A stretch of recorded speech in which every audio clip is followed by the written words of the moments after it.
To order regular council meeting. May I have a roll call, please? Hi, Mayor. Thank you. Councilmember Narenheim. Here. Mayor Pro Tem Lowenstein. Here. Councilmember Kavajurovich. Here. Councilmember Obaji. Here. Councilmember Scott Barrett. Here. And Mayor Light. Here. I have a quorum. Anything to report from closed session? No reportable action, Mayor. Thank you. So we'll go into our agenda for tonight. Let's see. If we have any veterans or active duty military in our audience, please stand to be recognized for your service. Okay, thank you.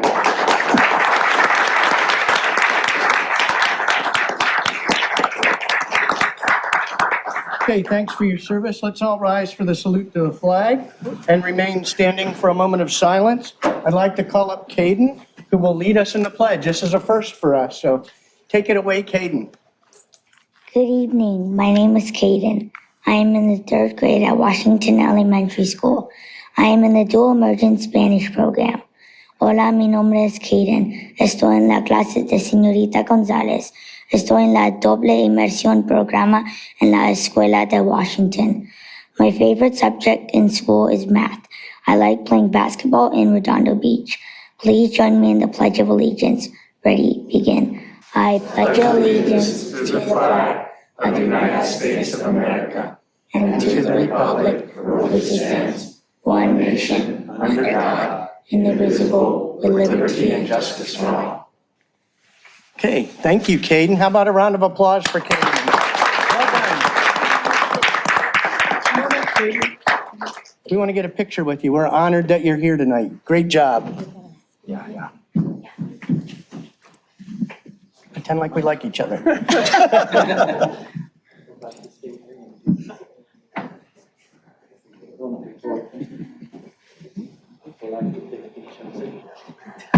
You're a star, Caden.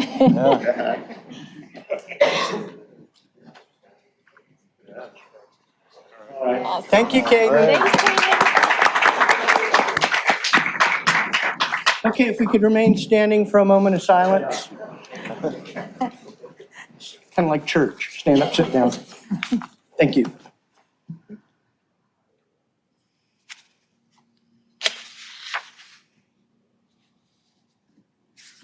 Okay, thanks, everyone.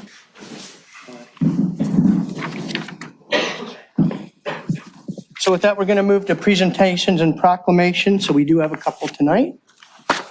So let me come on down.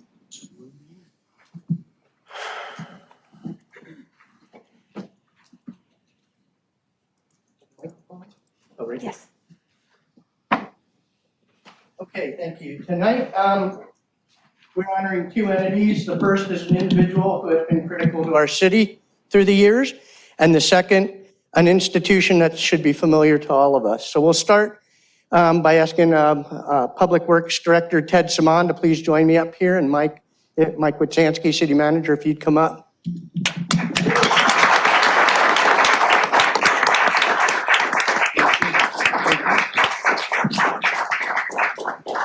So we're here for the retirement, to honor the retirement of Ted Simon. He's been our Public Works Director for 8 years with the city. With his family, Ted immigrated to the United States 5 months after the Lebanese Civil War began. His family settled in Cerritos before moving to Downey. Then after graduating from Downey High School, he earned a Bachelor of Science degree in Civil Engineering from Cal State Long Beach. I won't hold that against you. He began his professional career in several private engineering companies before joining the city of Linwood for 6 years, followed by the city of Torrance for 18 years, rising through the ranks. And then we stole him in November 2015, so we were lucky to get Ted, where he joined us here in the city of Redondo as the Director of Public Works. Ted, through his career here, has led many men and women in Public Works Department during his 8 years that he's been with us. Currently, he manages and directs 113 employees in 9 divisions with a $32 million operating budget. Under his direction, he oversaw the improvement of multifaceted customer service platforms in Public Works, ranging from establishing online permit payments and capital improvement project management dashboard to the decrease in response resolution times on our online Access Redondo service request system. All these actions demonstrate Ted's commitment to customer service that we're trying to spread throughout the city as our culture. He created and implemented the current sidewalk inspection and repair program, which has led to a reduction in the public trip and falls, and consequently has reduced the city's claims and liabilities. During COVID, he oversaw permit development for the successful dining deck program, where I'm sure all of us have gone to restaurants and enjoyed being outdoors. I only have 16 pages of this, so hang tight. With his leadership, the department has completed 98 capital improvement plan projects for a total of $78.4 million. These projects include the transit center, improvements to the harbor and pier area, the rehabilitation of our city streets, and improvements to our city parks, just to name a few. During his tenure, the capital improvement plan projects have grown from 60 in fiscal year 15-16 when he first came on board to 144 projects currently in this year. Now, I don't know if that's because you're not getting them done and they add up, or no, it's because we're throwing more at him. So we appreciate all that. Ted's influence has reached far beyond the border of Redondo Beach. He served as the chair of the South Bay City's Council of Governments Infrastructure Working Group for the last 2+ years, and he's an active member of the South Bay City's Councils of Government Transportations Committee. And prior to its end, Ted was also active member of the Metro's Technical Advisory Committee for many years. As a result of this regional work, Ted has helped secure $37 million in regional measure R&M funds for various transportation projects throughout our city, and $5 million in regional safe clean water funds for water infiltration projects in Redondo Beach. Page 3 of 16. Spit on your finger. Yeah. With all these projects and accomplishments under his belt, he's looking forward to spending quality time with his greatest project, so by far, his family, his wife of 34 years, Georgina, and their 3 children. In retirement, he plans on tending his garden and fruit tree propagation projects and traveling around the world. And if you want to help with South Bay Parkland Conservancy, you can talk to me too. City Manager Mike Wojciechowski, I think you've got a few words you'd like to say as well. Yes, thank you, Mayor. You covered a lot of Ted's accomplishments. Mine are going to be a little bit more personal in nature. When we stole Ted from Torrance, it was not by accident, it was by design. And sometimes when you hire somebody in Public Works as a director, and I can speak to experience, I've been in this job as well, you're not sure how they're going to work out. I had no doubts with Ted, and I can tell you safely today, Ted has exceeded all of our expectations of coming over to Redondo Beach. He is performed with professionalism, with integrity, with class. As the mayor said, he's brought a spirit of customer service to the department that has been sustained. He's built a team that I believe will continue to carry out the operations as they have been improved. What was missed in some of those remarks, although there was a lot of them, he executed or oversaw the execution of well over 100 capital projects in his time here. Prior to that, we might execute 8 to 10 projects a year. In the last year, we executed 25 projects. We spent almost $30 million. hundreds of millions of dollars of capital investment in this community since Ted's arrival in 2015. That's not, again, by accident. That's by his strength, his skills, and his ability, and his commitment to our community. Ted, rain or shine, on hours, off hours, weekends, weekdays, didn't matter. He was always available. He was always committed to Redondo Beach, even if it meant he had to track in from Downey, away from his family, who, by the way, it's worth noting again, Georgina, you have been his support structure throughout his career. I know how important that has been for him. So thank you for your contributions to this community as well over the last 8 years, or 9 years now. We're gonna miss Ted. He leaves big shoes to fill, but what I would also like to say today, and it's not about what's next, but one of Ted's greatest strength is he's been really focused on succession planning in the department for the last couple of years. And we've built a very strong executive team to continue his traditions. And I'd like to say, although it's not all that quiet now, his successor will be Andy Wingy, our city engineer. He will be our public works director going forward with You don't always get an opportunity through a retirement transition to pick a successor and to mentor that successor, but with Ted and his foresight and his ability to communicate with me in particular, we've been able to schedule that, and we're proud and pleased to carry it on. We're gonna miss you, Ted, but thank you for all that you've done for this community.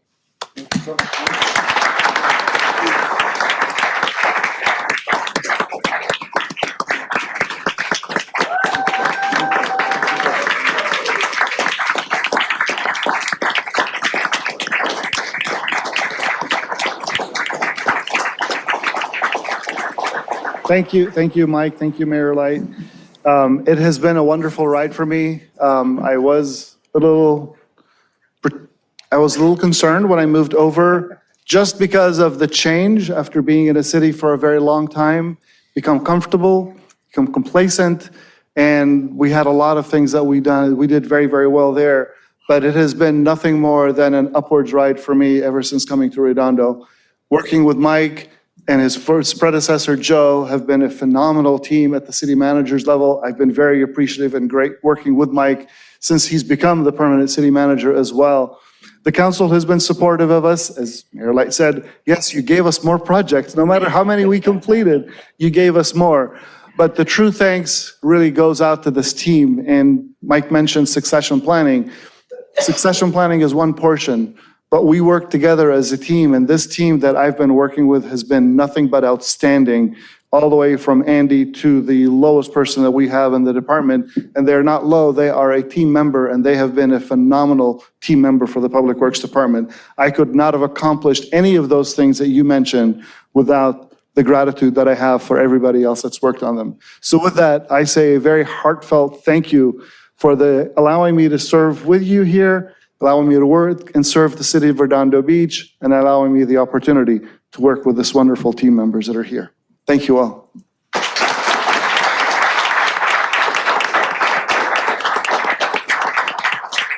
So thanks, Ted, for all the work you've done for the city. I have the honor of presenting my first key of the city to you, and I'm going to read the inscription here in recognition of your dedicated service to the city of Redondo Beach from November 16th, 2015 to April 5th, 2024, and in appreciation of your invaluable contributions to make our community a better place to live, work, and play. Here is the key to the city.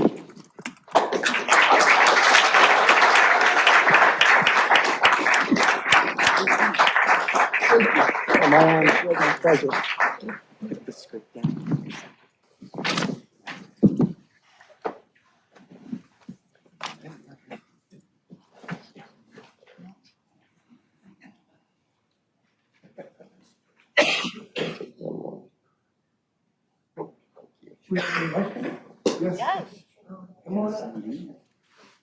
Mike, I'm not sure the stream is working.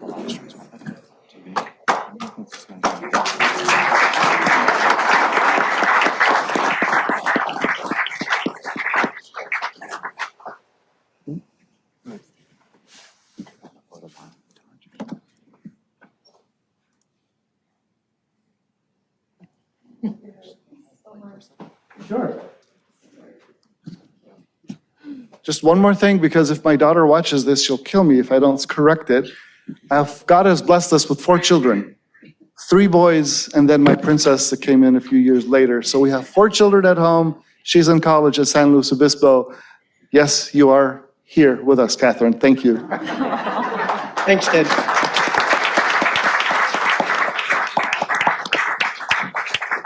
Okay, next we honor an institution that has served many people in times of need, the American Red Cross.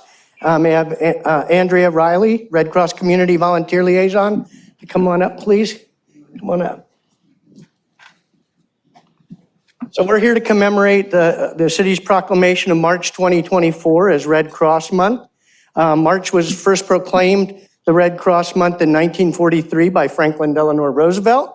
Every U.S. president since Roosevelt has designated March as Red Cross Month to recognize how the American Red Cross helps people across the country and around the world through its workforce, powered by more than 90% volunteers. Every March, we honor the Red Cross volunteers who make the life-saving mission of the American Red Cross possible, the individuals across the country who turn compassion into action, helping others in time of crisis. American Red Cross was established more than 140 years ago. Yeah. And around the world it's a humanitarian organization that provides services to those in need regardless of race, religion, gender, sexual orientation, or citizenship status. American Red Cross shelters feed and provide emotional support to victims of disasters. They supply about 40% of the nation's blood. They teach skills that save lives. They provide international humanitarian aid, and they support military members and their families. Last year's crises included floods and atmospheric rivers in California, Typhoon Mawar in Guam, Hurricane Ian in Florida, and the devastating wildfire in Hawaii. The Greater Long Beach and South Bay chapter assisted with 177 local disasters, serving 457 clients, including 103 children, in the past year alone, and helped save lives through our Home Fire campaign. Last year, our local chapter worked with the community partners to install 359 smoke alarms and educated 468 people. So Andrea, I'm going to turn the mic over for you. You have a few words? Yes, I do. Thank you. Our executive director, Amy Papageorgis, couldn't be here with us tonight, but I have a few words to share from Amy. She said, thanks to the ongoing partnership of the City of Redondo Beach, the Greater Long Beach and South Bay chapter assisted with 177 local disasters in 2023. We served 457 residents that included 103 children. Also, our chapter worked with community partners to install life-saving smoke alarms and ultimately reduce the number of fatalities to home fires. And that was through a grant that we were able to do that, and we continue to do that. Through the dedication and devotion of countless blood donors who reside in the city of Redondo Beach, the American Red Cross is able to provide life-saving blood to 40% of our local hospitals. We want to say thanks to the residents and the businesses who sponsored the blood drives through the city of Redondo Beach. You have helped us to ensure that blood is available for patients who need a blood transfusion. Thank you for helping us to continue our mission to alleviate human suffering through the power of volunteers and the generosity of the donors of your city. Thank you for this proclamation.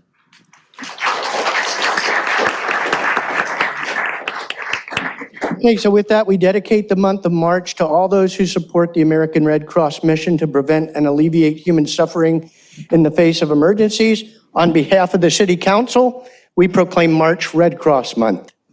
And with that, here is a formal proclamation. Thank you. Thank you. Thank you very much.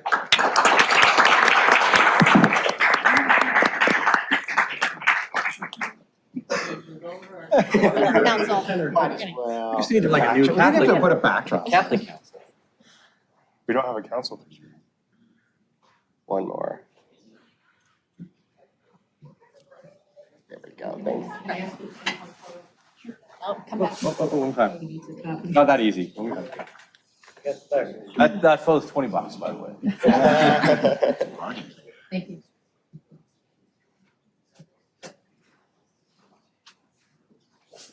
There we go.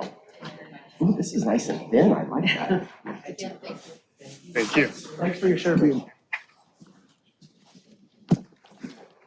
They take gallons of blood from the Redondo Library. Don't trust me with that. Take gallons of blood from the public library here. When they come, oh yeah, they sell out. They run out of bags.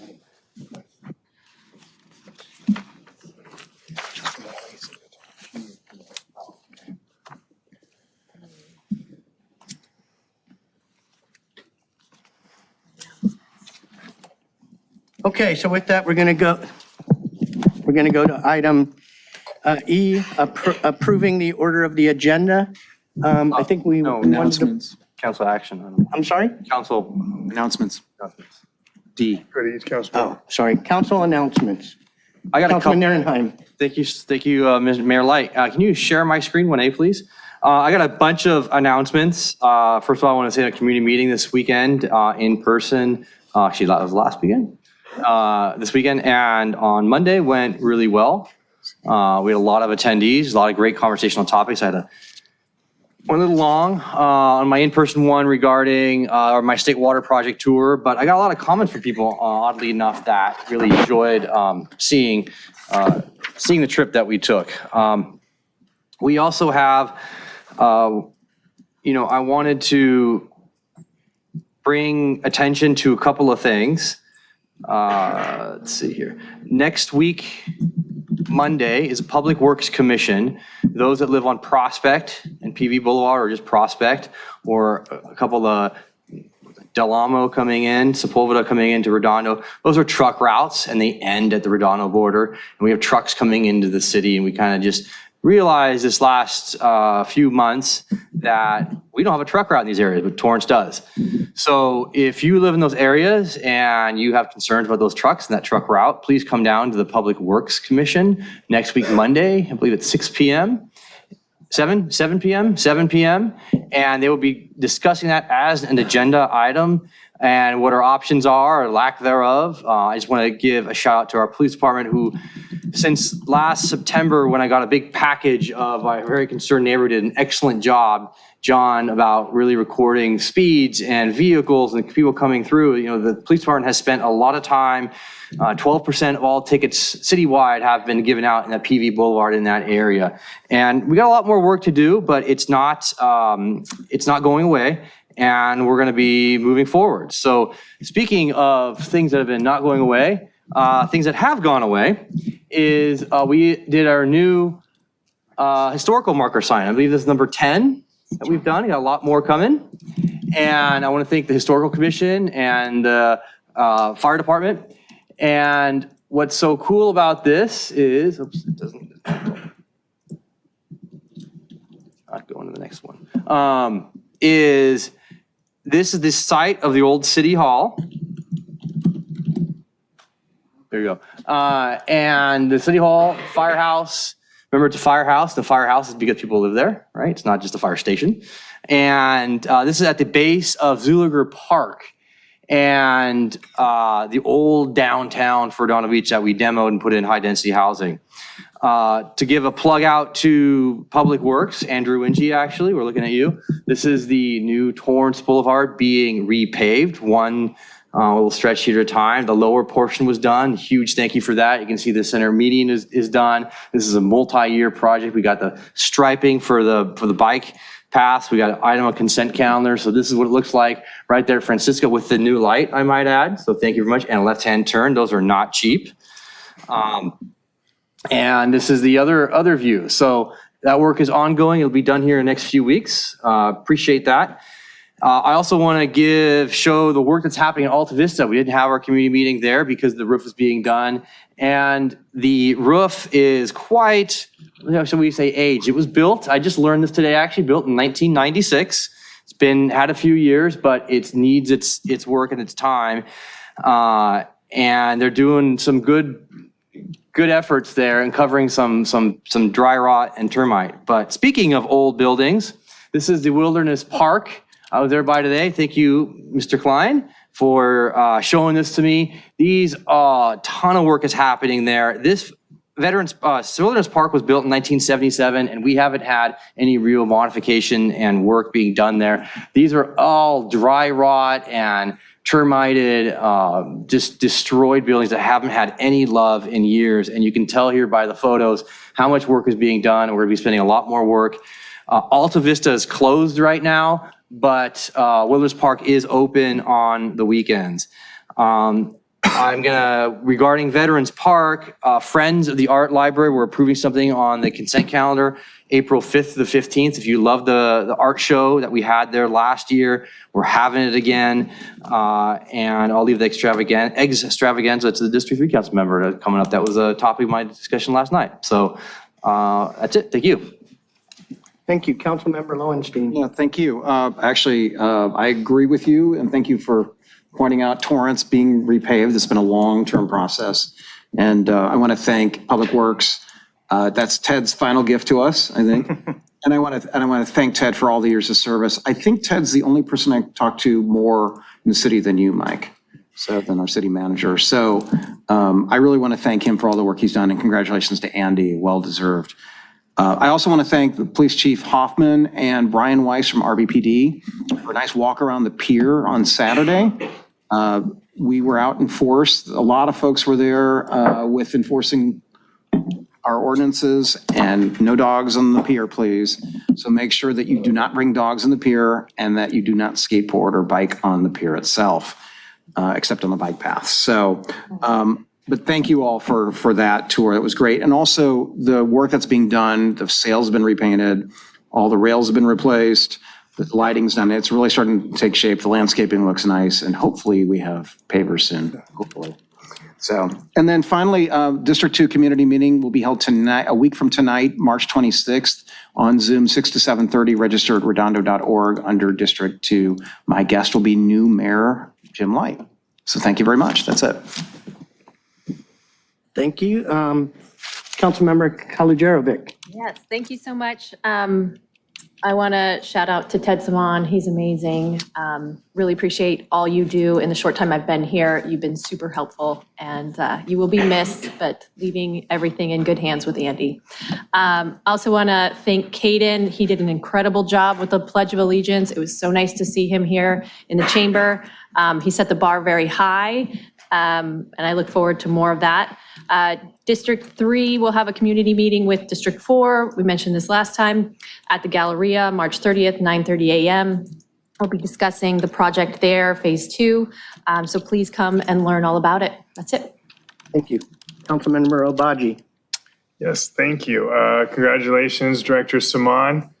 Thank you for all your service. I think you put in a record number of stop signs, always stops in District 4 in the last 3 years. So I thank you for that.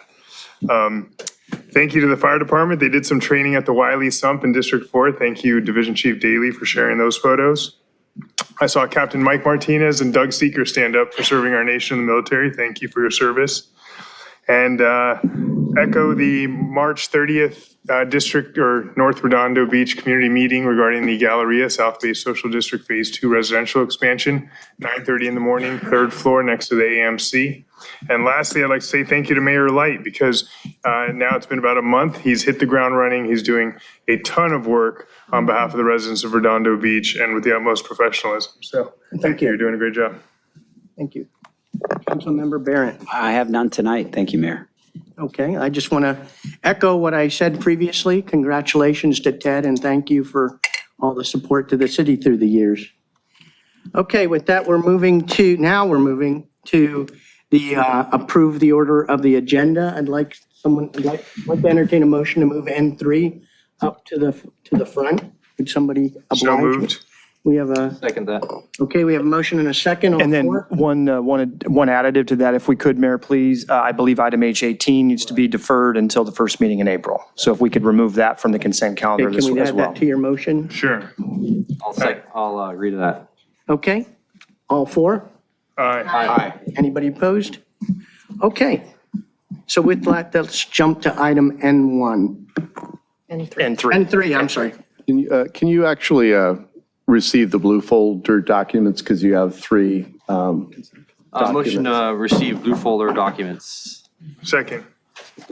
Receive and file. So if I may just quickly read that into the record, for the blue folder items include J1, public participation on non-agenda items, public comments, and N3, which includes discussion and possible action regarding City Council's policy position on California Assembly Bill AB 2230 Bennett, which seeks to apply residential housing to California's principal antitrust laws and clarify that city attorneys may investigate and prosecute anti-competitive behavior, and provide direction to staff on the preparation of a letter of resolution articulating the city's position on AB 2230, and that includes summary and background of AB 2230, antitrust advocacy letter to City Attorney Mike Webb from the Office of the Los Angeles City Attorney Heidi Fieldstein Soto bank rate article. That concludes the blue folder items. Okay, thank you. We've had a motion and a second to all those and accept and file it.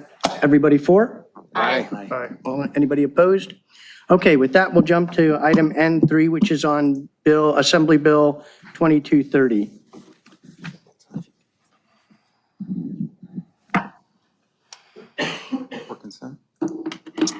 All right, good evening, Mayor, Mayor Pro Tem, and City Council. This item tonight relates to Assembly Bill 2230, which seeks to add anti-competitive behavior in the residential real estate market to the Cartwright Act, which has served as California's primary antitrust law since 1907. So this bill was introduced on February 8th by Assemblymember Steve Bennett, and as mentioned, would apply antitrust laws to the Cartwright Act, and it would also allow city attorneys to investigate and prosecute that anti-competitive behavior should it take place in the residential real estate market. And the aim of the bill, it seeks to limit the influence of institutional investors in the residential real estate market and, prevent a situation where institutional investors would purchase a high percentage of housing and thereby, clouding the competition for individuals and families trying to purchase residential real estate and then, impacting the prices based on the low availability. And so this item tonight is basically just to provide you an opportunity to discuss the bill. And if you, sought to produce a reso or have staff produce a reso or letter capturing your position on this item, we return at a later date for that consideration. And that's all I have, but I would like to just let council know that we do have a special guest. LA City Attorney Heidi Fieldstein Soto, who is a sponsor of this bill, is with us online this evening. Should you care to hear comments from her with respect to this? Okay, Heidi, is there anything you wanted to say before we get into deliberation? All I would like to say is thank you for your consideration. This is an incredibly important bill and long overdue. There has been a recent press article about the significance of the settlement reached under the federal antitrust laws with respect to real estate brokerage services and how that's likely to reduce housing prices by 5 to 6% nationwide. This bill picks up ownership and leasing of real estate. And what happens in our markets all too often is you have institutional investors who come with all cash offers or as is speed. And so the ability to ensure that if they're doing that, they're doing it in accordance with good competitive practices and they're not engaging in, for example, market allocation or other kinds of anti-competitive behavior that would tend to monopolize and really shut out the home buyers is, I think, critically important as a policy and something that I do hope that Sacramento will adopt. Your support would be very much appreciated and welcomed.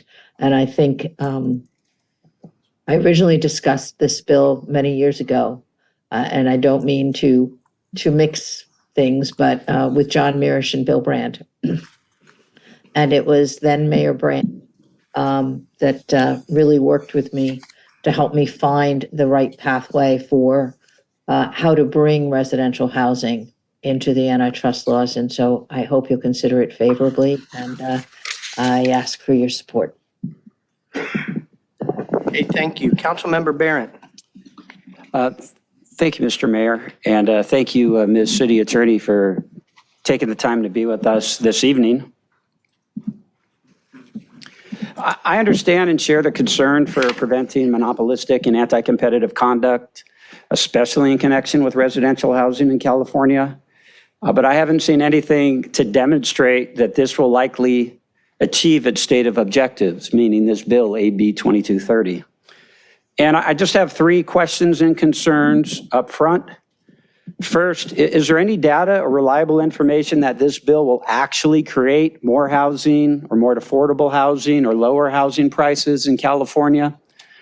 We received a copy of a bank rate paid for advertisement type article in our package. And is there anything more substantive that actually can provide support that this is going to work?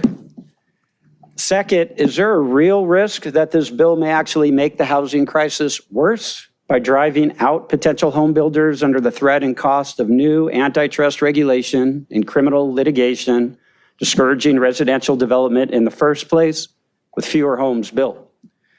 And third, what are the unfunded state mandated obligations that this bill requires, and what will be the cost to us to implement those? So those are my initial thoughts and questions. I did have some more specific items I'd like to get into, but I also want to hear from the rest of the council. So thank you, Mr. Mayor. Are you directing those to Heidi or is that just? Well, it's Ms. City Attorney who's here promoting the bill. I wanted to raise those 3 concerns, and if she, is free to answer and respond to those or not. Heidi, did you want to respond to those? I'm happy to try. And council member, we do have a number of studies and backup, which we're happy to provide you in a broader package. Let me start with the budgetary implications first. This bill does not impose an obligation on any city attorney. It does not impose an obligation on any city, so there should be no budgetary consequence. Just as city attorneys can choose, and my office chooses to do it typically civilly, not criminally, under section 17200 of the Business and Professions Code, to investigate and bring unfair competition practices in other industries. One can choose to investigate or civilly, or I guess criminally, but we do it civilly, prosecute violations of the antitrust laws. The antitrust laws are the oldest form of regulation in the United States for businesses. Obviously, at a federal level, they originated in the 1890s with the Sherman Act and the Lehman Act. And what they are intended to do is to be a very light form of regulation. I am known in some quarters as a business-friendly city attorney, so I'm certainly not trying in any way, shape, or form to hamstring development or to hamstring people who are looking to build housing. What I am trying to do is to stop the situation where you have a chokehold on the entry point for wealth creation and intergenerational wealth creation for our consumers, to stop the practice of building housing not for residents, not for people who want to live there, but stop the practice of building the housing for investment diversification, primarily from overseas capital. So if you look at some of what is being built, it is being built for investment purposes, typically dedicating millions and millions, if not billions of dollars in a given market, which enables institutional investors to foreclose individual homeowners from it. But then, of course, they rent back to those individual homeowners at a rate that would equal or exceed what the individuals might pay in a mortgage. Much of this origin of the antitrust bill came out of what happened in the last financial crisis, where a number of the CLOs and CDOs, collateralized loan obligation vehicles and collateralized debt obligation vehicles overseas, who held home mortgages, foreclosed on single-family residences. Here in Los Angeles, it was most pronounced in the San Fernando Valley and in South LA around USC. And having foreclosed on the property, they then rented it back to the same homeowners, and with control really increased the rent burden and achieved a sufficient effect on the market overall that it sent prices spiraling, both for purchase and for rent. So I don't think it'll make it worse. I do think it'll make it better. Your first question was, is it going to work? I wish I had a crystal ball, sir. I don't think that our affordable housing crisis is susceptible of a one-size-fits-all solution. I do know that Sacramento has been almost exclusively focused on creating more and more and more supply. And that hasn't worked in certain areas of the state, and that is certainly a piece of the puzzle.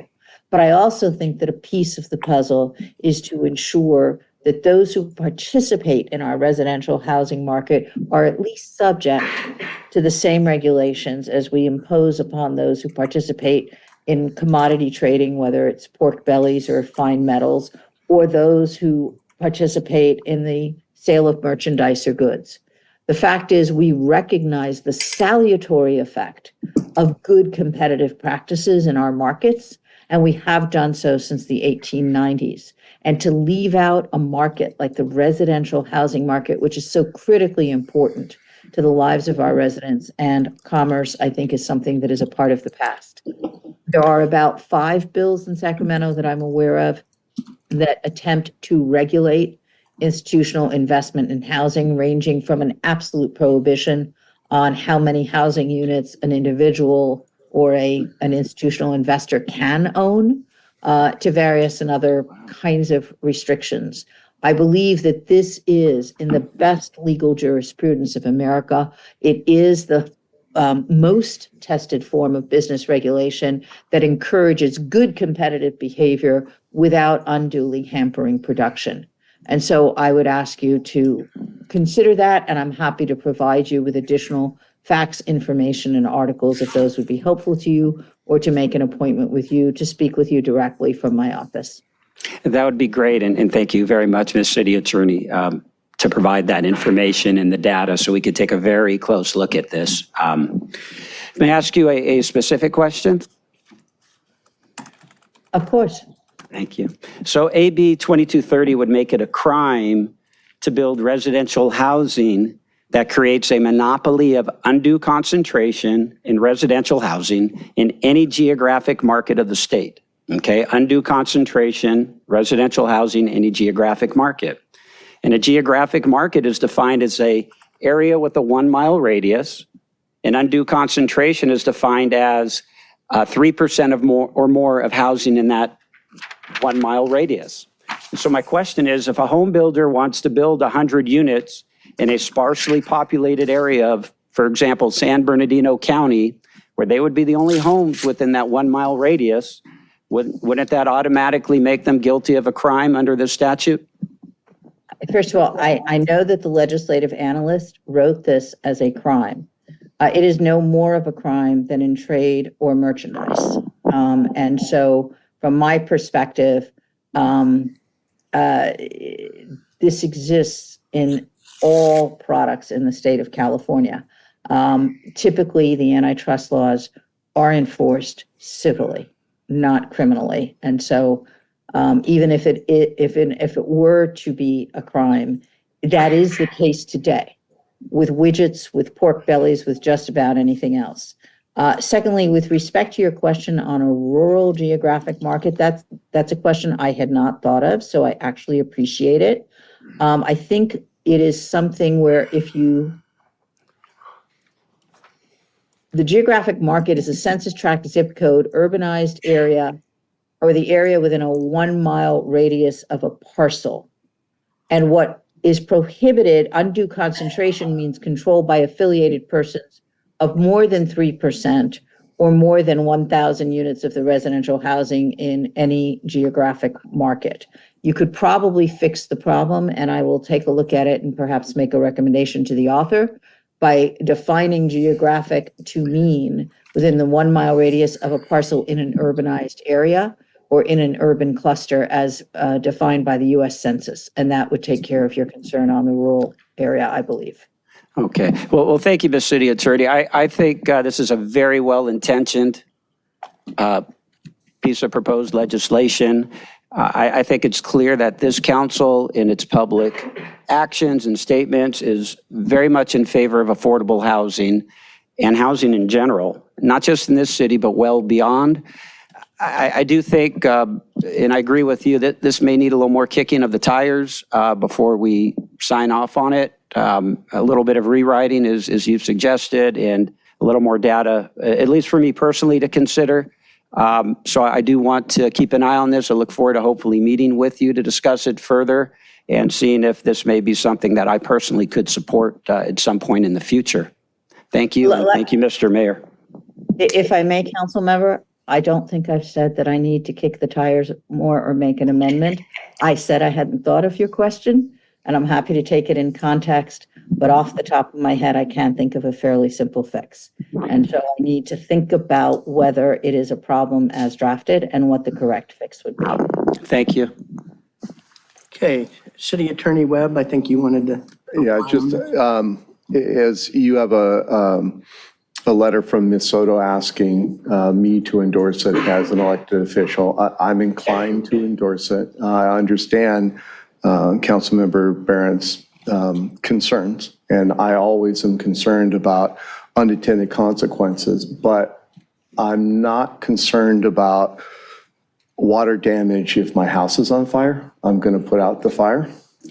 And you see what the state has passed and what this council has directed us to oppose, the elimination of single-family zoning through SB 9, which will not lead to more affordable housing, but will lead to more market rate housing.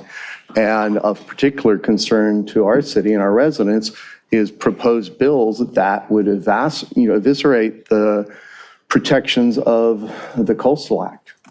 And I think it's important to support, at least for me personally, but it will mean more if it comes from the council as a whole, bills that don't just try and force more housing into already dense areas through the absurdity of some of the RENA numbers that we've seen. If the council is inclined to do it, you could direct us to come back direct me to come back in April with a proposed letter for your consideration. Councilmember Barrett can speak with Ms. Soto, and she can give more thought to your concern about rural areas. And the letter that I will write is like, this is a better way to address the housing crisis than all the other things that try and force just more, trickle down planning like SB 9, which eliminates single family zoning or forcing more housing in. So if the council majority is of a mind, I can bring back a letter and the council can postpone your final decision until that time. Or if a majority of you isn't interested in it, then I'll go it alone as an elected official. You're going to take your ball and go home? No, I'll stand up for what I think is right and will protect our residents. Okay. Councilmember Narenheim. Thank you, Mayor Light. So yeah, I'm ready to jump all in on this, and City Attorney Ms. Soto, thank you for taking the time. Glad to actually finally meet you. I can see you here on my YouTube screen. And the reason I say that is because on our weekly Cali call, California Association of Elected Officials, weekly Sunday call, Mayor Light, I'll send you an email on that. I was talking to Councilmember Mirich about this, and he talked about it in quite depth. And he talked about how you guys had talked and you're finally doing this. Not finally. It's finally coming to pass and moving forward. Something that we, in many ways, have worked in us electeds that have been fighting the state. And to the point of Wall Street and how it's going to harm the housing market, I just want to point out the Metro Atlanta area. There are 3 companies that own more than 19,000 rental houses in Metro Atlanta alone. Last year, large investors bought 21% of Atlanta's homes in all cash deals. These are like BlackRock, these are massive, who have trillions of dollars. We're talking $15, $20 trillion worth of assets under management. BlackRock has almost roughly 700,000 homes alone. And if the trend continues, in 2011, there was 1,000 that were owned by these types of institutional investors, 1,000. Now, there are 700,000. At this pace, institutional investors by 2030 could own 40% of the single-family homes in Atlanta alone. And one thing we talk about on our Neighborhood Voices when we talk about the impacts, and we talk about our Cali call and the zoning, and as Mayor Brand always said, oh, fantastic. As Mayor Brand always said, there's no such thing as single-family residences left in the state of California anymore. They're gone. In fact, I just heard an ad this morning when I was driving to the Riviera Bid meeting. There are investors out there now that will literally buy your backyard from you. $150,000 to $200,000 cash, so that they can build an ADU. That's ads in the radios happening right now.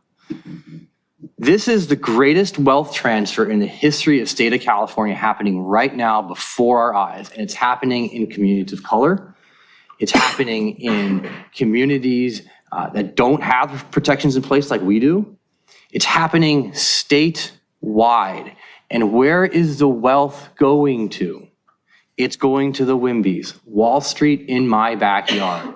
So by having protections in place such as this, fighting off these massive institutional investment policies and firms that have these, they're not even deep pockets, they're unlimited pockets to move forward, is a tool that we need moving forward to keep our single family residences, our condos, our townhomes, everything within striking distance of regular old everyday Californians. Because otherwise we're gonna end up like Metro Atlanta and suburbs of Atlanta, where the institutionals are buying everything for cash. And I've got plenty of friends in the loan industry, and they're saying 30% of their business is going wiped out because the institutional are coming in and just buying their the houses out from underneath their clients with cash.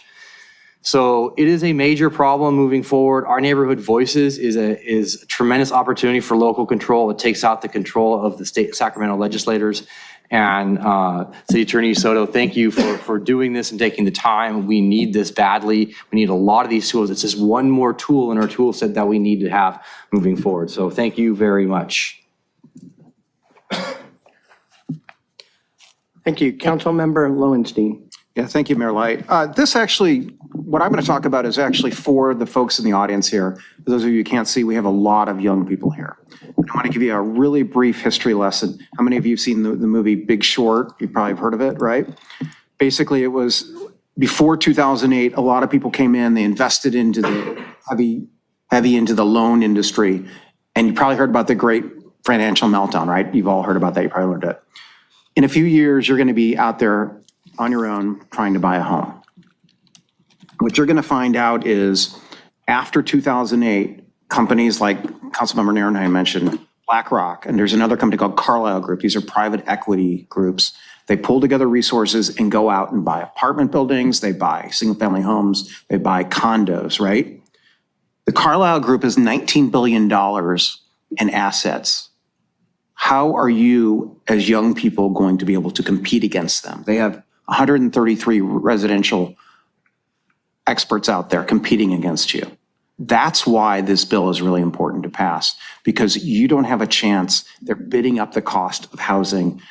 Not that interest alone from a bank is hard to deal with, but one of the reasons why our real estate is so expensive in this country, specifically in California, is it's desirable, and these companies are going out there and bidding up the price. They're owning them, then they're leasing them back, as City Attorney Feldstein Soto mentioned.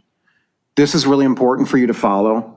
And I also think I wholeheartedly support this. I think it's been not only private equity, but it's also foreign investors that are coming and competing against you. I think it's something that we as a council should do, as City Attorney Webb has mentioned. There are many things that are being done at the state level that are not helping housing pricing. This may be one thing that actually does. And I'm very pro-business, but this has gotten out of control. When I was 32, 33, I bought my first house. This wasn't an issue then. It is a big issue right now. And I think as a council, we do everything we can to support reasonable priced housing. This is a good thing we can do to support that. I hope you all support it as well too. And remember this, when it's time to vote, look for people that are supporting this bill and people that are not, and you'll know which side the money's on, just by that alone. So, thank you.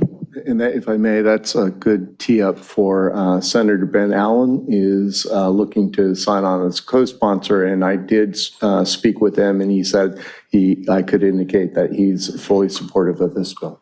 Thank you. So I have some questions, City Attorney Webb. We had some discussions before on this. I'm wondering what your thoughts are on how would we find out this is going on in our city? Very difficult. Yeah, that's one area, and Ms. Soto, Felstein Soto, may be better to address it, but we talked about it at the county prosecutor's meeting, and it will be done differently in LA because they have city attorney investigators, which we do not. And so, how we specifically address it, we'll have to figure out, or my successor will have to figure out how to do it. Ms. Felstein Soto, do you want to talk about how you will in LA? Thank you. I have an entire public rights branch that is dedicated to things like consumer protection and environmental justice and nuisance abatement. So yes, for my office, we have investigators who will go out, and I'm designated as a law enforcement officer now under our municipal code, and therefore I can directly enforce without a referring agency. If you are one of the cities or municipalities that doesn't have that kind of a capability, because I have talked, as I think I mentioned, Mr. Webb, to a couple of smaller jurisdictions, to the extent that they are interested in this and giving the city attorney the power to enforce, they've come up with a couple of solutions. One is to cooperate with the county district attorney. I'm hoping if this passes that each county district attorney will assign resources to the enforcement of the antitrust laws for residential housing, and obviously they would have investigators. And the second thing is that your intake for your planning department or your Department of Building and Safety can readily identify ownership and relationships. And certainly as they see a concentration or as they get wind of something as simple as price fixing or market allocation, they can put together a package to refer to your office. I don't know enough about the Redondo Beach structure to really help with that, but I can commit to you that my office is happy to put its thinking cap on and figure out ways that we can all work together, because ultimately we need to fix this issue around the state. I want to add one thing for the young people in the room that's a true story. I was a lawyer in private practice. I represented big business entities. That's a lot of what I did. There was a product in the international markets for a long time called NBO. NBOs, that was called Never Been Occupieds. And what it was that there are cultures around the world where real estate and especially housing is more valuable if it's never had a prior occupant. That's particularly true in Southeast Asia and China. And so there were investors coming in to build for the purpose of leaving the apartment vacant so that overseas investors would see a return on what they had. And there was never an intention of making that housing available to residents. And that was part of what convinced me and made me so passionate about the fact that our population, our people, our young people deserve a place that is built for people to live in, deserve the abundance of supply that comes for building for residents rather than building for investment. So in terms of enforcement, if your office can't do it internally, my recommendation would be your planning or your building and safety. And if that doesn't work, the county district attorney's office ought to be able to help.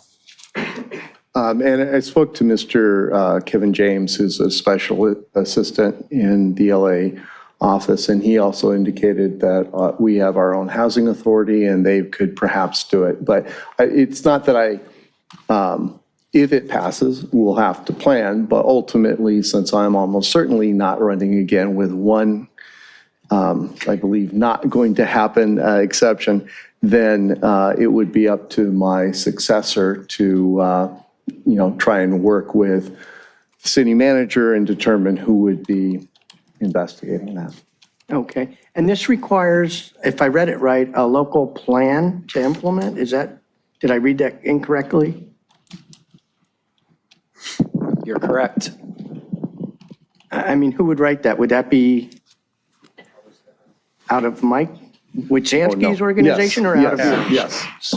I would imagine it would be our Community Development Department in consultation with perhaps my office. And so, Mike, while you have the floor, I'm going to ask you a question. So since it seems this is being directed towards your staff to at least monitor for violations, do you have any comments on whether your department can handle this? I think they're a little swamped. But. Yeah, I mean, look, I think we're drinking from a fire hose from the state every year with all the different bills that are passed. The lion's share of them aren't accretive to our operations. This is one that potentially could help us with the bigger problem we're facing. But it does add to the workload, like virtually all of the housing bills that are before California. Well, but it's not a mandate, so we'd have discretion whether to do it or not. Okay. And so, Thanks. it's something that could help in the state as a whole and help prevent the type of legislation we're already facing now on an annual basis. Whether the future councils choose to put resources in Mike's shop or in the city attorney's office to be able to handle that remains to be seen. Yeah, I mean, every year we're digesting a dozen new bills with new Understand. requirements, whether it's RENA affiliated or the like, as you well know. So what's your position on this overall? Coming into it, I think anything that gives us a tool to address potential issues with investment and control of housing stock, I think there's value in that. I do. I think there's concern with how this could be invested. I think the questions that have been raised are fair. I'm not sure. We look at this from a community that's got 11,000 plus residents per square mile. We have clear density. We have a clear urban environment. It would be a tragedy to have control at 3% or more of our assets within a 1 mile radius.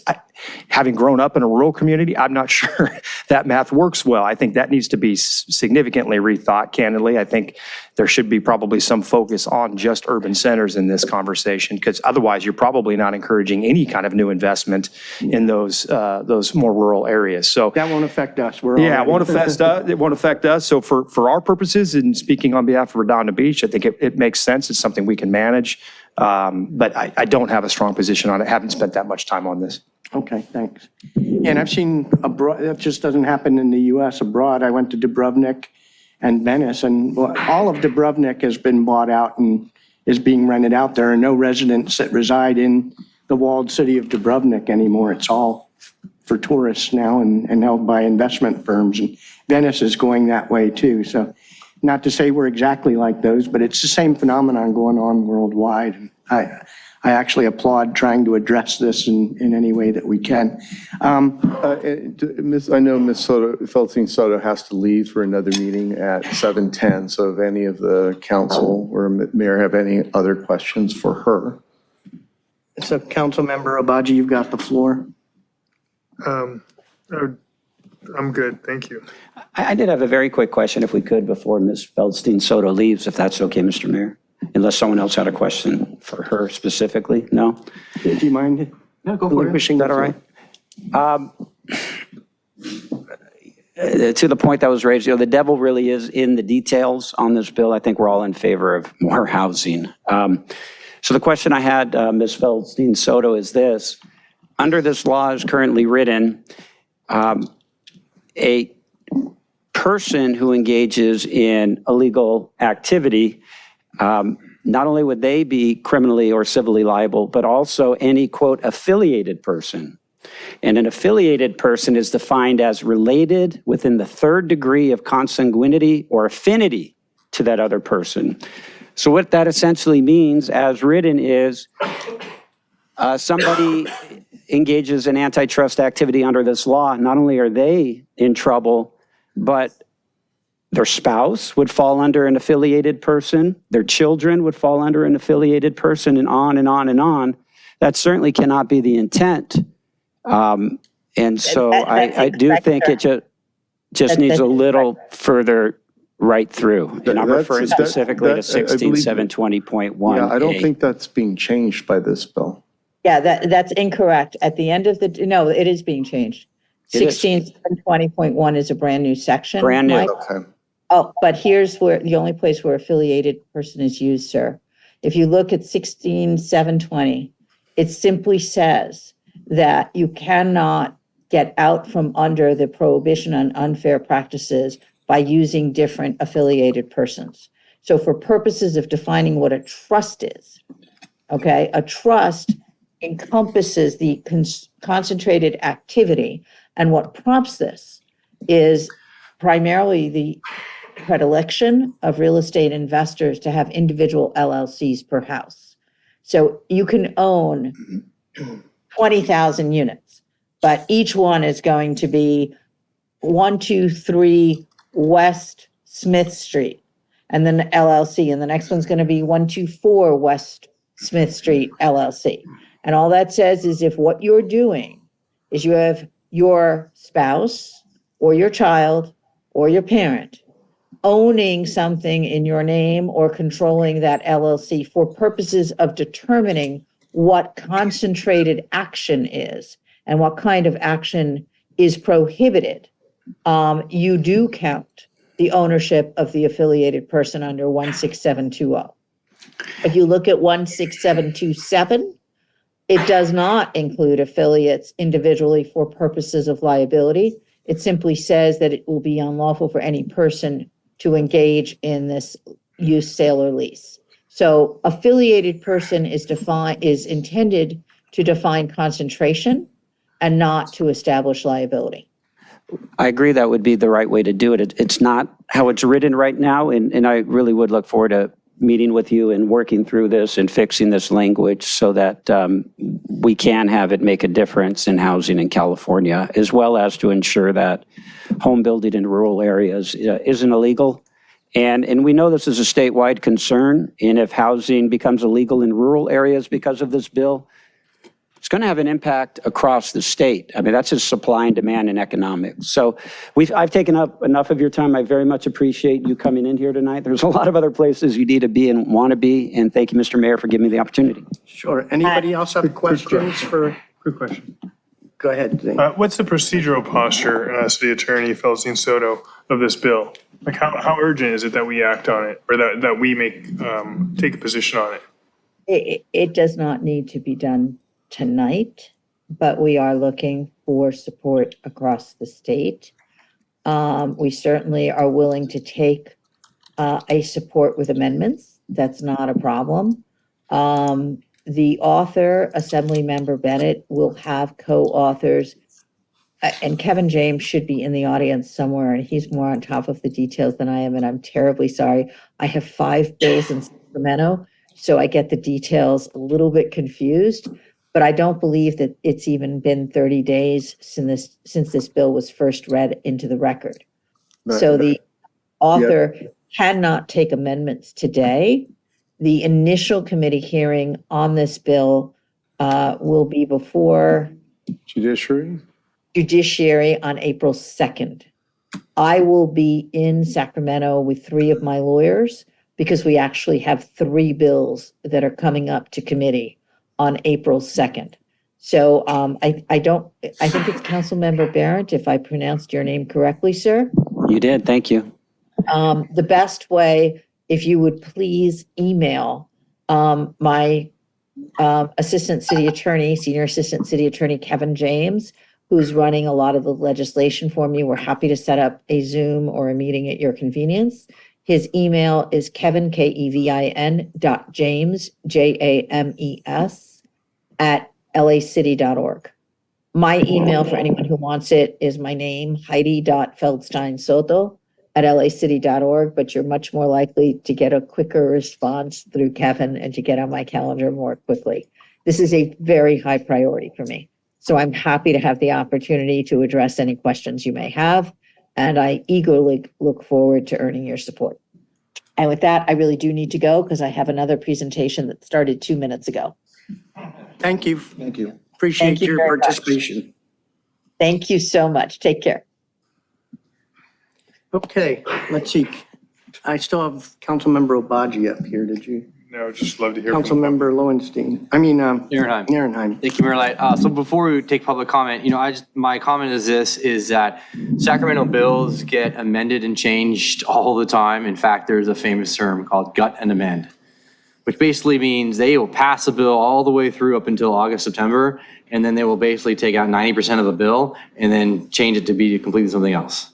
So even if we support or oppose a bill today, it can be changed significantly throughout the process, and we can take a new stance and review that stance. So that's why I'm going to make a motion to support the city crafting a resolution for AB 2230 and send a letter as well to the state legislature and to CC Senator Ben Allen to get his support to move forward on this as written and to keep us updated with the amendments moving forward. Was the motion city attorney to craft the letter? Have the city attorney And the mayor can sign it on behalf mayor of the sign. council? Yeah.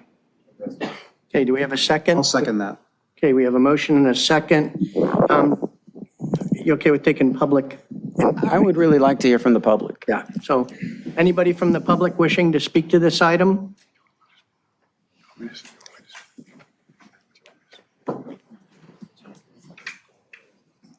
Uh-oh, You broke it.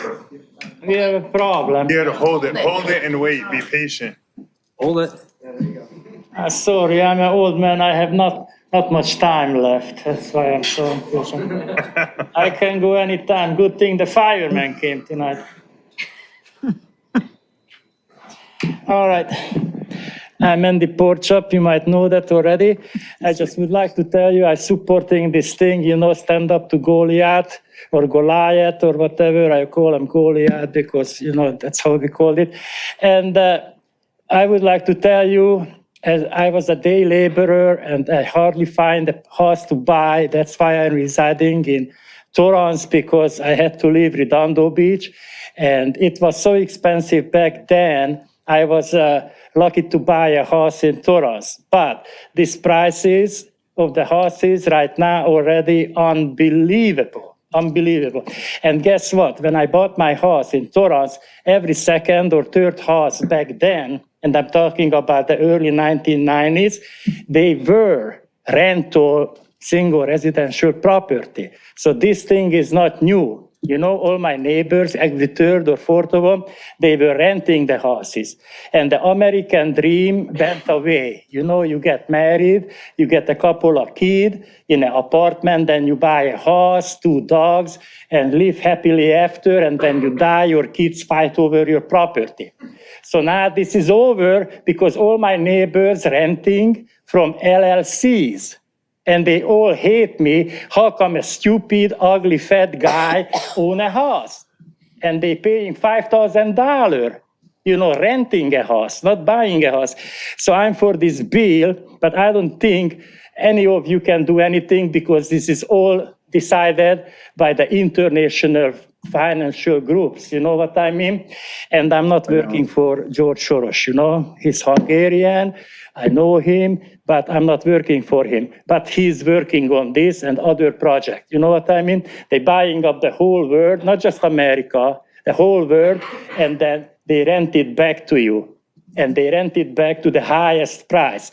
Try anybody who works in Redondo Beach to buy a house in Redondo Beach. Just try that. And just the other thing, when I was buying my house, they did not want to sell it to me back then.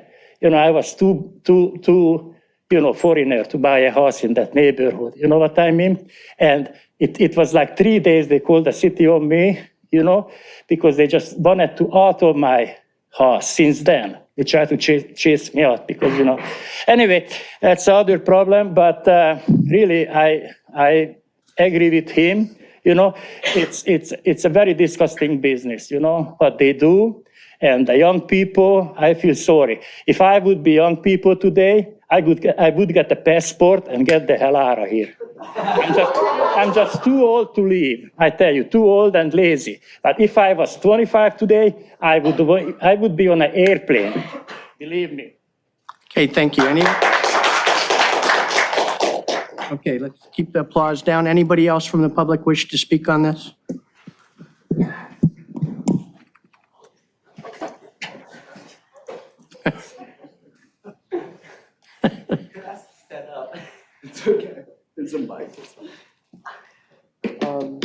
person hold this button?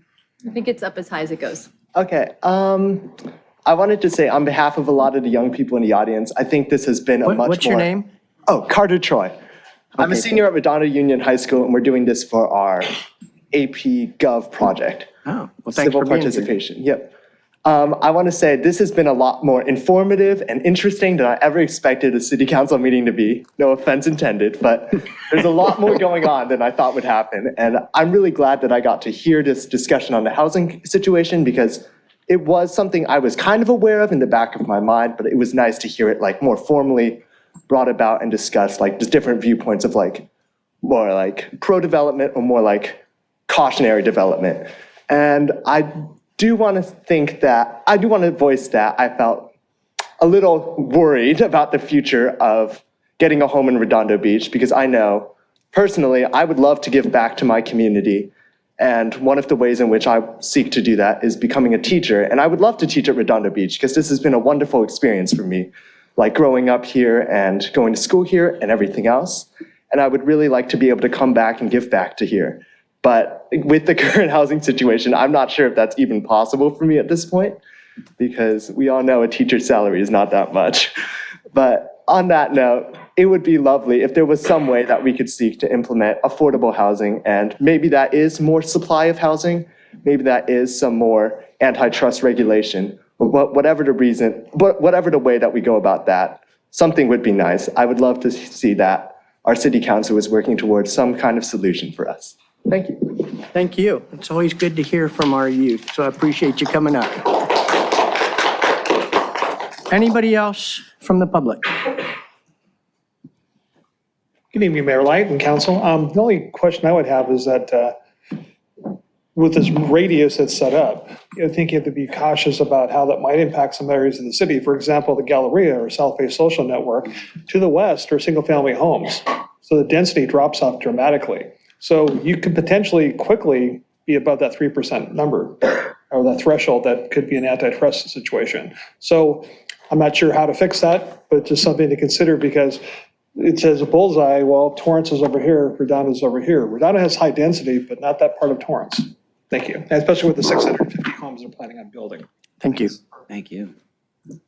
Anyone else in the audience? Oh, hold on. Does this just go when I speak? Yeah, all right. Hi, I'm Charlotte Reese. I'm a senior at Redondo Union High School. I just wanted to tell about my experience.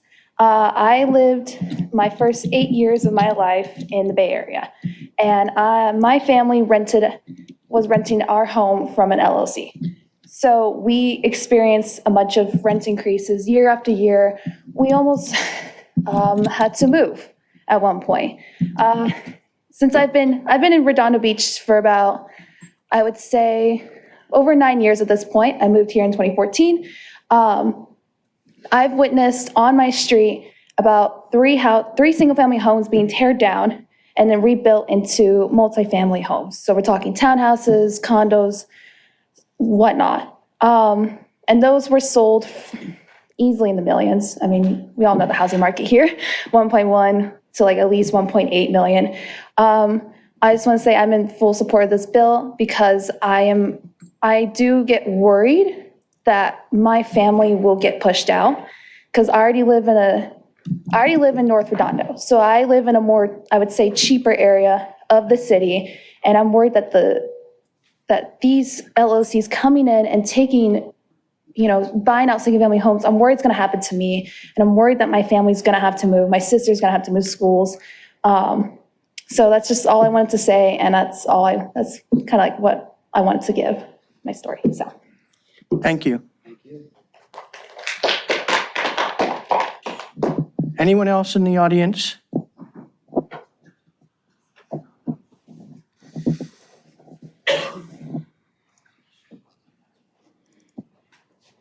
Do I press this? You don't have to push it. Oh, okay. Sorry. Hi, my name is Bella Sardana, and I'm also a student at Redondo Union High School.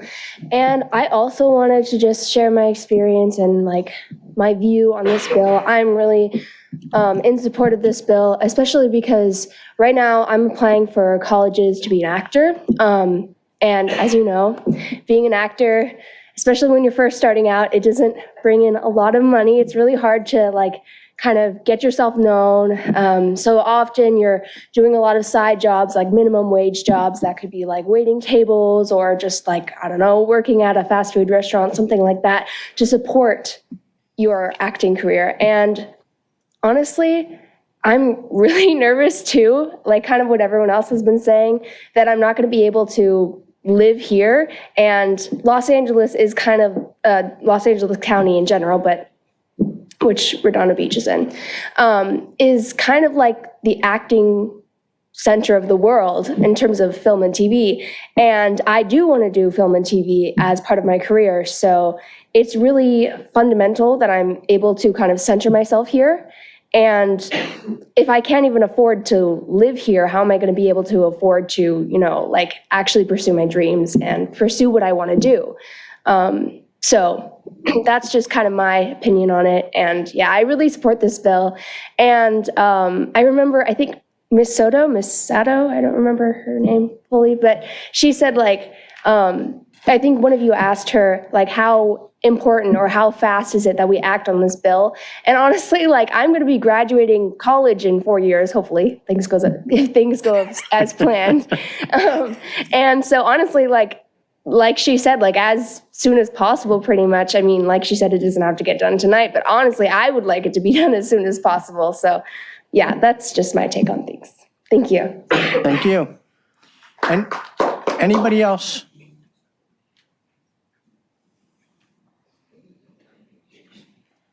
Hello, my name is Cameron Kaplan. I'm also a student at Redondo Union High School, and I want to share a different perspective because I have an older sister who graduated from college about 2 years ago. She just turned 25, and it is, for lack of a better term, it has been a humbling experience watching her move back and have a lot of hope after graduating from college.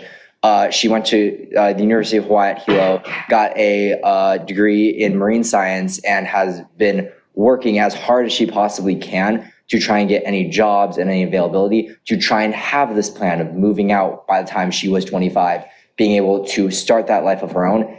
And has been a very humbling experience watching how she has tried so hard. And despite all of that effort, she has not been able to complete that plan that she has set forth for herself.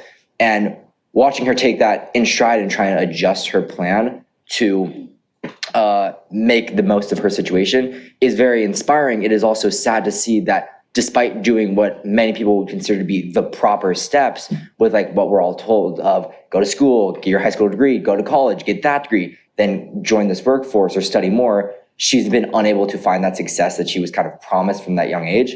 And from my situation, seeing that I'm about to enter college, it is a thing of I'm nervous to join that as well. Am I going to follow that same pattern? Am I going to do what I was told were the right steps to do, only to also fall into that same thing of not being able to get that progress I want, not being able to move out, to get that home, to get that house, to get that life that was kind of described to all of us in this generation at our age, in the same time and frame that generations before us were able to do so. And that is why I'm also here to say that I do support this bill, as housing is one of the most important steps for a lot of people in our generation, because a lot of us have this idea of going to college, finding success, and then moving out to start our own individual life. And to do that, being able to afford housing is one of the most crucial points in any of that. Thank you very much. Thank you. Anyone else from the audience? Okay, it seems we've exhausted that. I just want to thank all you folks from Redondo Union for coming tonight. It's great to see the youth of our city weigh in on these issues, and I'm glad you're here. And if your teacher needs to verify you were here, just send them to me. I'll validate it. But you guys spoke greatly. I really appreciate that. You did better than I would have when I was your age speaking in public. With that, is there anybody online? Yes, I do have a hand raised. Nancy Skiba, you may unmute yourself and begin speaking. Good evening. Nancy Skiba, Public Safety Commissioner from District 4. I just wanted to say that the rents in Redondo Beach have become horrific. for people who want to change apartments, people who are looking to get into this town. And I've seen apartments that were in the 1900s go to 25, 3,200 for the same exact apartment, maybe within 6 or 8 months. And for people who have Section 8, they have to be able to find a place that falls within the level we're allowed to have, for a 1 or a 2 bedroom. And a lot of landlords will not even consider taking a voucher, which is really silly because they're guaranteed that they're going to get their rent money. And the people have been screened and vetted. So I just wanted to say that it's unnecessarily harming people in our area.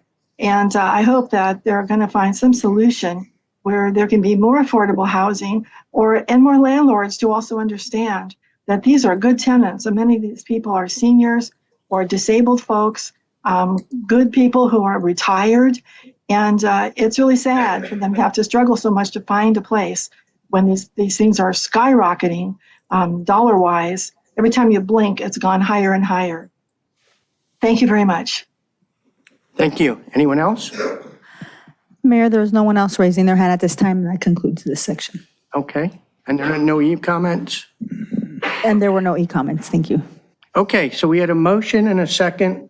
It sounds like you want to say something. Well, did the motion say resolution and a letter? Because the resolution would have to come back for the council. And so we'll come back with a resolution and a letter. I did receive an email from Mr. James in Ms. Feldstein Soto's office. He indicated there has not yet been a date set for the Judiciary Committee. So we can hopefully address some of the issues that you've talked about, and perhaps we can talk about it with Senator Allen when we come back. You can fully support it, but may make some suggestions in terms of some of the points that Councilman Barrett made. So if that's the motion, then I'll bring it back on if I can have till the 9th, since there's not a hearing. No urgency to this. Yeah. Yeah. So if I have it on the 9th, that would be helpful. Okay, thank you. Councilmember Obaji. So, thank you. I agree with the sentiment of this bill. My concern is, and what it attempts to achieve, my concern is what Councilmember Ehrenheim said, which is that these bills don't stay in the same shape by the time they're approved. And this state legislature has passed so many bills in the last 2 years, almost, so many of them regarding housing that are against our interests, forcing us to do something that is not going to protect affordable housing, that's going to add density without ensuring any sort of affordability, that I have a problem having confidence, I have doubts, and I lack confidence that this state legislature is going to keep AB 2230 in the same shape that it is now, or with the amendments that Councilmember Barron pointed out it needed.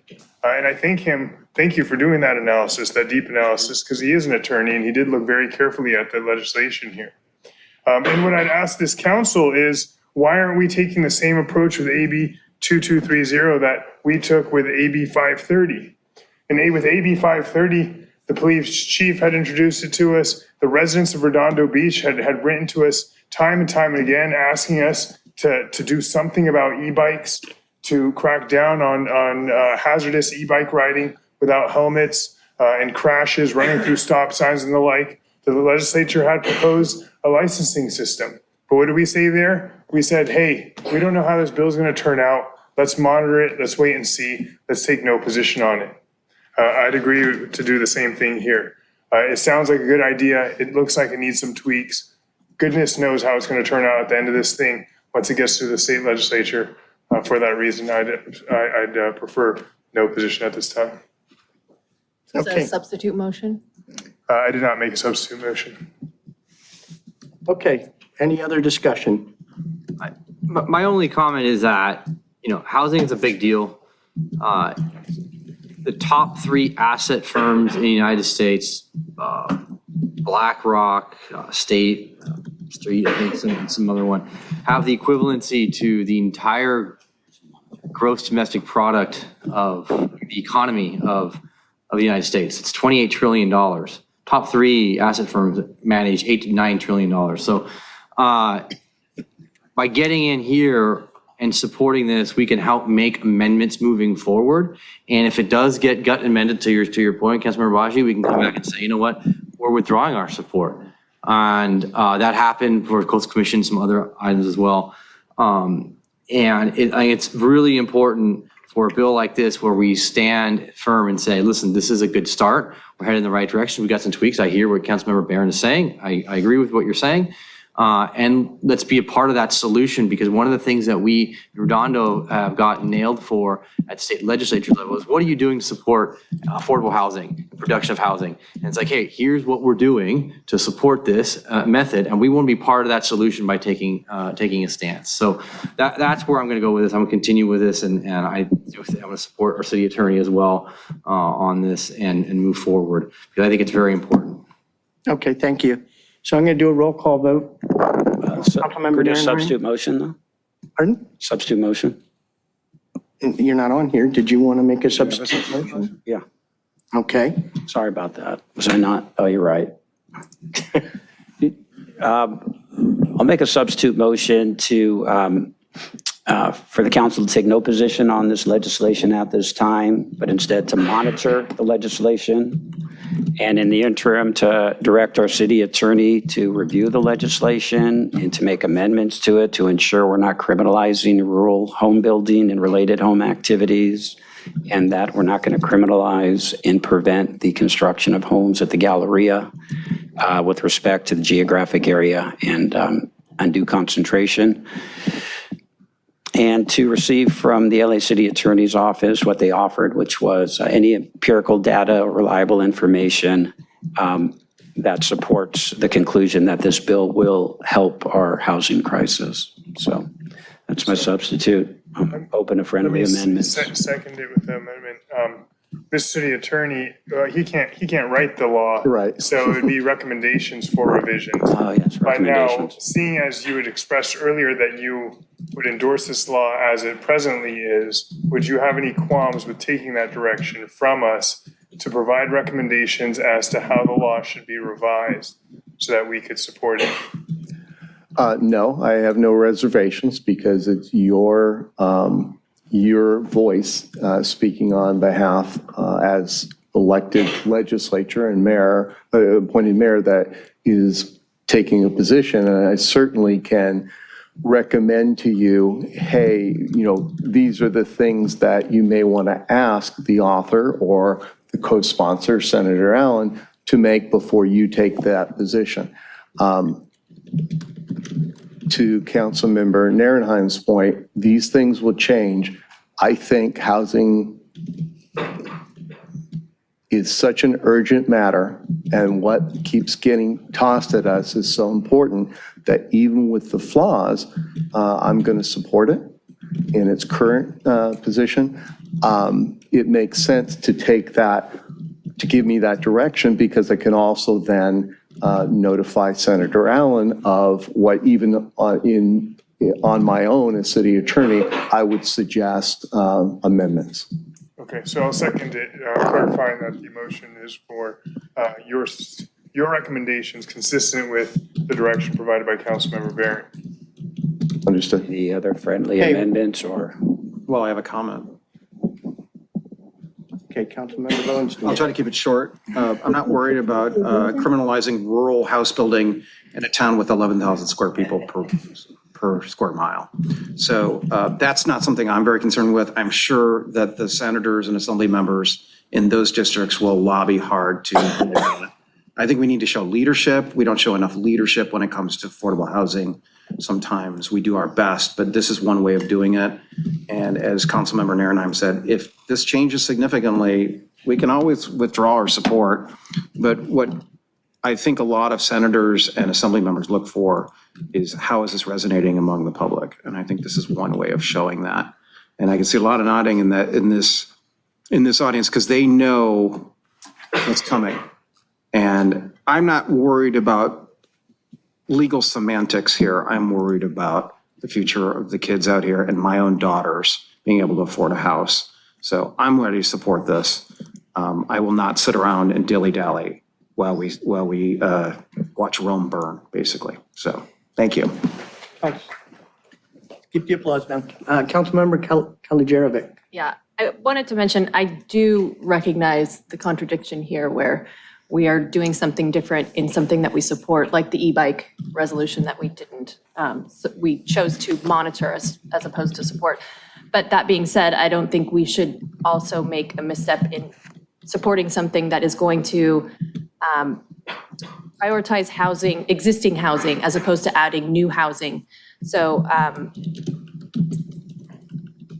I think one of the things that Ms. Feinstein-Soto said was building for residents and not investment. And I think that is, that's our youth, that's our audience tonight. And I think we need to take that, we can monitor this as it goes through, but I think showing support tonight is important.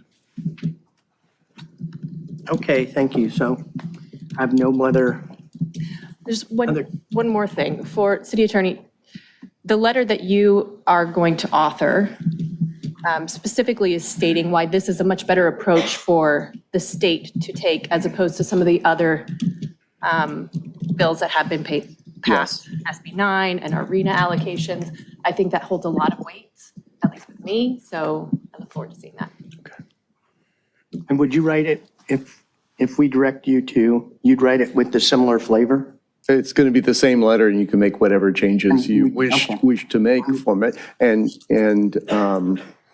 yeah, it's the same letter, and then you can make, and we'll have conversations in the meantime, and if I get the direction, then I'll do a deep dive into it, speak further with Mr. James, Ms. Felving-Soto, and look at just so I'm aware, the impacts in the area, depending on which motion passes. But yeah, the letter I would be writing for myself is going to talk about all the ways we support affordable housing and that this is so much better than the things we have to fight and our concern over destruction of the Coastal Act.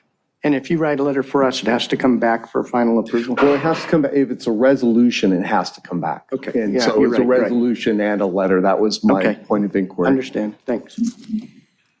Okay, I see no speaker requests, so I'm going to call the vote on the substitute motion. Councilmember Narenheim? No. Councilmember Lowenstein? No. Councilmember Kalijerovic? No. Councilmember Abaji? Yes. Councilmember Barrett? Yes. Okay, so we go back to the original motion. Councilmember Narenheim? Aye. Councilmember Lowenstein? Aye. Councilmember Kalijerovic? Aye. Councilmember Abaji? All right. Councilmember Barrett? This bill will discourage residential house building throughout the state of California and push up housing prices for everybody. Fewer houses, fewer places for our young people to move into, and higher prices. And so for those reasons, Mayor, I'm a no. Understood. Okay, so 4-1, the motion carries. Thank you. And thank you for taking this important issue from the back to the front so that Ms. Felving-Soto could speak to it. Okay. So now we're going back to the normal agenda order. So back to item H, the consent calendar. Would anybody like to pull any of the items from the consent calendar? Councilmember Narenheim. I just want to pull item H11. I just want to comment real quick on H15. That's Friends of the Art, Veterans Park, April 5th through the 15th at Veterans Park. If you were remember the old art show that we did last year, same thing, one more time in April. It'll be a ton of fun, a ton of great artwork. So thank you staff and thanks to the Redondo Beach art group, Friends of the Redondo art group. And then item H7, big shout out again to Public Works, Andrew Wingy and Ted Simon. That is a grant, a massive grant, multi-million-dollar grant to get more bike lanes in the city of Redondo Beach. And I've said this before, came into office, there was less than 5% of bike lanes coming out in 2025. Next year, we'll have over 85% of the South Bay Bicycle Master Plan implemented in Redondo Beach, and this is going to be a big step. So thank you very much for that. Really, really appreciate it. For Nob Hill, Esplanade to Nob Hill, this is a big part of it right I there. think you're starting to violate the intent of how we do this. Making a statement. I don't want to pull it. Don't want to pull it. I just want to make a statement. So H11, that's the only one you want to pull? Yep. Councilmember Lowenstein. I was going to pull H11, that's it. Councilmember Kalajerovic. H17, please. H17. Councilmember Obaji. Nothing. Councilmember Barrett. No? Okay, so we're going to pull H11 and H17. Would any member of the public like to comment on any of the consent calendar items that we have not pulled? That's anything that's in the consent calendar other than H11, H17, and I believe we pulled our delayed 18. H18. So any member of the public wishing to speak to any of those consent item? Anybody online? Mayor, we do not have any hands raised on Zoom, and there are no e-comments. Okay, so can I get a motion to approve the consent calendar items? Motion to approve the consent calendar items except for the items that were pulled. Second. Okay, we have a motion and a second. Everybody for? Aye. All opposed? Okay. And I do have an item to read, and that is Agenda Item H7, adopt by title only, Resolution Number CC 2403-019, a resolution of the City Council of the City of Redondo Beach, California, awarding a contract to Toro Enterprises, Inc., a California corporation, in the amount of $2,352,631 for the construction of the Bicycle Transportation Plan Implementation Phase 1 project, job number 40510. Thank you. Okay, going to the consent calendar items that we pulled, item H11, that has to do with the leaf blowers. So Mike, do you have someone to speak to this, or? We're on standby for any questions. This is a follow-up action to the council's discussion a month ago, directing the preparation of the amendment to allow for the electric leaf blowers to occur during construction hours. If you have any questions on that item, we're here to answer them. Okay, I have no speakers right now. Two of you wanted me to pull this, so. I'll speak. Okay, Councilmember Lowenstein. Thank you. I've made no secret of how I feel about this. I think it's the wrong action to take. There's a lot of people in our community that have asthma, they have COPD, they have other lung ailments, and whether it's gas-powered or electric or battery-powered, it makes no difference to them. It's still 2.5 micron particulate matter getting thrown around at 200 miles an hour from leaf blowers. And it will make enforcement of gas that much more difficult. And as far as the belief that gardeners do not blow grass and other things out into the street, I've seen it over and over again this last week. I think we're making a big mistake here, folks. And now the environmental groups have spoken out against this. I think it's wrong.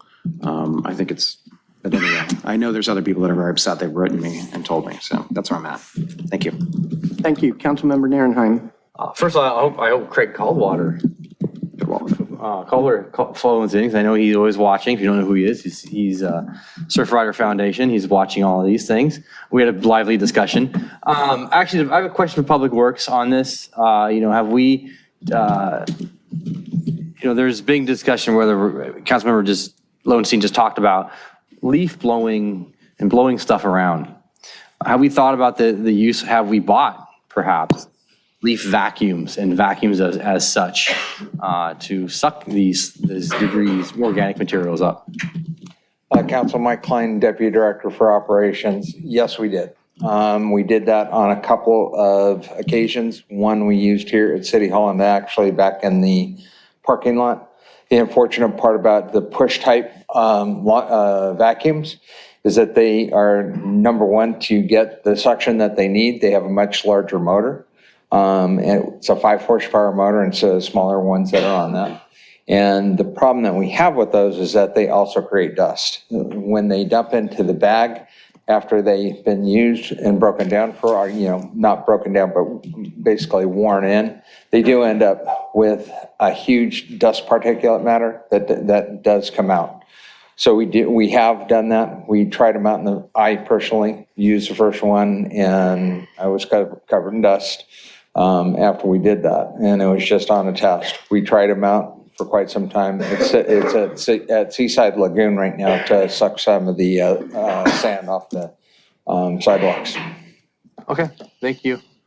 I mean, now we just heard, thinking, well, maybe we can go down this path of leaf organic material vacuums, but I think we just kind of heard what the answers on that. Thank you. That was no further questions or comments.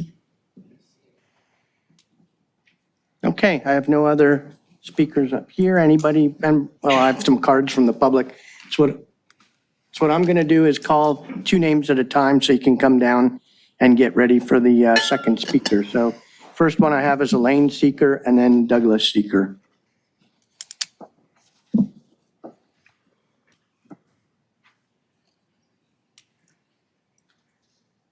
Good evening, Elaine Seeker, District 5. Battery-powered leaf blowers with their velocity of 100 to 250 miles per hour whip up hazardous particles and contaminants from the ground, sending them long distances, and the tiniest particles, once airborne, can stay aloft for hours. As you already know, particulate matter is deleterious to everyone's health and leaves all of us more susceptible to acquiring or exacerbating serious health conditions such as heart and lung diseases. To knowingly condone and be accepting of all the subsequent harmful and destructive consequences brought about by using any leaf blower is, in my opinion, unconscionable. Giving legal cover that will allow one resident to disrupt and worsen the rightful quality of life, well-being, and the invaluable health of a neighboring resident is wrong, disrespectful, inconsiderate, and reprehensible. When there are numerous and viable options such as rakes, brooms, and battery-powered leaf vacuums, there is no logical reason for making an allowance for the use of battery-powered leaf blowers. Allowing the use of battery-powered leaf blowers while still prohibiting the gas-powered ones will make the challenges of enforcement difficult and perplexing. For instance, some residents and gardeners, when the battery on their leaf blower wears down, will bring out their gas-powered one and swear, if questioned, that they were instead using their battery-powered leaf blower. City workers, gardeners, and residents can all effectively and efficiently use new and improved battery-powered leaf vacuums, not the old ones, as well as rakes and brooms. If the focus was more aimed at picking up only larger debris, doing so would prove to be faster than repeatedly and needlessly blowing large areas of landscaping, all the while stirring up huge amounts of toxic dust, carcinogens, and pollutants. Amending the ban allowing battery-powered leaf blowers will be telling the residents of Redondo Beach that this council is more concerned with the unjustifiable convenience for some rather than the right to a healthier quality of life for all. Let it be known that the residents, the public works departments, and contractors in the beautiful cities of Hermosa Beach and Manhattan Beach have steadfastly upheld and complied with their ordinances that ban the use of all motorized leaf blowers due to their highly commendable and ongoing pursuit for an enhanced quality of life for everyone. May I submit this for the record? Yeah. Second. Thank you. All 4? Aye. Doug? And then Wayne Craig? Good evening, Council. Douglas Seeker, District 5.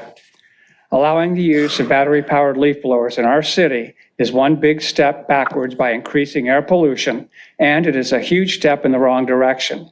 It can be said that smoking 1 pack of cigarettes a day rather than 2 packs is a step in the right direction, but not smoking at all is the best direction. This analogy aptly reflects the backwards action that this city council is taking by now considering the use of battery-powered leaf blowers. Not allowing any leaf blowers was and is still the best direction.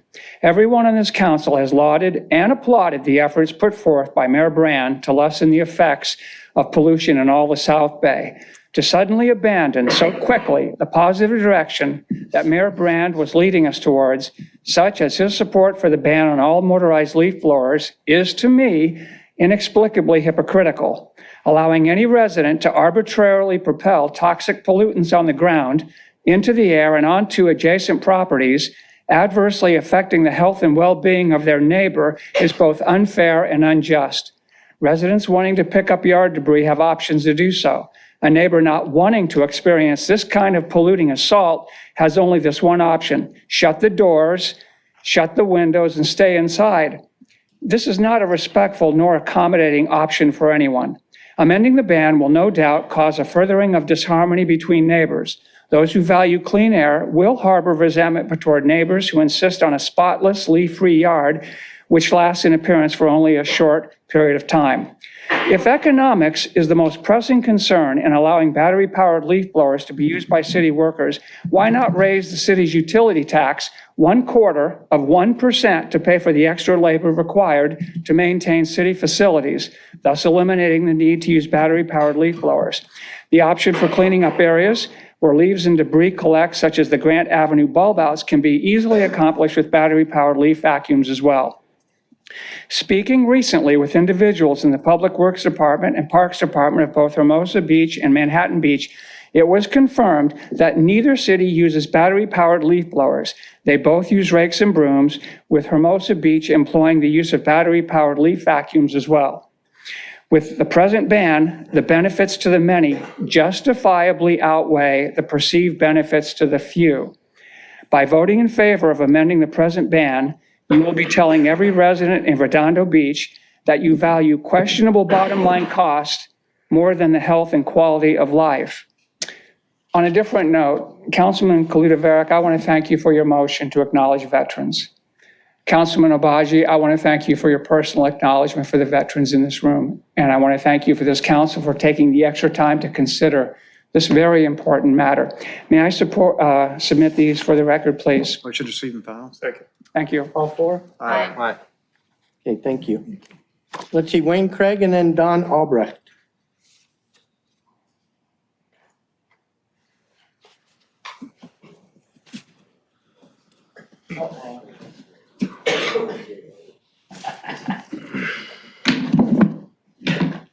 Good evening, Mayor and Council. My name is Wayne Craig. I'm a resident of District 1. I'd like to share some with you.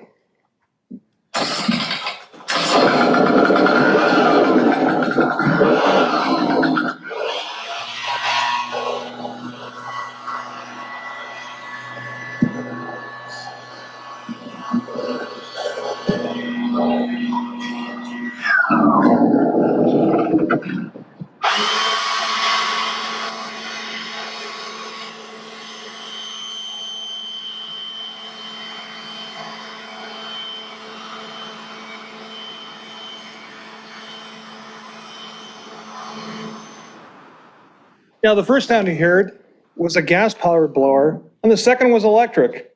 Not much of a difference in sound levels, was it? And this is way a lot lower. I could have had this at 130 dB if I really wanted to.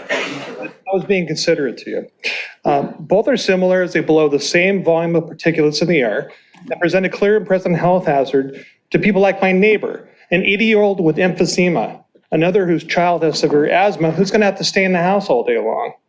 The only thing these blowers don't have in common is toxic gases such as toluene and benzene generated by two-stroke engines. Now, to simulate that, I have the spray here, and don't worry, this is just clear air. I wouldn't dream of trying to risk your health with something toxic out here.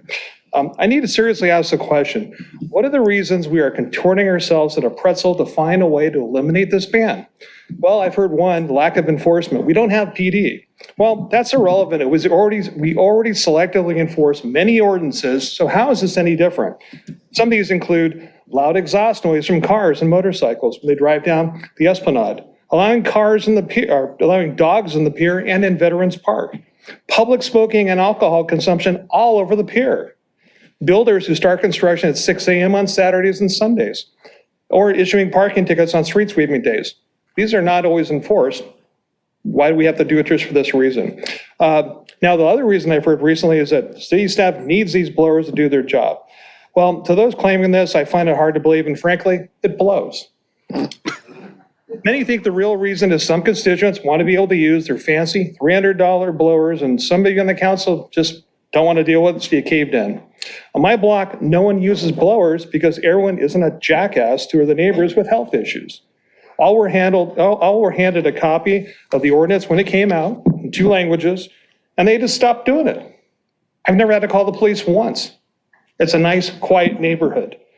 Please continue the ban on all blowers, both gas and electric. The mere brand wanted to remain intact. We will all breathe better. Thank you. Okay. Don Albrecht and then Dr. Andy Lesser. My name's Don Albrecht. I've lived in Redondo over 50 years. I've never heard such rhetoric in all my life.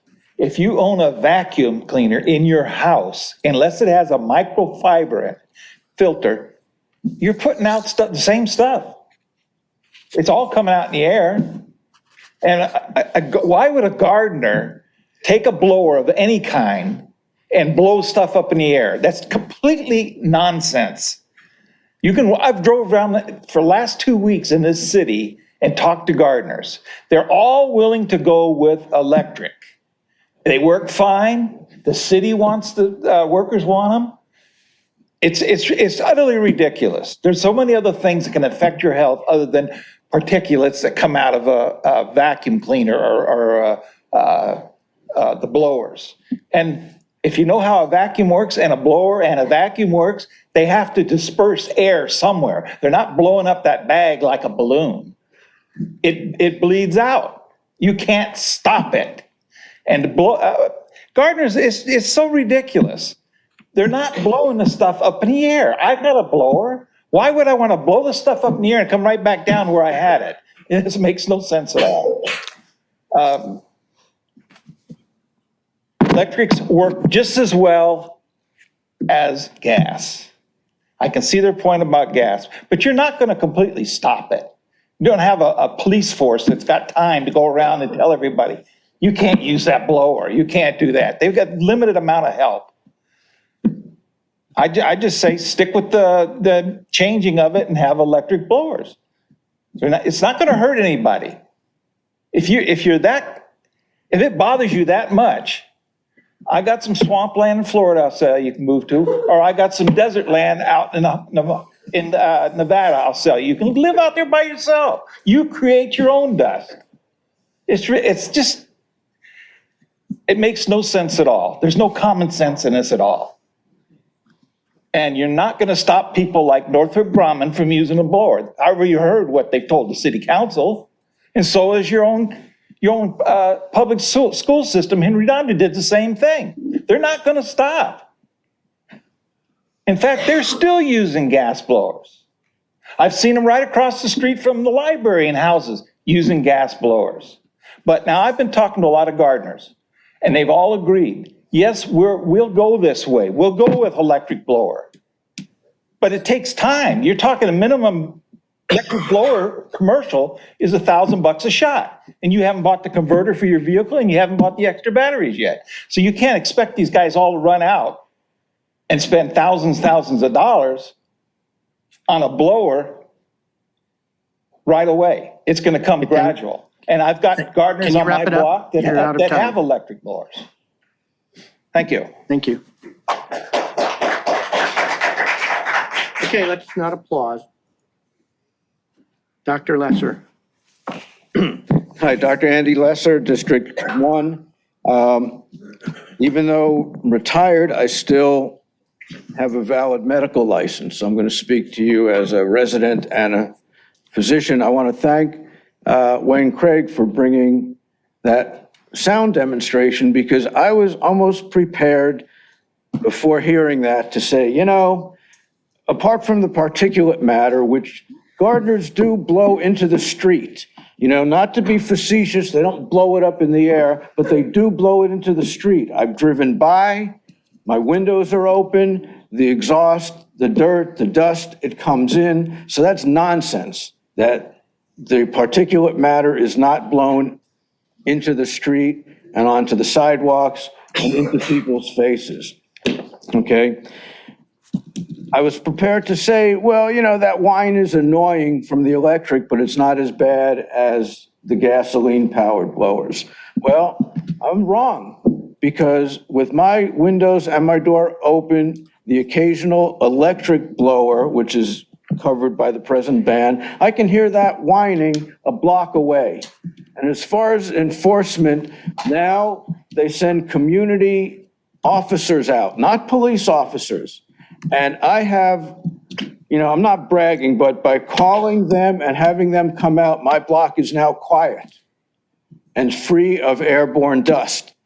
And I agree with Councilman Lowenstein that this is a public health matter. I don't know what's going on back here. There's a lot less smoking in the world. but I have heard more than 120 coughs since this meeting started from our youth. And I can't imagine that allowing the electric blowers to spread particulate matter is going to make their health any better. So I'm not saying, I don't know why they're coughing, but I got to tell you, you blow that stuff in the air, gasoline or electric. I can't believe you're considering going back on a ban that was so hard fought. You know, once upon a time, there were lots of red light traffic cameras, and they were instituted to prevent collisions, T-bone. And there was a grassroots movement to get rid of them because people were pissing and moaning to their representatives that they were getting tickets for turning right on red without coming to a full stop, and there were rear-end collisions. So guess what? Under public pressure to get rid of red light traffic cameras, they're virtually gone, and the number of T-bone fatality accidents has gone up. You are going to decrease, you're going to impair the health of residents if you go back on the present ban. So please, just leave the ban in place. Thank you. Thank you. That's all that have submitted cards. Anyone else from the public?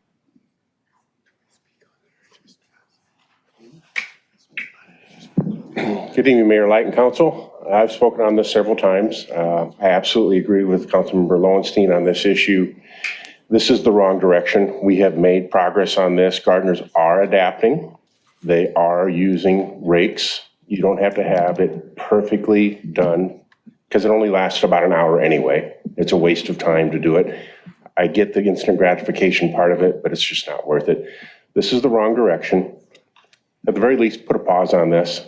Give it some more time.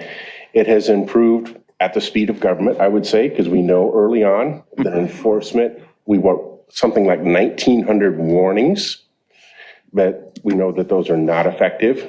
Since the citations have actually gone out, I have seen a marked difference. It is improving. There's more room for it to improve.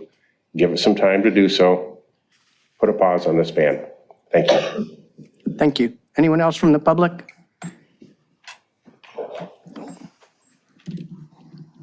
Hi, my name is Andy Porchop. I'm from Torrance, and you look familiar. Okay. Even the fire captain knows me, my name. I never told him my name. He knows my real name because this is my stage name. So, excuse me, but I did not bring any props today. And it was a very good deal. You guys did not have leaf blowers because I hate leaf blowers, I have to tell you. So one good solution is when you hear the gardeners coming, you know, they start up the lawnmower, you get in your car and get the hell out of it, you know, or just get a daytime job, you know what I mean? Then you won't have a problem. But if you are old folks like me and you have a gardener doing 6 houses around you, it's a little bit of problem. It's like a 3-hour suffering, you know, because the guy mowing, edging, and blowing. Now, one gentleman suggested, you know, vacuum cleaners, and he compared vacuum cleaners to blowers. Now, vacuum cleaners, guess what? Have a filter. I don't know if you see ever a leaf blower with a filter. And it's not that the leaf blower is blowing, but what the leaf blower is blowing. Not just grass leaves, not just leaves from the trees, dog doo-doo, residue, okay? Coming to your nostril, your face, and then the dude tried to compare to that with a HEPA filter vacuum cleaner inside your house, then somebody blasting your face with all kinds of things, I don't want to repeat myself, and coming to your eye, nose, and the throat. You know what I mean? So don't compare blowing to sucking. You know what I mean? Sometimes it's the same thing, but it's a big difference. You know what I mean with this leaf blowing thing, you know. Anyway, so I'm also a hypocrite because I have a leaf blower because I used to. I try to speak here. Also because I had the biggest tree in Torrance, the biggest silver maple tree. And it produced so much leaves, the city never, ever swept it up, because it was like 5 tons. So I went out and I bought an electric leaf blower, and I hate it, and I hardly ever use it, because when I was a gardener, I cut my grass, I did my edges, and the clips, I flushed it back to the grass, and I had beautiful watering after my, So please, no leaf blowing, electric or otherwise. You know what I mean? Save the earth. Thank you. Anyone else from the public? Let me guess, turn it to the Public Safety Commission.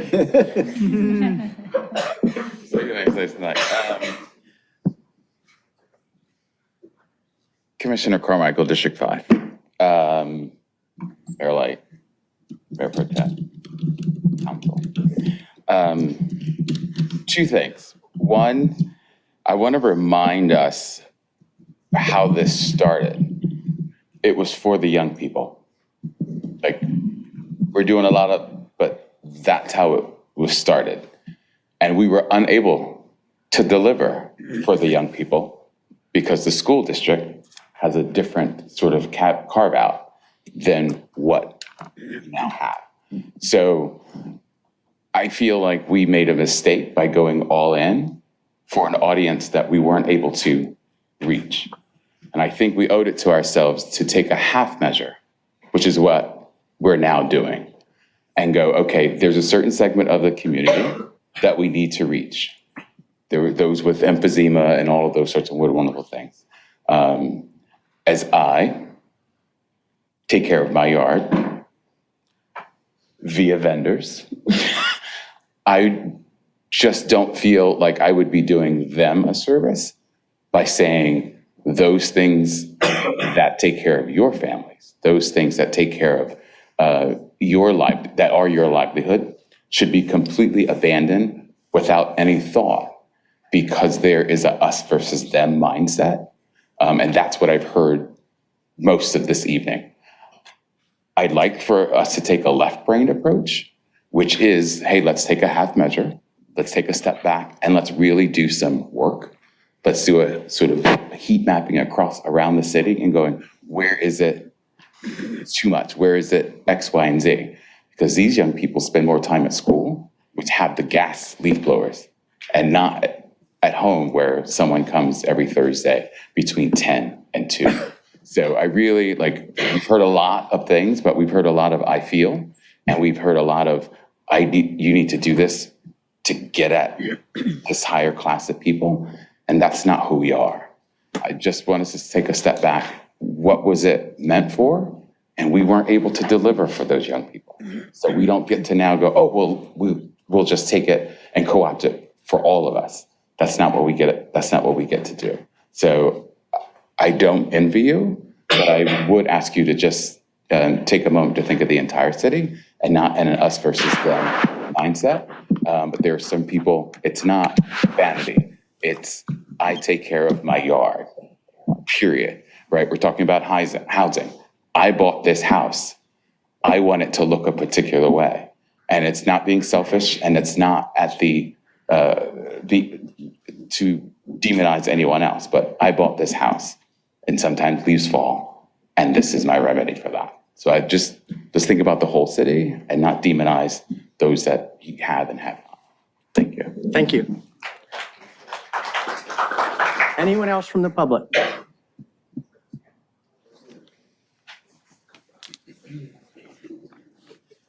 Our actress is back. Yes, thank you for remembering. I was just wondering if it's okay if I ask the panel a question. I was just wondering why this has kind of come up over again, because I think, as Ms. Seeker said, Hermosa and Manhattan seem to have been pretty steadfast to this.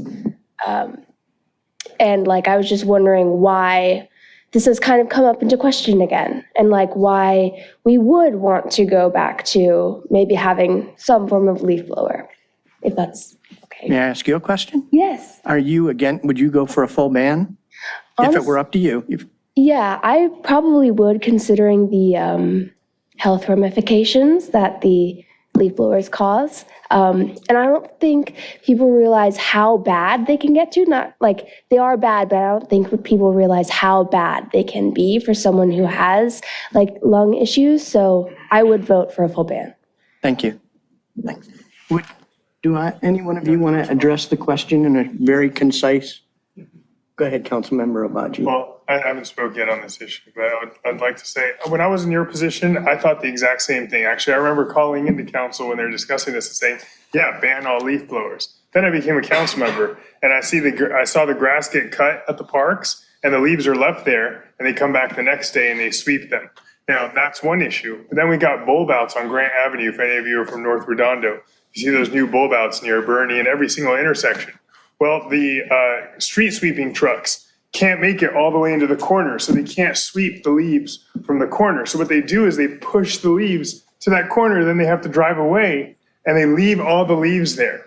And so we talked to Athens, our street sweeper, and said, hey, can you guys pick those up? They said, sure, we'll use a leaf blower and blow them into kind of a big rake. Oh no, they're banned here in Redondo Beach. Oh, well, if we're gonna have to use a broom, it's gonna cost you a lot more. On all these intersections, including Artesia Boulevard, has leaf blowers too. So to Mr. Seeker, to your point, I'm not going to raise taxes or favor raising taxes. So I just wanted to get her question. Okay, that's it. We can get back to you later. Okay, any other member of the public? Anybody online? Yes, Mayor. Nancy Skiba, please unmute yourself and you may begin. Good evening again, Nancy Skiba, District 4. I don't like the leaf blowers. I've seen these guys continue blowing the dirt and stuff around as people are just walking down the sidewalk and they have to walk through this cloud. Some of them will turn it off while the people pass, but a lot of them won't. And I've seen them actually blowing all the debris into the storm drains. I don't think they're supposed to be doing that. I would like the ban, but I can understand how maybe a partial ban with some other alternative, some type of vacuum. I know Public Works didn't like the vacuums, but as somebody who has asthma and that, I don't appreciate all the particles flying around. And it's very, very uncomfortable to anybody who's got that kind of a condition. I would like to see them come to some resolution with this and do it up like pretty quickly, personally speaking. And I know that the gardeners like the leaf blowers because they can do the thing so much faster, and then they can move on to the next client and squeeze in more clients because they don't have to be there as long sweeping with a broom and all of that.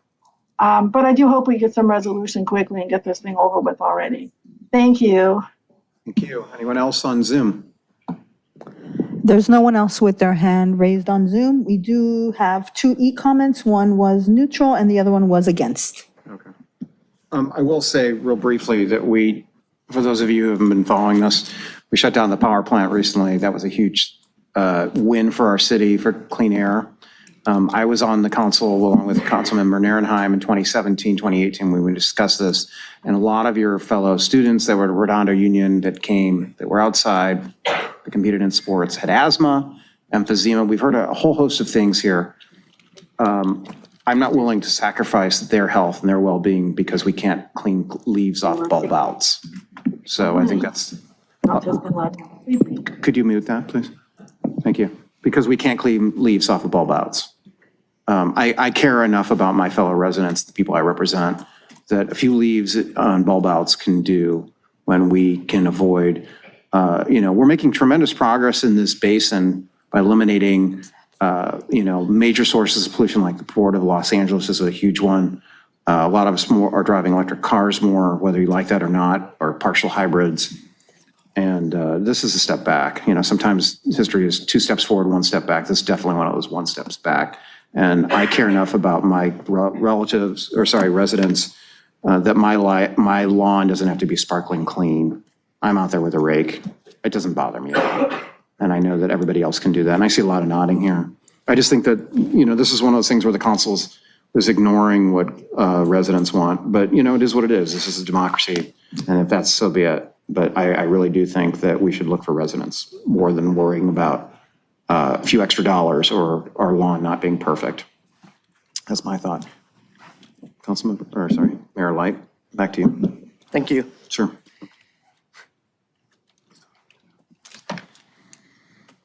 See, I lost my I legislate. Councilmember Obaji. All right, so I disagree. The majority of residents don't want us to keep the ban in place. Actually, 60%, I think that might have been 70% of the residents I polled said that they would like to be able to use electric leaf blowers. I'm not inclined to raise or support raising taxes to provide the very basic service of cleaning the streets and the sidewalks around our parks or sweeping up the leaves. And to the folks who keep invoking now 2 weeks in a row, Mayor Brand on this subject, the very last conversation I had with Mayor Brand was on the leaf blower subject. I explained to him the problem that we had in my neighborhood, that my residents have, my neighbors have complained about relative to these leaves not being swept up, trash not being picked up by the street sweepers. He said, Zane, I'm open-minded about it. Let's have a discussion, so on and so forth. Didn't know he was going to pass 2 days later. It was not a no, absolutely, we must not repeal this. In any event, Mayor Brand's embodiment today is in Mayor Light. So I make a motion to approve H11. Second. So we have a motion and a second.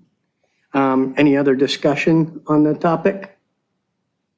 Okay, I'm going to correct a few things that I heard that are misinformation out there. First off, PM 2.5 is very bad for your health. It's particularly bad for the young, the elderly, and those with cardiopulmonary problems, and it does affect your brain development as well. So PM 2.5 is actually very hazardous. It is one of the reasons we have lobbied for so long to shut down that power plant. Leaf blowers, while people aren't deliberately blowing them up in the air, you don't control where the particulates go after you start blowing, and it's not all laminar flow. So PM 2.5 is small, and it will carry for hours in the air once you blow it with a leaf blower. You can also see it when the street sweepers go by. As far as vacuums go, people were correct. Vacuums actually generate just as much as, if not more. Particulate PM 2.5, if you're using them to vacuum up leaves and other detritus from lawns and from streets. There's just no two ways. You don't have HEPA filters on outdoor leaf vacuums. Most of us have now HEPA filters in our home vacuums for inside, and there's a reason for that, and that's because we were blowing dust around our houses, and PM 2.5 does get filtered out by HEPA filters. So with that, I just wanted to dispel some of the misinformation. It is a health hazard. That does not mean, there's a lot of other things that generate PM 2.5. Driving your cars does it, your brake dust, your tire dust, wind blows it up. But this is a man-made occurrence, and there's no reason we have to advocate adding to the problem that we already have. So with that, though, I'm going to turn it over to the council for a vote, and I'm going to do a roll call vote. We have a motion and a second to approve the ordinance change as written. Councilmember Narenheim. Aye. Councilmember Lowenstein. No. Councilmember Kalajirovic. Aye. Councilmember Obaji. Aye. Councilmember Barron. Aye. So that's 4-1, the motion carries. Mayor, if I may read the title of this ordinance? No, you may not. Just kidding. It is introduced by title only, ordinance number 3269-24, an ordinance of the City of Redondo Beach, California, amending Chapter 24, Article 5, Section 4-24.507 of the Redondo Beach Municipal Code, modifying the citywide ban on leaf blowers to allow the use of electric leaf blowers during construction hours. That concludes the reading. Thank you. And now on to, let's see, I believe the next one we pulled was H17. Yes, I pulled that item. I wanted to just have Ms. Ford talk about our partnership with Harbor Interfaith and the work that they're doing and the continuation. Good evening, Mayor and Council. Joy Ford, Quality of Life Prosecutor.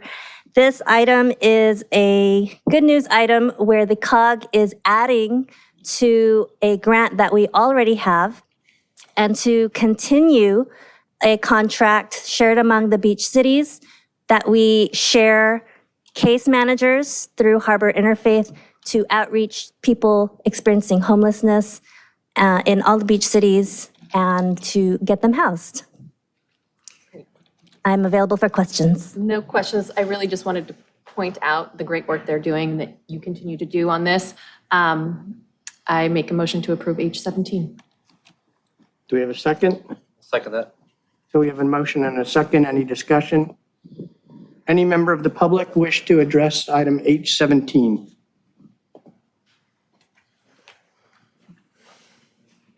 Hi, I'm Andy Porchop. I'm from Torrance.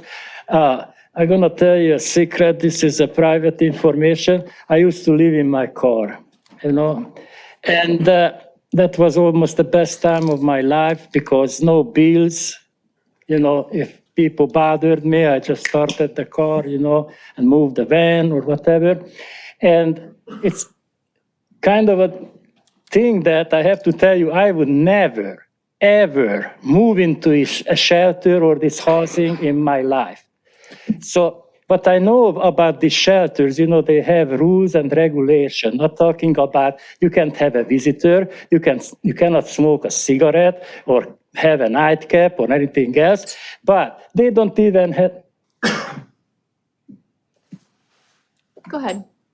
Oh, I'm speaking off topic. No, I was Oh, okay, I thought because you moved up there. Anyway, so I made a video, but I did not produce, when Janice Hahn came to Torrance and they were celebrating these 40 units, and Torrance spent already like $4 or $5 million in 3 years with these services on our homeless. The homeless population is growing, and, people died in there. They don't advertise that. Imagine you have this 8 by 8, whatever, it's 1/4 inch thick. The air conditioning has to run because you overheat yourself. You cannot have visitors. There is not a toilet there. Some people has to walk 50 yards to a toilet, and no water.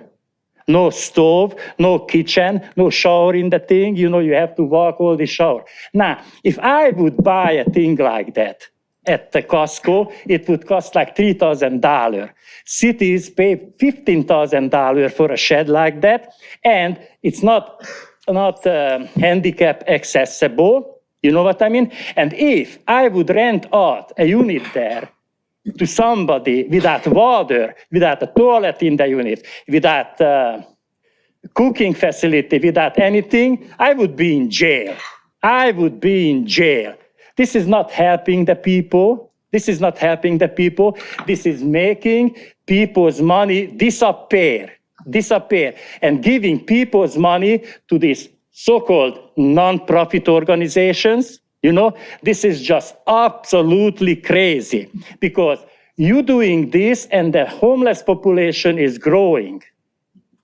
And homeless is created every day, more and more. And then we have these porta potty houses.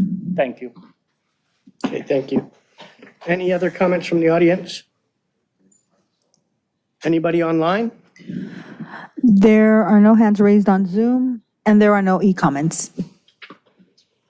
Okay, any other discussion on this item?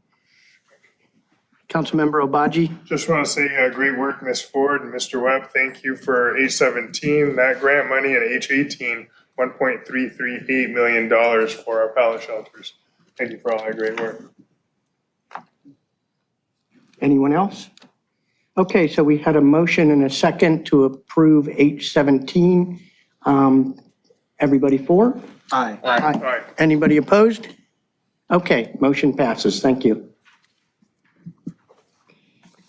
Okay, now we're going to item J, public participation on non-agenda items. This item is for the public to speak for up to 3 minutes on any topic that is not already on the agenda, and we will limit this section to 30 minutes. So with that, we have 2 cards, Wayne Craig and then Dr. Andy Lesser. No, I need to wait. Oh, you want to wait? To wait. Okay. Till I hear others. Okay. Good evening, Mayor and Council. Wayne Craig, resident of District 1. Talk is cheap. Many in our city claim they support our Redondo Beach Fire Department and first responders. I asked them to consider these facts. Our first responders are in contract negotiation with the city for wage increases. A salary study confirms that our first responders receive about 12.5% below the average rate from surrounding cities. That means it'll take at least a 12.5% raise just to match how much they are underpaid. Since this new contract is for 3 years, it means that without an annual cost of living adjustment or COLA included, in 3 years, they will once again be about 12% below the norm. I asked the City Council during this important contract negotiation to please factor in COLA increases, or we will continue to lose our first responders to other cities. Another issue for those who claim to support our first responders is the condition of our fire stations. They are well over 60 years old, seriously out of date, and in need of significant repair. Put that in perspective, with the exception of Mayor Light, in most cases, they are decades older than each of you council members. Think about that. Thanks, Wayne. Wow. The minimum estimated cost to replace just 2 of our antiquated fire stations is about $35 million. I urge the council to consider that if you cannot find the funds in the budget to fix this, perhaps it's time to consider a bond. If you don't, other competing bond measures will come before residents and it'll never get done. Now, I'm sure many of you whine in the public domain, whine and say, hey, but we just bought 2 fire engines. To them, I say that's great. But remember, one was to replace an older unit that caught on fire, and the other was nearing the end of its usable lifespan. Sure, that's a great start, but we have a long way to go before we give our first responders what they really need. To you and the council and the public, if you aren't willing to make these minimum commitments, you really don't support the Redondo Beach Fire Department and our first responders. Thank you. Thank you. Dr. Andy Lesser. I need to collect my thoughts, so I'm going to defer to others. I shouldn't have put in a card. I need to wait. Okay, we're putting you in the penalty box. Okay, anybody else wish to speak on non-agenda items?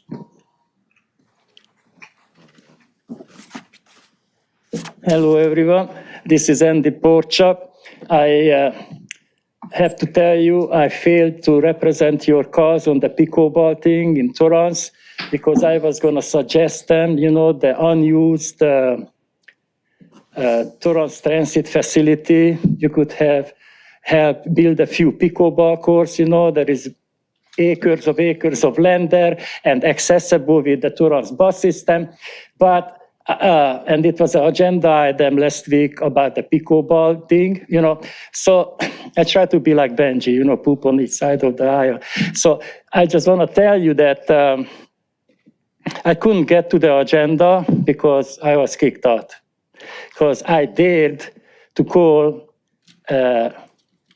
government official a goon.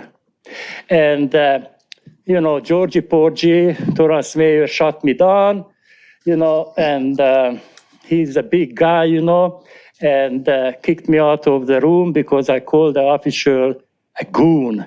A violation of the First Amendment, interrupting my public speak, but that's Torrance.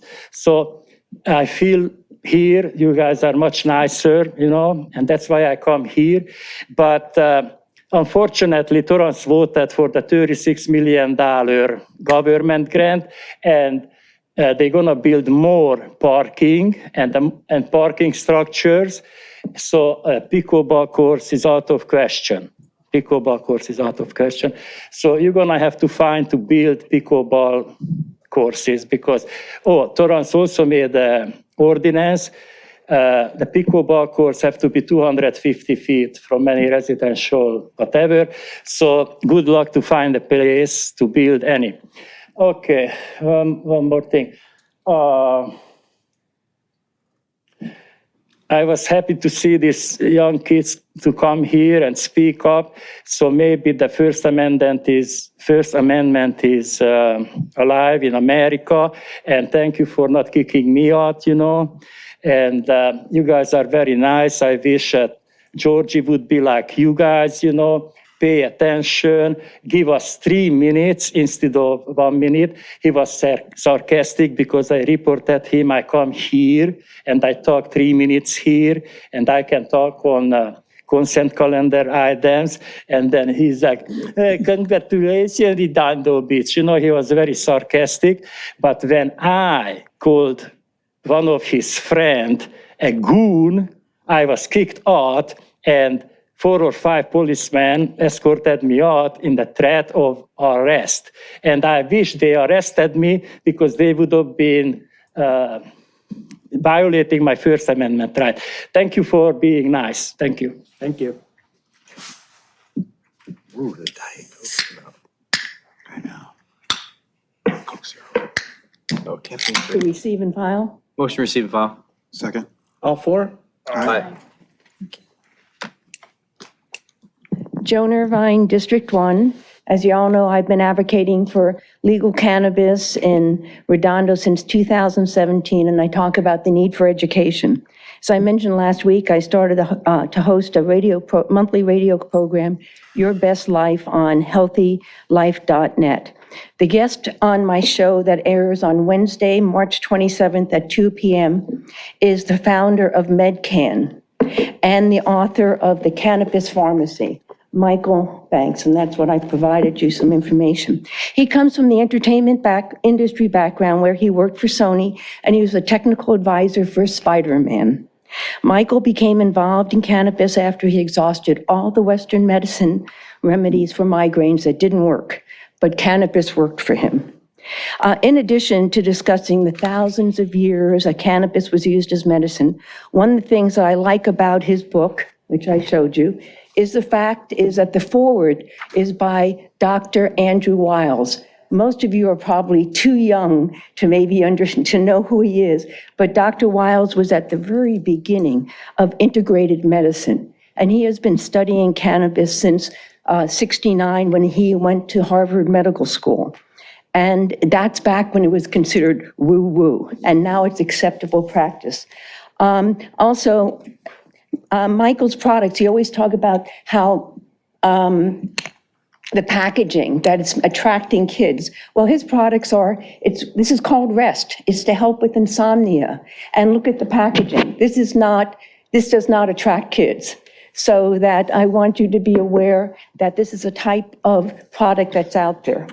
And also you'll notice in the forward by Andrew Wiles, he was, as I said, he was at Harvard Medical School in 1968, and he studied cannabis back there. And he said it's his strong belief that that Michael Backus and other like-minded professionals will inspire further rational and scientific approaches to cannabis, steer us away from the political agenda that has made it difficult for patients to have access to the benefits of this useful plant.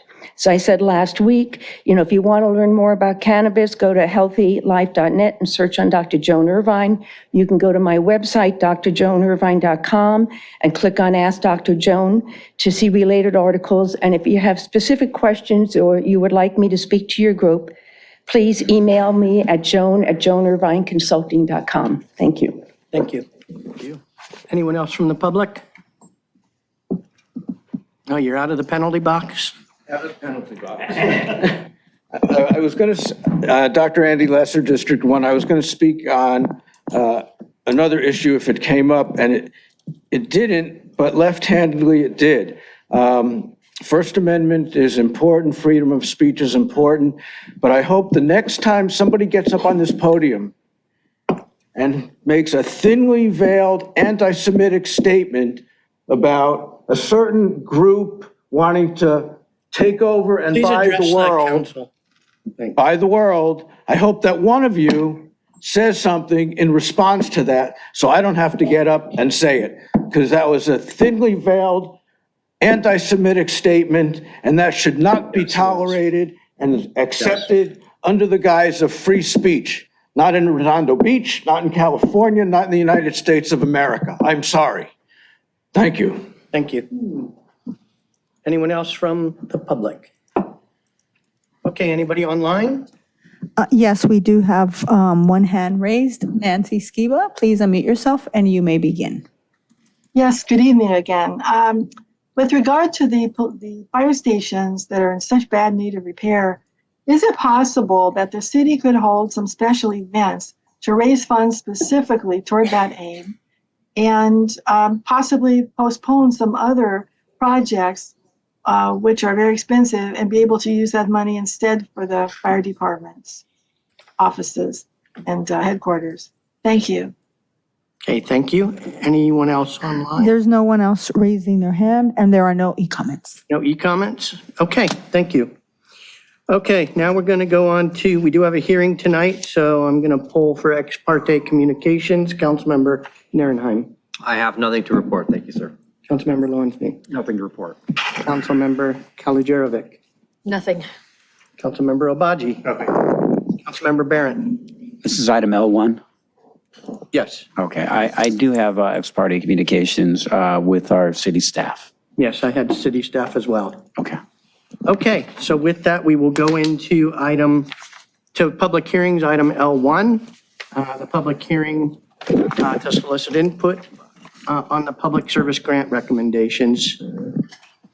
Okay, thank you. Yeah, thank you. So good evening, Mayor and City Council. Motion to open the public hearing. I'll second that. Yep, that was my motion. Do we have a second? Yeah. I'll Okay, second. everybody for? Aye. Aye. Anybody opposed? Okay, now. Okay, thank you. Sorry about that. So we are here for the annual review of the Community Development Block Grant, also known as CDBG, the review of the annual action plan. So this is going to be for proposed funding allocations for the upcoming fiscal year, so fiscal year 24-25. We do have our consultant here from Michael Baker. We have Ms. Joyce Lee here tonight, and she's going to be providing you with the presentation of the proposed funding allocation. So I'll turn it over to Joyce. Good evening, Honorable Mayor and City Council members. My name is Joyce Lee. I'm with Michael Baker International, and I'm here today to present on the Community Development Block Grant Program for the fiscal year 24-25 Annual Action Plan. So what is CDBG? CDBG funds are given from the U.S. Department of Housing and Urban Development. Those funds are dictated from the Congress originally, and essentially these funds are used for housing and community development programs, specifically for low and moderate income persons and or households. So the city of Redondo Beach is expected to receive $237,451 in CDBG funds. I do want to note that it is stated as expected. We have not yet received our final allocation from HUD, unfortunately, but we are having this public hearing because we still do have to meet their deadlines, there as in HUD deadlines, even though they have not given us our final allocation. So I can go a little bit more into that about the funding amount in the later slide, but I do want to note that. So they don't have to be on schedule, but we do. Exactly, unfortunately.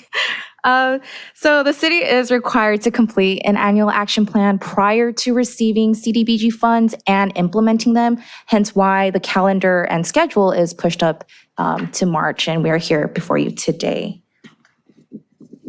So the annual action plan is a report that identifies how the city will be using the CDBG federal grant funds for housing and community development activities, as well as the expected outcomes with those funds.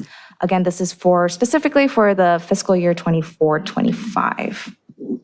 So for CDBG funding history, we have been receiving CDBG funds since 2001. As you can see, we received a little over $500,000 in 2001. And unfortunately, right now, at the current state of 23-24, we've received $263,000. The only way we've been able to move forward with anticipating budgeting is by reducing by 10% of our current amount, which is where you get the $237,000 here today. Yes. So for our proposed budget, again, this is based off of the expected total, that 10% decrease of our current amount. With the budget in mind, I do want to note that with federal funds, there do come federal regulations that we have to adhere to, and that does adhere to budget-wise. We are capped at 20% for administration and fair housing, as well as 15% cap for public service agency funding, meaning we cannot use more than 20% out of our allocation of CDBG funds towards administration/fair housing, and we can use no more than 15% of our received allocation of CDBG funds towards public service agency funding. Unfortunately, that's statutory. It's not something that we can negotiate or try to, change the budget. But again, that is a statutory requirement that we have to adhere to. For the rest of the budget, we do have 2 additional activities that we would like to recommend funding, which is the public facilities improvements, which is the ADA curb ramp project and the mobility access and emergency repair program. So for our public service agencies, again, this is going back to that 15% cap of our CDBG funds. We do have our public service agencies here today. They got a little spread out with the crowd, but we do have, if I can get hands, for 1736 Family Crisis Center, we have Venice Family Clinic present as well, Project Needs Representative, and Disability Community Resource Center. There we go. So we're all a little bit spread out here, but the representatives are here today to speak on behalf of their organization, and should you have any questions regarding the services that they provide. So for the breakdown of the proposed funding, we would like to recommend 1736, which provides counseling, support, and referral services to women and youth who are victims of domestic violence. Venice Family Clinic, which provides therapy, parenting, crisis interventions, and all sorts of assistance for individuals coping with impact trauma. We also would like to fund, or would like to recommend funding for Project Needs, which provides meals to individuals experiencing homelessness and food stress. They also do the intake for homeless services, the CES as well. And lastly, but not least, we do recommend funding for Disability Community Resource Center, which supports persons with disabilities and seniors to with the skills and knowledge so that they be able to maintain their independent lives. For the other 2 activities, they do include home emergency repairs and home mobility repairs. That's through the Mobility Access and Emergency Repair Program, as well as the citywide curb ramp program, which provides ADA compliance sidewalks and curb cuts for persons with disabilities or, even families with children. So for the annual action plan schedule, we're here today for the first public meeting. Tomorrow we'll start the 30-day public commenting review and commenting period, that which will end for April 20th. The report will be made available at various locations throughout the city of Redondo Beach, and we can tell you more too, as well as coming back to City Council May 7th for the second public hearing. This is for City Council's review and adoption so that we can submit timely to HUD by May 15th.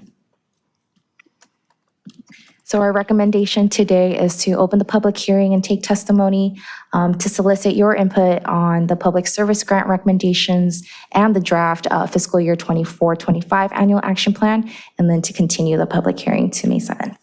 Thank you for your time, and I'm available for questions. So I have a couple to start off. You showed a chart that showed declining budgets. Why is that continually declining? Why is that a downward slope? That is a very good question. If you could see the decrease, it reflects on, it might be economy or whatever Congress decides as important allocations and how they determine what department has more funding. Because it's with the U.S. Department, it's with the federal government. That's something that is decided on a Congress level, and the U.S. Department of Housing and Urban Development not only gives funding directly to us, but to all the participating cities and jurisdictions throughout the U.S.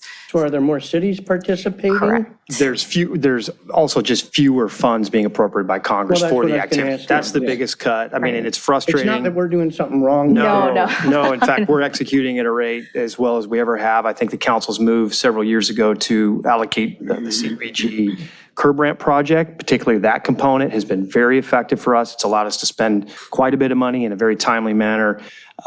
It's just a matter of the federal government squeezing this particular allocation and us having to adjust accordingly. It's sad as I watch this presentation, thinking back in the years when we had nearly $500,000 of available funds, and we still have the same commitments and requirements, 2 hearings, same process. Nothing's changed in our administrative requirements, but our level of funding has been cut in half.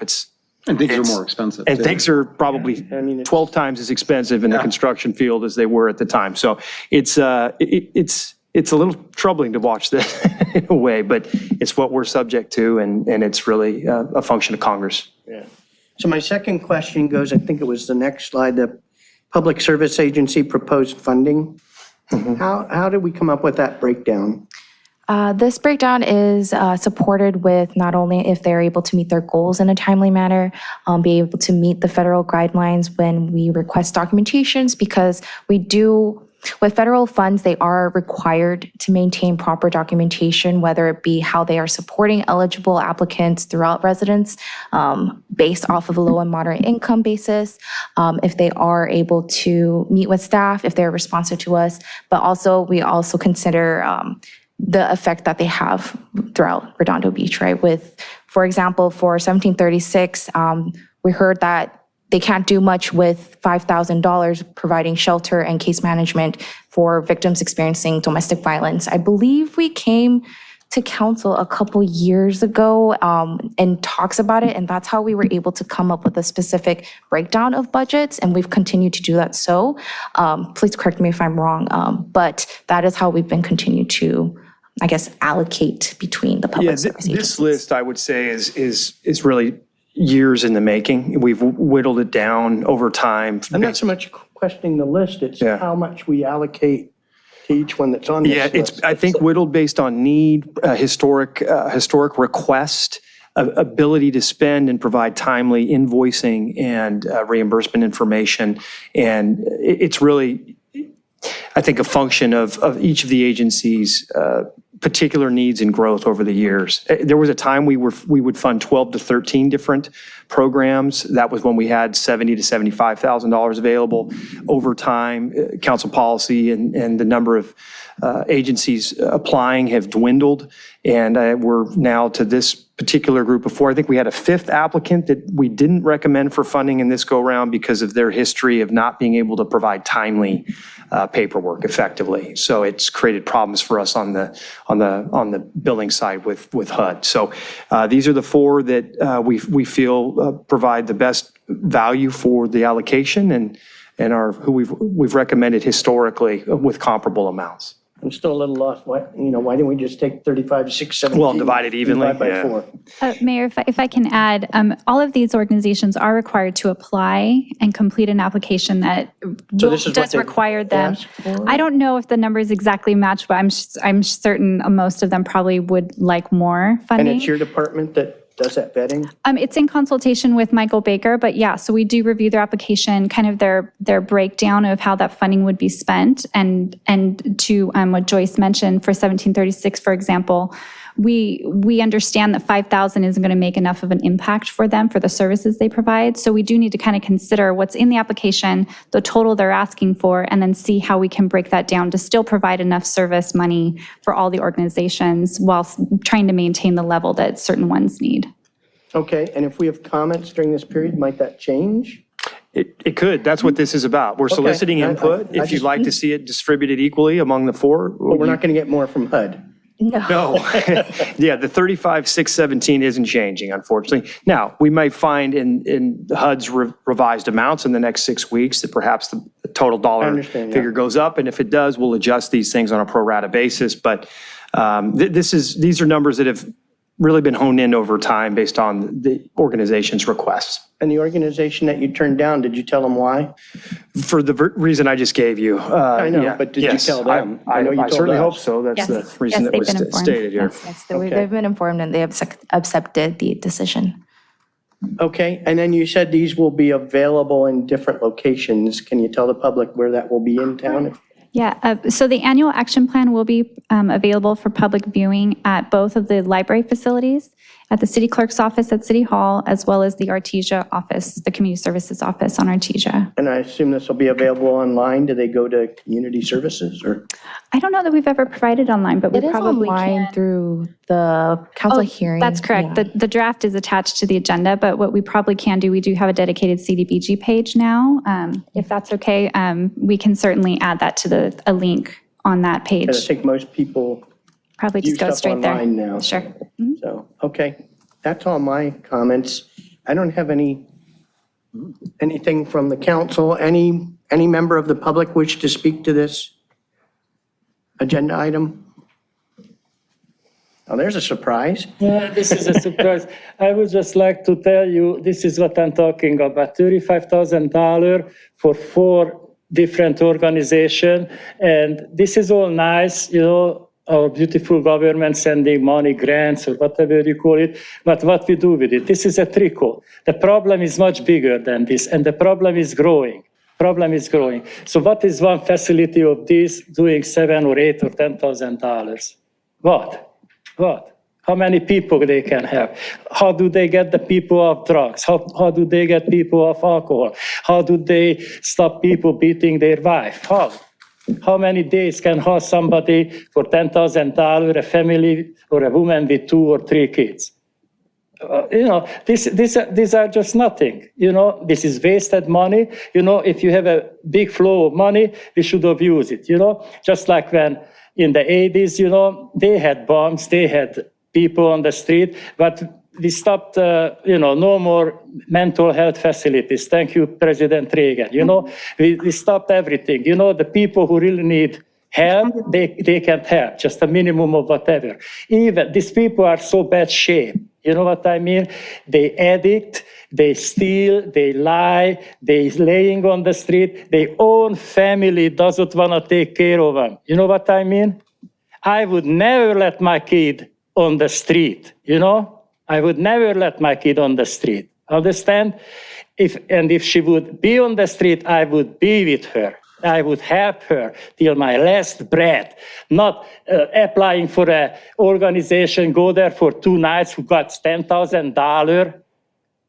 The root of the problem is alcohol, drug addiction, and you promoting drugs too. Alcohol is enough. People drink 2 extra drinks and they're beating up their wife and family. And next day they come back. And the woman has no place to go because he has a job or whatever. People need rehabilitation from drug use, alcohol use, and all that thing. And jobs. People need jobs. People need jobs so they can live with dignity. I don't want nobody bowl of soup. I want to make my money. I want to buy my soup. And that's what's impossible nowadays. You cannot live in a house. This kid's going to go home and never buy a house. But they're going to have facilities where they can go into the church and get a bowl of soup. Good prospect. Just think about it. Thank you. Think about it. Anyone else from the public? Yes.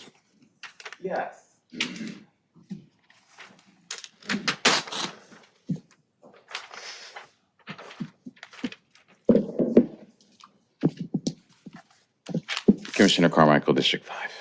I'm going to read a quote. Cowardice asked, is it safe? Expediency asked, is it politics? Vanity asked, is it popular? Conscience asked, is it right? There comes a time when we must take a position that is neither safe, nor political, nor popular, but one must take it because it is right. The list of folks that I saw on the screen, I wanted to say I appreciate that we're doing something because it's right.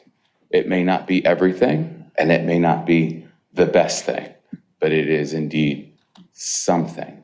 And when I look at that list and I look at the folks that are here representing those organizations, I want to say to this body that I appreciate that we're even taking into consideration what we can do, that we're being thoughtful and methodical about those funds that we are given, and not taking it all for the city, but also giving it to those who on some level need it. I want to say that I appreciate all of the organizations putting forth what they think works for their organizations, because working with domestic violence and those type things, I produced a television program a long time ago for Howard County community. And one of the centers, while we would donate what seemed like an insignificant amount to them, their network of houses and shelters and safe houses and things of that nature for those victims of domestic violence is huge. So they don't need $500,000 donation when they have someone who says, you can use my house, and it's off grid and it's in a trust name. So I don't want, I stand before you as a bit of a palate cleanser, because we can judge others all we want, but I do think we'd have to also take an opportunity to honor the intention. And what I want to say to you all is thank you for the intention. Thank you for what it is that you're trying to do.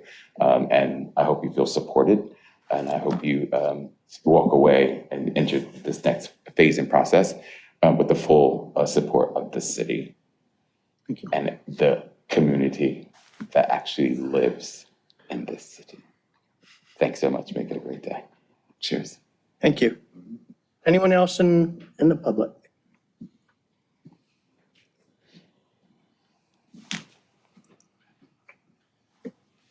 Good evening. Let me see, I think I need to, good. So I'm Michelle Nadeau. I'm with 1736 Family Crisis Center. Some of you I know and some of you I don't. So just wanted to tell you a little bit about what we do. 1736 Family Crisis Center, for 50 years, we've been providing services and shelter to survivors of domestic violence. We take individuals and families, so at any given time, our shelters have a lot of kids. We have a shelter right here in Redondo Beach. We also have a youth shelter for youth in any crisis between the ages of 10 and 17. We have, in the shelter in this city, we have both emergency status and transitional clients. Emergency status means these victims are coming straight from their abusive environment, their dangerous situation, and our goal there is to stabilize that individual or their family, make sure they get what they need, and to see what that next step is. A trend, sometimes if they have a family somewhere in another state, if they've been accepted to a different transitional program, we can help them get to that next step. Many times there's no next step. So they enter in our transitional program, which they stay with us for a year. It's the average stay is 12 months for that individual or family, during which time we provide legal services, clinical support, mental health support.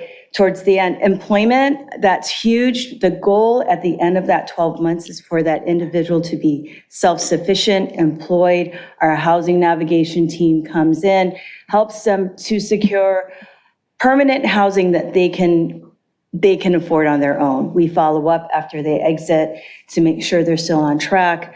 And that's just one of our programs. That's just our shelter program. Outpatient basis to anybody who has survived domestic violence and human trafficking. We also take human trafficking survivors into our shelters. We provide clinical support. We provide legal services, rapid rehousing, anything that individual or family may need. So just wanted to tell you that any contribution is great. Somebody said networking, this gentleman back here, networking is huge. We work with Venice Family Clinic. We refer our clients who need medical help, medical support, which we don't provide, but Venice Family Clinic does. We network so intricately and so well with the Redondo Beach Police Department it takes a lot to help us to do what we do. And your support every year is so appreciated and goes a very long way. So thank you so much. Thank you. Thanks for what you do. Anyone else in the audience tonight? Okay, anybody online? On the council. Oh, no, come on up.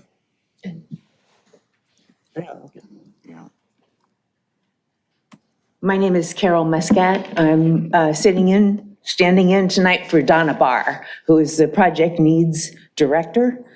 She is hosting a troop of brownies tonight, distributing the hot meal service at Project Needs. So I offered to come here because I thought this was a much better deal. Thank you for describing Project Needs so well. Yes, we are a hot meal service, but we're so much more than that. And you are so much a part of that as well.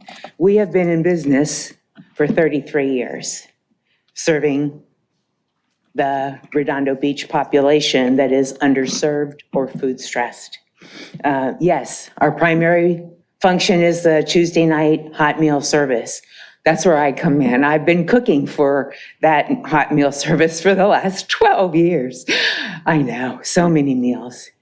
It's actually just a few of us that actually get together every Tuesday, put a meal together, and serve over 60 guests every Tuesday night. Always appreciated.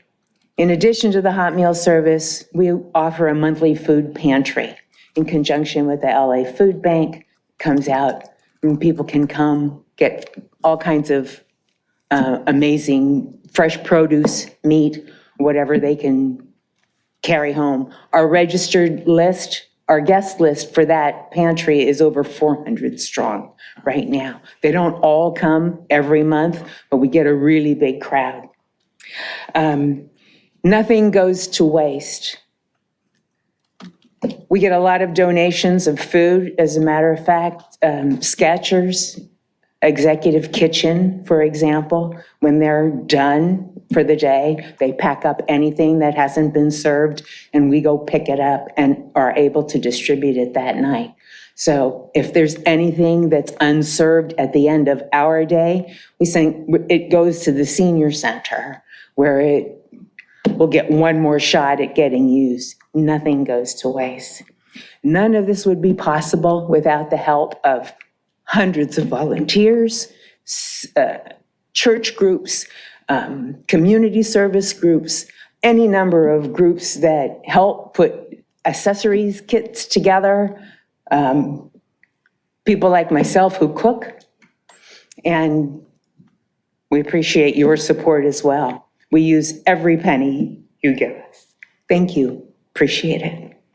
Thank you. Thanks for what you do. Anyone else? Okay, anyone online? Yes, I do have one hand raised, Mayor. Christina Miller, please unmute yourself and you may begin.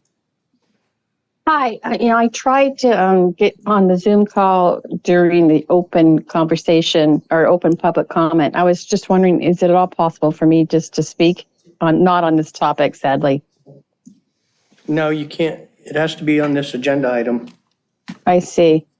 Okay. You missed the non-agenda items, so. Yeah, I know. As you guys were talking about it, as I was trying to log on to the Zoom, and then when I logged back on, you guys had already moved on. So I wasn't able to do it.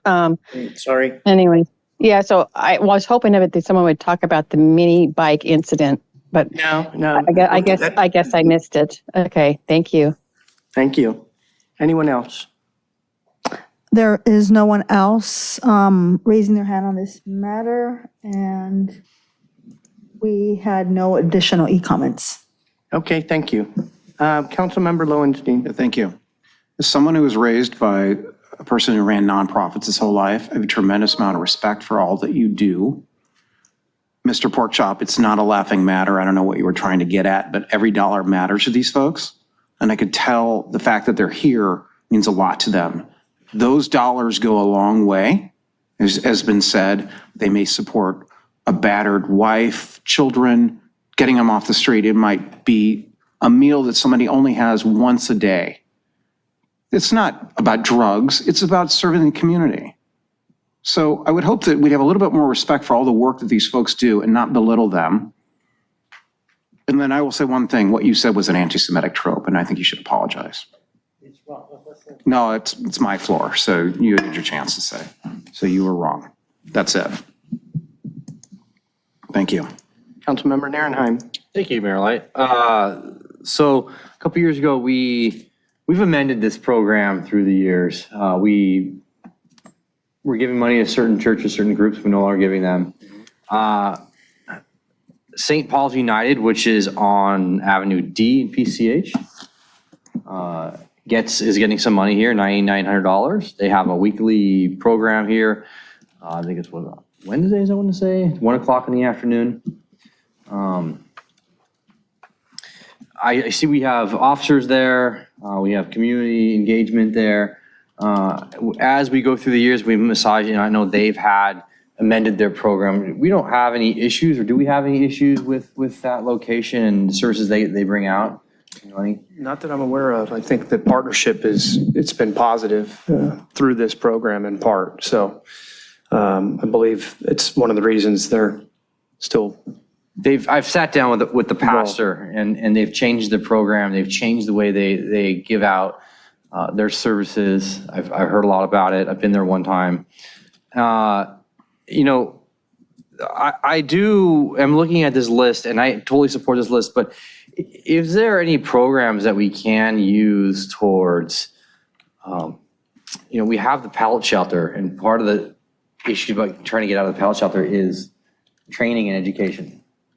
Are there programs that we can maybe start looking at if we get more funding to go partner with partnership groups like South Bay Rock or something, or SCROC, excuse me. Any other educational groups? Is that a possibility? Are those possibilities? Yes, that is a possibility. And definitely, if you can repeat those organizations, we can definitely look into them. South Bay, Southern California. Regional Occupation Center. They would have to submit a proposal and go through the process to apply for funds. It probably wouldn't be worth it for them? Probably not. They're a different kind of organization. Organizations like that. Yeah, I don't know if they would qualify under the not-for-profit requirements. They might. I don't know. And we've been having conversations with different organizations who are interested in CDBG funds as well. And we offer any type of on-site assistance or even technical assistance so that they can have a program that meets Redondo Beach's CDBG program. That I can definitely reach out to them and see what we can do, if not for this year, but for the future. Future funding. Just in the future, if you include those, some of those organizations that we've been talking to, and specifically what I'm looking at is Project Home Key, our pallet shelters that we are tiny homes. They've now been renamed. Part of the multi-step process there is to get people educated and job trained and getting into a profession or some sort of job, right? And I think that would be helpful in the future. If it's not CBG funding, it's other funding, and it's in a report that we can at least start talking to different organizations. But they'd still have to apply, correct? They still have to apply, right? You're talking about reaching out to them to say, hey, file an application? It would have to be for future years. We'd have to coordinate that. I think there's a pretty specific timeframe for submissions this year. We can still, if we had something, we could still amend this program before June. We've fully Without an application? We have to get an application, but we still have to amend things and start moving forward with it. So you're asking for them to outreach to people who haven't? Outreach, or if they have had these conversations, if there's CBG funding is wide and big. So if there's other areas that we can get into, especially for the pallet shelter program, to get people out of there and moved along. That's what I'm looking for. Okay. But and our hot meals program, that's separately funded that we have for seniors that we approved a few weeks ago, right? That's a separate fund that we fund, correct? Correct. Yeah, that's our own, yeah. Okay, that's it. Thank you. Okay, I have no other I'll make from council members, so I guess we're looking for a motion to continue the public hearing correct. to May 7th? Oh, yeah. Yeah, continue the hearing, yeah. Yeah, I'll make a motion to continue the public hearing until April 7th. Second. Okay, we have a May motion. 7th, May 7th. May 7th, May sorry, 7th, May yeah. 7th. We have a motion and a second. All for? Aye. Anybody opposed? Okay, thank you very much. Okay, we have no items continued from previous agendas, so we're going down into items under N. We're at item N1. Potential implementation of parking restrictions along Redondo.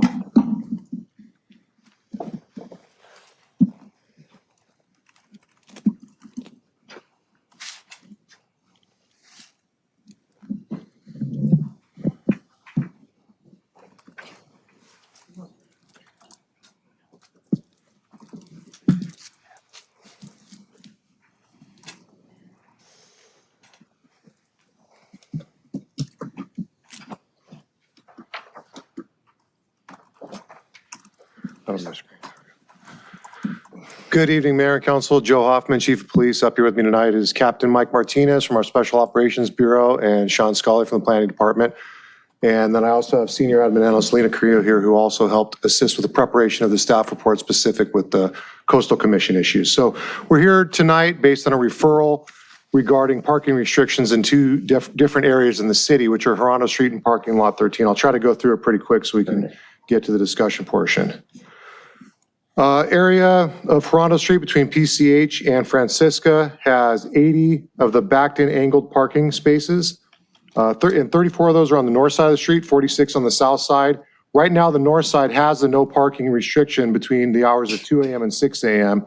and the weekly street sweeping restrictions, but none on the south side. So this map depicts that. So you'll see on the bottom of the screen there, that red, that's the north side that currently has the overnight parking restrictions, and there's slightly fewer spots. The south side there does have the street sweeping restriction, but other than that, all those spots have no parking restrictions whatsoever, such as the 2 a.m. to 6 a.m. overnight parking. So vehicles, and there's no meters either. So vehicles can legally park there for up to 72 hours as long as it doesn't interfere with the street sweeping. And are both sides controlled by Redondo? Those ones are, yes. North and south? Yes, right there. Okay. And then it's kind of where the border is with Hermosa. And that's one of the reasons why I think we got this referral is based on who's using those spots on a regular basis. Thanks. Parking lot 13, there's 27 metered spaces in that parking lot, and there's no other restrictions. So 24-hour day parking is allowed as long as the meter is either paid for or there's a valid City of Redondo Beach parking meter permit to fix the vehicle. And those are the only restrictions. So just for reference, that is the parking lot that's at the corner of Yacht Club Way and North Harbor Drive. 27 spaces that currently have parking meters that allow 24-hour parking. So we came up with a few options here just for consideration. For Redondo Street, limiting overnight parking on the south side, basically just making no parking between the overnight hours of 2 a.m. to 6 a.m., which would be similar to the current restriction along the north side of Redondo Street, which would essentially prevent people from parking there for extended period of times or overnight or leaving vehicles there for an extended period of time. And the enforcement of a provision like that would be relatively simple. There also is the option of adding parking meters to those spaces. With the 4-hour parking limit. We put some rough estimates in here for what it would cost to do parking meters. About $18,000 for the south side of the street, or $31,000 if you wanted to do the north and south side. Because the north side, remember, does not have parking meters. It just has the current parking restrictions for 2 to 6 a.m. The cost to install the meters eventually would be offset with some revenue.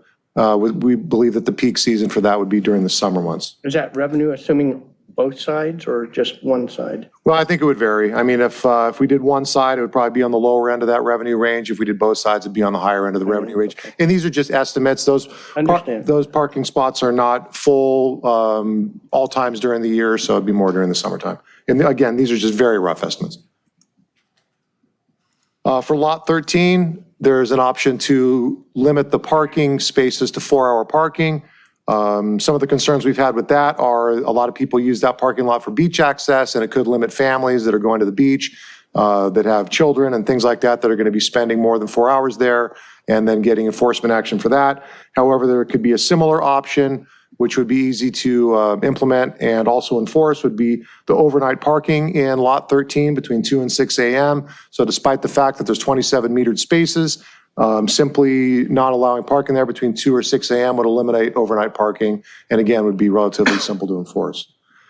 So this is why I have Sean Scully here and why Lena Correa assisted with the preparation of the staff report, because both of these areas have various coastal commission implications. So if there's any specific questions about that, we can address those as they come up. But the understanding is that if there is a recommendation that's made to implement some sort of parking restrictions, we would have to come back with a public hearing for resolutions for one or both of them, if it's both areas, and then refer both of those to the Coastal Commission, one of which is in the appealable zone, and one which the Coastal Commission could take up on appeal on their own prior to implementation, is the way that I understood it. But Sean Scully is here to give the specifics on that. Yeah, maybe, if I may. Of course. Chief Hoffman, so just a couple points of clarification. Each one of these zones both require a coastal development permit.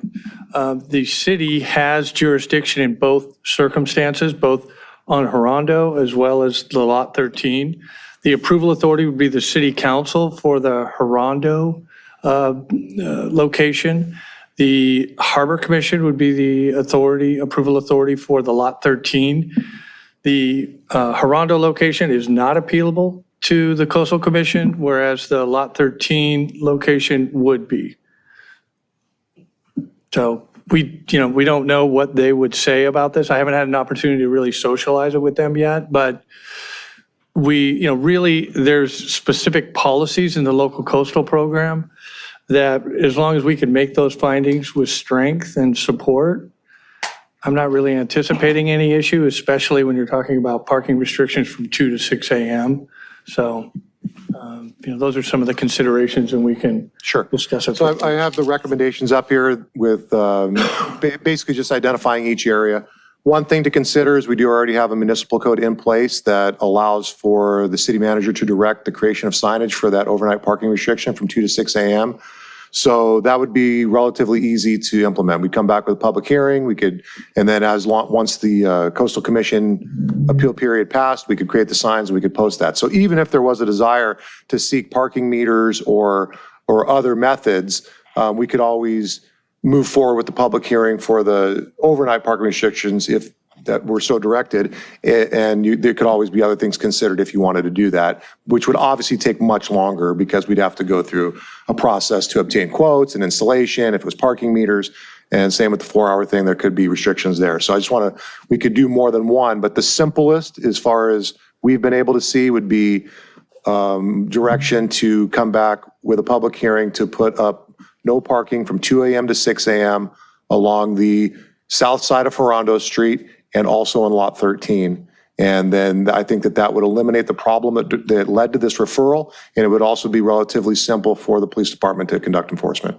And just to be clear, those hearings would include the issuance and approval of CDPs Correct. as part of that action. So that's how it all, we come back with the public hearing to adopt the resolution, approve the coastal development permit for the implementation of each of those recommended actions. To the Harbor Commission. One would be the Harbor, Lot 13 would be the Harbor Commission, and then one, obviously the restrictions on Redondo would be the City Council. Now, correct me if I'm wrong, Sean, if the Harbor Commission were to take action, Harbor Commission's action could be appealed to the City Council in Lot 13. That's correct. Correct? Yes, So, yes. yeah, it may not necessarily be appealed to coastal, but it would potentially be appealed to City Council as a secondary action. I might have to double check that because the jurisdiction is it's given to the Harbor Commission at that location, and it's in the appealable area. Oh, so it might bypass council. It and might go to just go commission? right to the Coastal Commission. No? It would go to us and then So to it the would go Coastal to, Commission. okay. That would be I stand corrected. It would be two Okay. appeals. Yeah. You have to exhaust the appealable within the city before you. What I'm thinking is the Coastal Commission themselves would appeal it. I don't know if they would have to go through that same due process. I don't know. I mean, they're the Yeah. boss anyway, right? Yeah. If they were to We'll take research action, that. it would be, the difference would be if No, a I'm talking local member of resident the were to. public appeals. Yes, exactly. It's got to go to us and then to the coast. For sure, that case. Yeah, okay. So So your recommendation, if I understand it, is to just do the 2 a.m. to 6?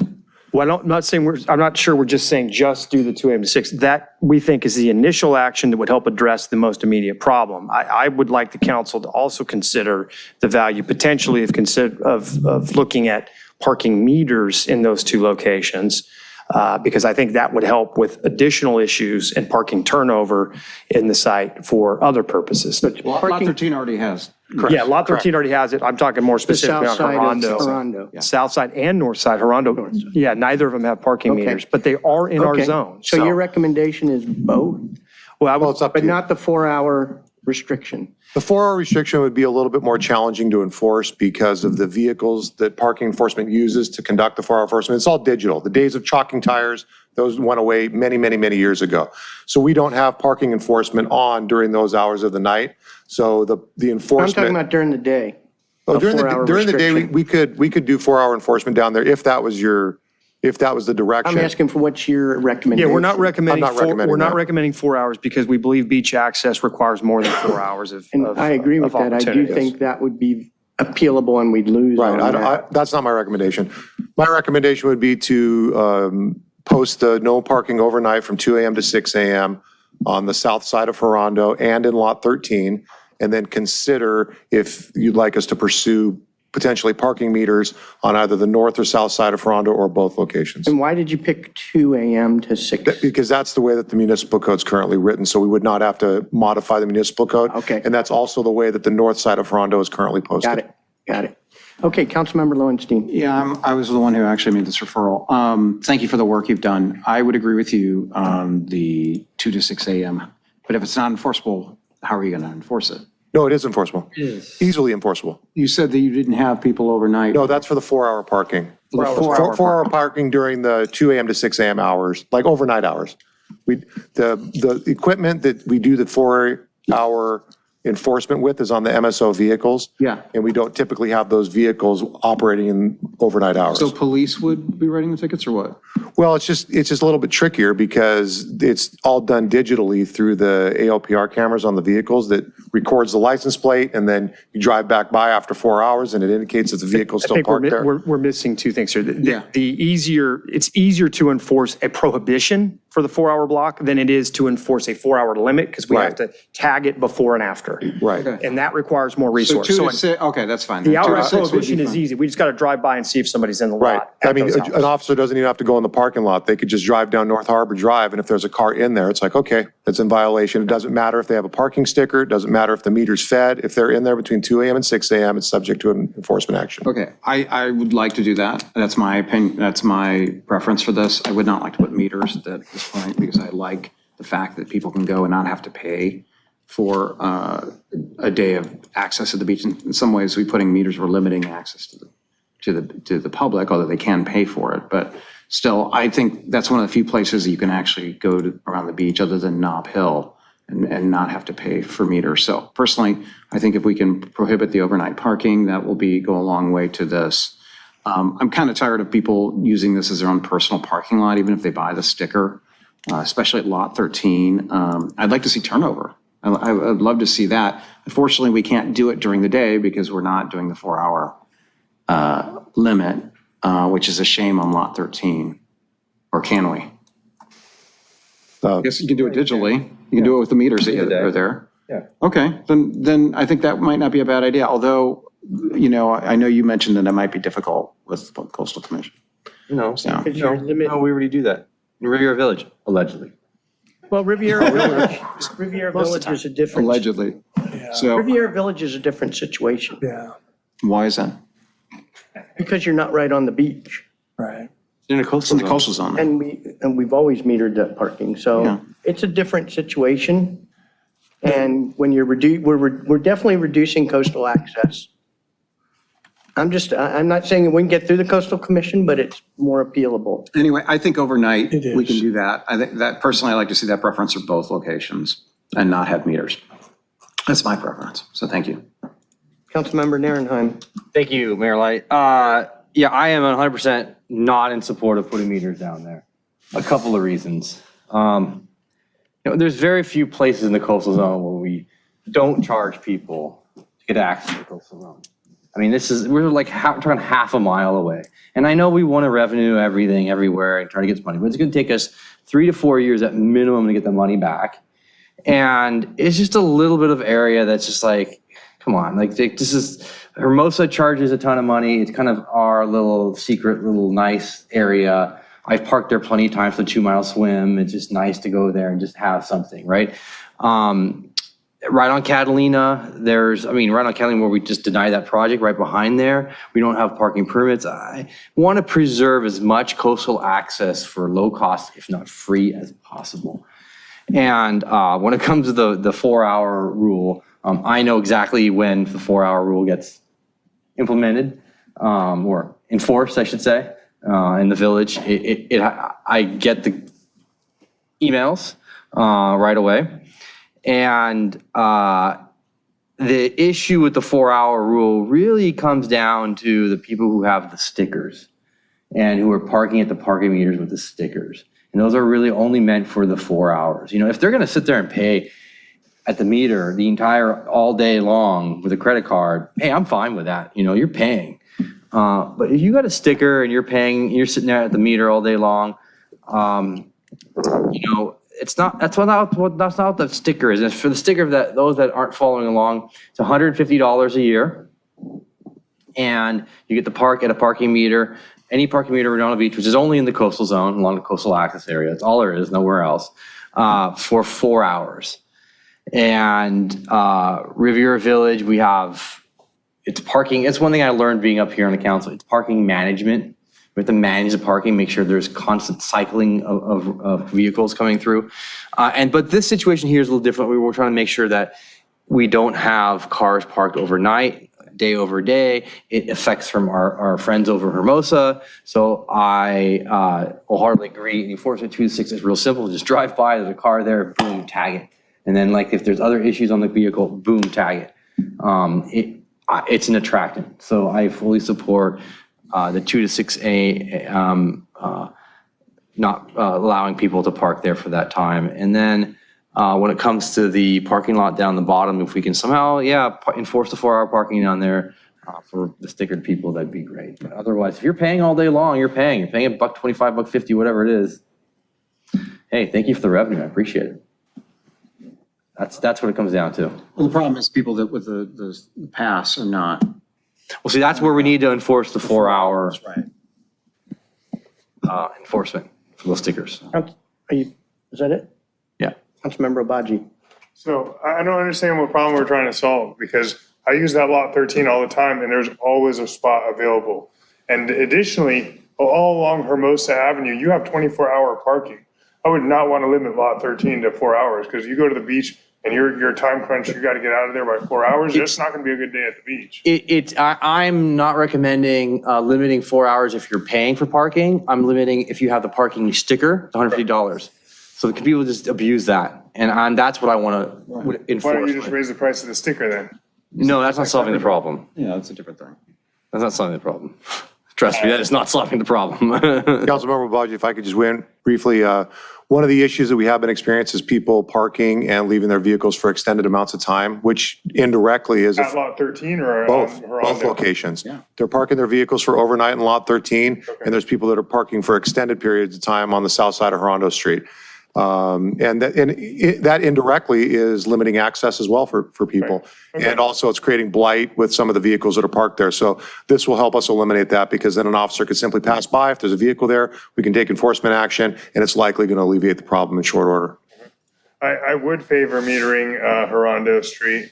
I'll support the 2 to 6 a.m. prohibition, but I would favor meters on Redondo Street. Because it's not extremely expensive to park in Redondo. It's pretty easy. I think, are meters payable by phone now? They're payable in, multiple We have ways. 2 different apps. We have 2 different apps. You can use Right, credit cards. exactly. So it's super easy to pay. You can reload once you're parked. You can reload your parking, I believe, from wherever you are on the beach and the like. This is kind of a hot spot in the summertime for people to park, because it's close to Hermosa, it's close to Redondo. It's great during beach life. Really prime spot there. And I'd we got to be a city that collects revenue for all our services. So I would favor putting in meters here. Councilmember Kalajurovic. Yeah, I agree. I think the limiting parking between 2 and 6 makes a lot of sense. It solves a problem that Councilmember Lowenstein was bringing up. I also favor the meters, and that it's a great beach access spot, but a lot of those people are going to spend money in Hermosa. I think we could get, some money, and we don't need to subsidize their parking so that they can spend money in Hermosa. Is that it? Yes, thank you. Thank you. Councilmember Barron. Sounds right to me. What's the downside, if any, to putting meters in there? What's the downside of putting an Artesia? I mean, Do it, but there's 60%. Hold on, gentlemen. There's only 60% full. Thank you, Mr. Mayor. Yeah, it would be maintenance and operations, longer term. The points that have been made about it being more expensive for those who use the spaces. I will say, adding meters, you might recall we had a similar problem on Francisca. We had free parking, we had no striping, and we ultimately solved it by actually striping in spaces and adding meters. And it was effective for a different reason. We had oversized vehicles, we had some other concerns, but it's been really beneficial to Francisca. And I think the same theory would extend to this location, albeit with the downside that it would come with an expense for those who have otherwise benefited from that free access. So for us, I recommend it largely because of the revenue issue. I make no bones about it. That's why. But I do think it has the potential to address some of these other extended uses of the spaces that have been less than desirable. Thank you. Do we have the ability to change the hourly rate on those meters during the overnight hours where they click up from the daily rate to a kind of premium rate? That I don't know if our I'm meters not have sure the if we can capacity have for adjustment or not. that type of change anyways, but you may want to consider still having the no parking restriction between 2 and 6, because if we just Coupling put, them. if we, Coupled with if the we meter. just put the meters in and somebody goes and buys a meter sticker, we're gonna have the same problem we have right now. Are the meters, thank you for that, Chief. Are the meter stickers capped at 4 hours, or can someone stay there all day? That's a good question. I don't believe we were able to implement through the rules a firm cap. You would probably have to state 4-hour parking only. Yeah. But then again, we're gonna run into the situation about the enforcement challenges during the overnight hours. Right. But if no one else is using those spaces during the evening and we could generate extra revenue during the evening time, and I don't know if there was a concern about RVs staying there for an extended period of time. I don't know if those people are paying for meters in the first place. Maybe having meters and charging for those overnight hours, especially if we could charge a premium, and especially if the stickers don't permit time beyond 4 hours, maybe that's a solution, perhaps. It's tough because those are all back-end spots also. The stickers are always on the back of the vehicle. I mean, if an officer were to drive by, they're not even going to be able to see the sticker. I mean, I think that implementing a solution like that is going to create some real enforcement challenges for the police department, and I really wouldn't recommend it. And so the solution that would be best for enforcement via the police department would be what, Chief? The 2 to 6. No parking, 2 to 6 Okay. a.m. on both sides of Redondo and in Lot 13. And then if so desired, we could pursue parking meters. We could come back, include it in the budget, do a budget response part, whatever the direction would be concerning parking meters in that area with some more specific numbers and estimated revenue. Thank you. With respect to the sticker, when was the last time we looked at recalculating that figure based on inflation and everything else? So that if we are going to give out these free, is that even keeping up with what we currently charge on the parking meters? And the folks who are using that, you divide that by 365 days and what have you, they're paying kind of pennies or pennies on a dollar. Where can we go? Where should we go from there, Mr. City Manager? Yeah, we studied that issue a couple years ago. There was a pretty robust conversation about it with the council at the time. We'd done some kind of benchmarking with other coastal communities, other cities who had annualized parking passes. We were, as you can imagine, we were on the lower side of that equation. We could easily resurrect that information and bring it back to you as part of the budget conversation. I think at the end of the day, following that study, we did increase the rate. I want to say $25, $35. We made an adjustment to the, maybe 40. We made an adjustment to the parking pass at the time. It was this last budget year. Yeah, I don't know if it was last year, maybe two budgets ago, I think. Yeah, I don't know if it was last year where we had changed that fee. Maybe, but either way, we could bring that material back and look at it. The data at the time showed that we were well below market. Most sticker users are well under $1.50 an hour in their Well final under $1.50 an hour. application, yeah, Okay. without question. All right, and you would need direction to come back with some more information on that, or we discuss it If the right council now? wants to resurrect that policy conversation, we've had it in the last couple of years, Yeah. and the council gave direction then. If you want to return with that data and consider that as part of budget, we could certainly do that. Determine a market rate, something more appropriate for the benefit that's being Are we getting received. into Brown Act? Yeah, Starting to this talk is not. about parking rates for the Yeah, I whole mean, it would city be a versus- BRR, we'd bring back and we'd talk about it then. Okay. Yeah. That's all I have. I want to hear from the council members from District 2 and 1, because I know this is really close to our hearts on it, and I'm going to keep an open mind. But with that, I cede the floor, Mr. Mayor. So a quick question before I turn it over to Todd, you're next. Is it Francesca or Gertruda that goes by the mini? It's Francisco. It's Francisco. It's Francisco or Francisca, depending. No, it's Francisca between Redondo and Catalina, and it becomes Gertruda Okay, so on the east side. is that prohibited overnight or is that just metered right now? I think it's just metered. I know it changed. I know it changed who is parking there, but I just don't know if it's. Francisco. No, okay. It would seem we would want to be consistent. Yeah, no, it's definitely metered. The Yeah, it's question is, definitely do we have prohibition from 2 to 6? 2 a.m. to. I don't recall seeing that, but it's definitely metered, Yeah. which has alleviated the same problem. Yeah, the meters alleviated the problem on We Francisco. had motorhomes parking down there. I know. Yeah. It's And as soon totally as the changed the meters went character of in, that parking. as soon as the meters went in, that all stopped. Yep. I don't know why we'd be different there than the rest of Redondo. If we implement a 2 a.m. to 6 a.m. ban elsewhere. Yeah, it might make sense People to are have like, the we're just moving prohibition it around the corner. extended to that area if it's not already. I thought we had extra signage there for some reason last time I passed by there, but we'll have to look at that. Okay, Councilmember Lowenstein. I know, we're interchangeable. Yeah, it's those German names. just Yeah, same thing. Listen, guys, there used to be a time when we would respect what the other council members would want for their district. And we had this discussion a while ago about Artesia and John Grant, who we didn't see eye to eye on. I respected that with him in terms of not putting meters on Artesia. I just don't think it's a good idea. I mean, it's a simple solution, but it's not necessarily, we're trying to be hospitable to our residents and visitors. And we do make quite a bit of money in the coastal zone with meters.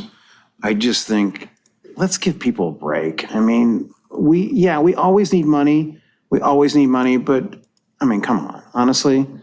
I would try to respect if you guys wanted the same thing in your district, I would say the same thing to you. I would say, listen, if you didn't want to put meters in your, I'm not going to force it on you, but I don't think it's a good idea. I don't think it's a good look, personally. You can do what you want, I guess, it's a free world, but I personally think that, Councilmember Narenheim and I have stood against this for the last 7 years, and let's try this to start with, and if it's a serious problem, then we could talk about adding meters later, but, that's it. Thank you. Councilmember Narenheim. So the problem that we're trying to solve right now is overnight parking by those who are parking for multiple days at night for commercial purposes and living there. What we're ending up doing is affecting those that can barely afford to go to the coastline. And this is something that's really important. As someone who's worked along the coastline for the last 25 years, I've been on the beach my whole life, I've learned so much these last few years about Coastal Commission advocacy and why. I went back and I read actually the whole Coastal Act and the reason. Mel Nutter, I've met Mel Nutter now multiple times as one of the original Coastal Commission advocates. And what was happening along the coastline was developers were coming in and privatizing the entire coastline and preventing access and saying only the rich, only those few that can have the money can have access to the coastline. Hermosa Beach is changing their entire policy around, and it's creating a huge ruckus there. Manhattan Beach charges a ton of money, and it's not fun to park there.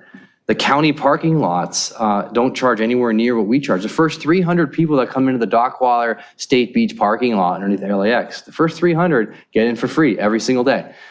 Supervisor Hahn, when that was her district, made it a point to make sure that was free parking come in because they eliminated 200 parking spots above on Vista Del Mar.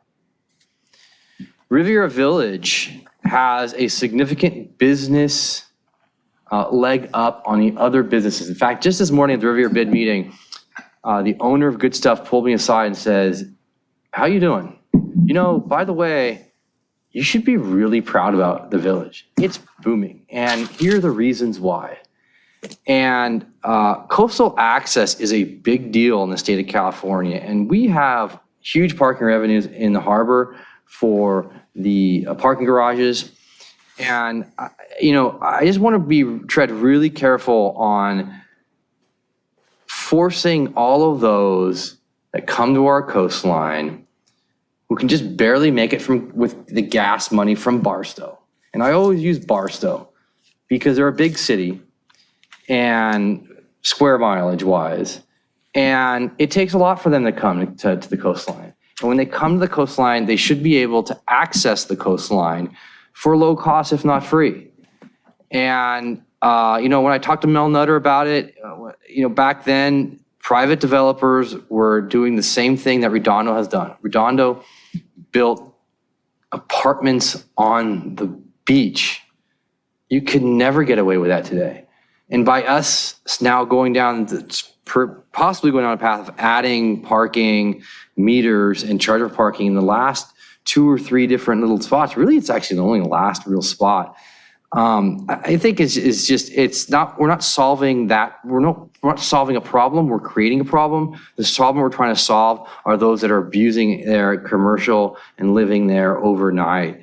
And actually I talked with council member Ray Jackson over Hermosa. We talked about this on the State Water Project tour, and then we actually talked about this, and where was this? Somewhere else. We all went in Santa Barbara. ICA Santa Barbara. Yeah. And one of the reasons why Hermosa is changing their parking program around is because the residents are abusing their parking program. So they want to make sure they get visitors that come in, have access to the coastline. And that's really important that we do that. So, I just look at the staff report here. Where is it? We're only going to raise, $18,000 or $31,000 right in there. That's just a pittance compared to what it's going to cost and manage those parking meters. So I would respectfully ask that we limit this to the problem that we're trying to solve right now and deal with the overnight park, which is 2 to 6 a.m. Leave it there, and then and just leave it there. We updated our parking permit program. We're doing a larger parking permit program as well, updating a parking program as well in the village. And as somebody I can tell you who deals with parking all the time in Riviera Village, that this is just solve this one problem and let's move on from there. That's all I have to say. Respectfully, just as Councilmember Lowenstein has said. Thank you. Councilmember Obaji. All right, so a couple things on the economic situation of parking. Do realize that we have put over $2 million and will eventually put $20 million of our general fund money into the pure parking lot. That this is parking is not a profit for the city. We pay money for these parking structures and a lot of money on an ongoing basis for parking at the coast. It's great that you brought up Hermosa because we're not in a vacuum. Hermosa isn't changing their parking structure. They changed it. Drive down Hermosa Avenue in the middle of the day. There is so much parking available. What happened? Everybody sold their cars? No. They still have their cars. They're parking them on Redondo. They're coming into Redondo Beach. They got smart to our residential parking pass. For $150, they can park endlessly in Redondo Beach. All right, so, and I appreciate that this is your district, and I don't want another 3-2 vote by those who are looking forward and ensuring our financial success in the future, and that we have secure resources for public safety, public works, and you name it.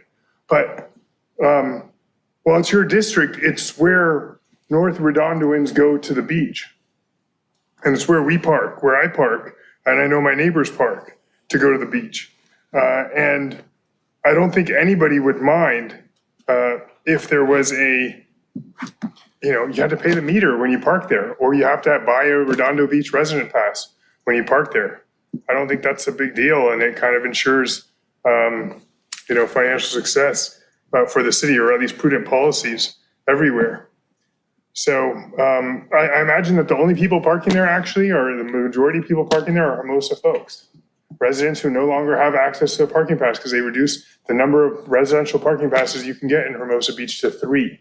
Whereas before it used to be unlimited. A single person could have 10, 12 parking passes, and there were people with that many parking passes. And I think it's a prudent policy to put meters and require people to buy Redondo Beach parking passes to park there. But that's it. Thanks. Councilmember Narenheim. Oh, I'm sorry, Okay, Councilmember Barron. Thank you, Mr. Mayor. Mr. City Manager, do you know offhand, or can you remind us what is the hourly rate that is charged on parking meters in the city? $1.50. $1.50. Okay. And, just thinking out loud, maybe a fair compromise is to try the overnight parking, see how it works out. I do generally believe in deference to other council members' district. This could be a unique situation, being of the, it involves the coastal access, et cetera, but I do generally, I'm in favor of that with some exceptions, and I'm always in favor of a fair compromise. So maybe that's what we do. We go overnight parking, revisit this in a little bit of time, maybe couple it with a BRR and a referral I may make, and come back on a broader topic. But before I make any decision, I certainly want to hear from the public, and I do want to hear from the mayor, who's sat here taking this all in and may have input one way or the other. So thank you. Thank you. Where I stand on this, I do think we should limit or eliminate the parking between 2 a.m. and 6 a.m. I'm ambivalent on whether you put meters in on where they're not. I'll defer to the council member whose district it's in. I don't think we should do the 4-hour parking down in lot 13, because I do think that would impact families that are going down there to park and could be appealable. And I don't know if we'd be able to stand up to that appeal with the code. We'd survive that appeal with the Coastal Commission. So why even risk it? How we solve the parking sticker thing, I think that's a BRR. I don't think that's appropriate for this discussion. So I'm in favor of the 2 a.m. to 6 a.m. ban, and defer to Councilmember Lowenstein for the meters. I would like, one other thing though, I would, since it is right on the border with Hermosa and we're a partner in that area, I would request that we formally inform their city manager and council that we're contemplating this, so they can weigh in on it as we're going through the I'm happy to call CDP process. I'm happy to call Suja, and I believe they'll Just to be actually, good neighbors. So. yeah, they'll be pulled into some of our public hearing noticing requirements, I believe, with the CDPs as well, so the residents will be.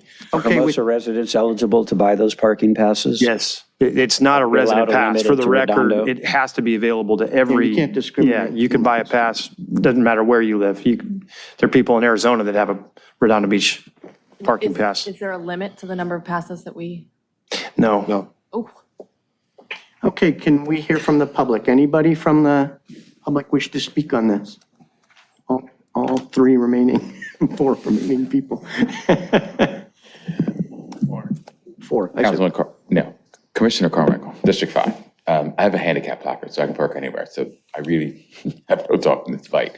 That said, I like the 2 to 6. It sounds like from a enforcement perspective, simple, easy peasy, drop in. From a representative perspective, it sounds like it's a win, because I'm sure I've been I've heard about your meetings, but I've been to yours. So I'm certain you've heard from your constituents on it, and you're both accurately representing them. But I would encourage the council to sometimes think in terms of V1, V2, right? So V1 is the 2 to 6.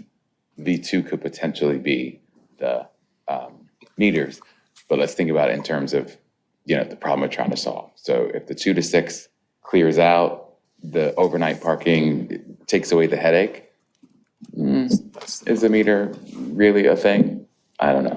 That's my 2 cents. Appreciate it. Thank you. Anybody else in the audience? Hello, everybody. This is Andy Porchop. First, I would like to ask Chief Hoffman, what is the time limit on the Esplanade with those parking meters? You have to direct it to us, and we don't have to answer. I would like to ask Mr. Just get to the comments you Chief want to make. Hoffman, how much are the parking meter? I mean, how much the limit on the parking meter on the Esplanade? Or you can tell me too if you want to. This isn't discussion. You get to make comments. Okay. So this is a win-win situation because you rake in more money. And I would put up a parking meter because that would make you more money. That would make people more happy because imagine I come to visit a friend and I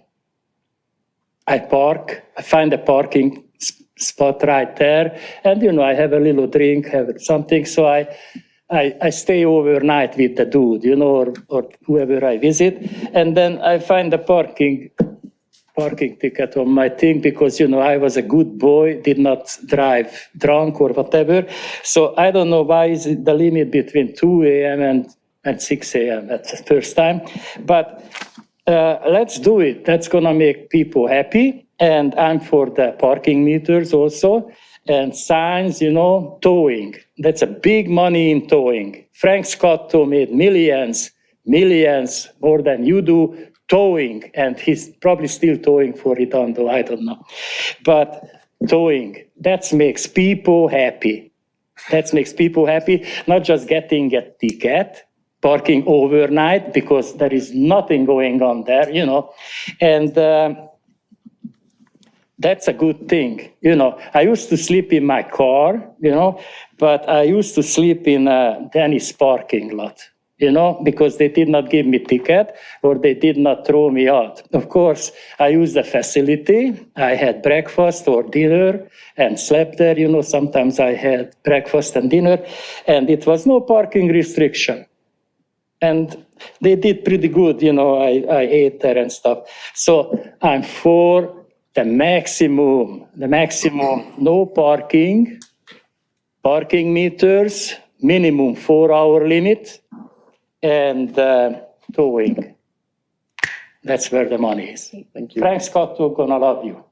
Thank you. So that is a good question. Can we tow there? We don't typically tow. I think we just cite, but after. No, I mean, in order to tow, in a situation like that, it would have to be parked for over 72 hours. It wouldn't be a tow related to this offense. It'd be a different vehicle code section.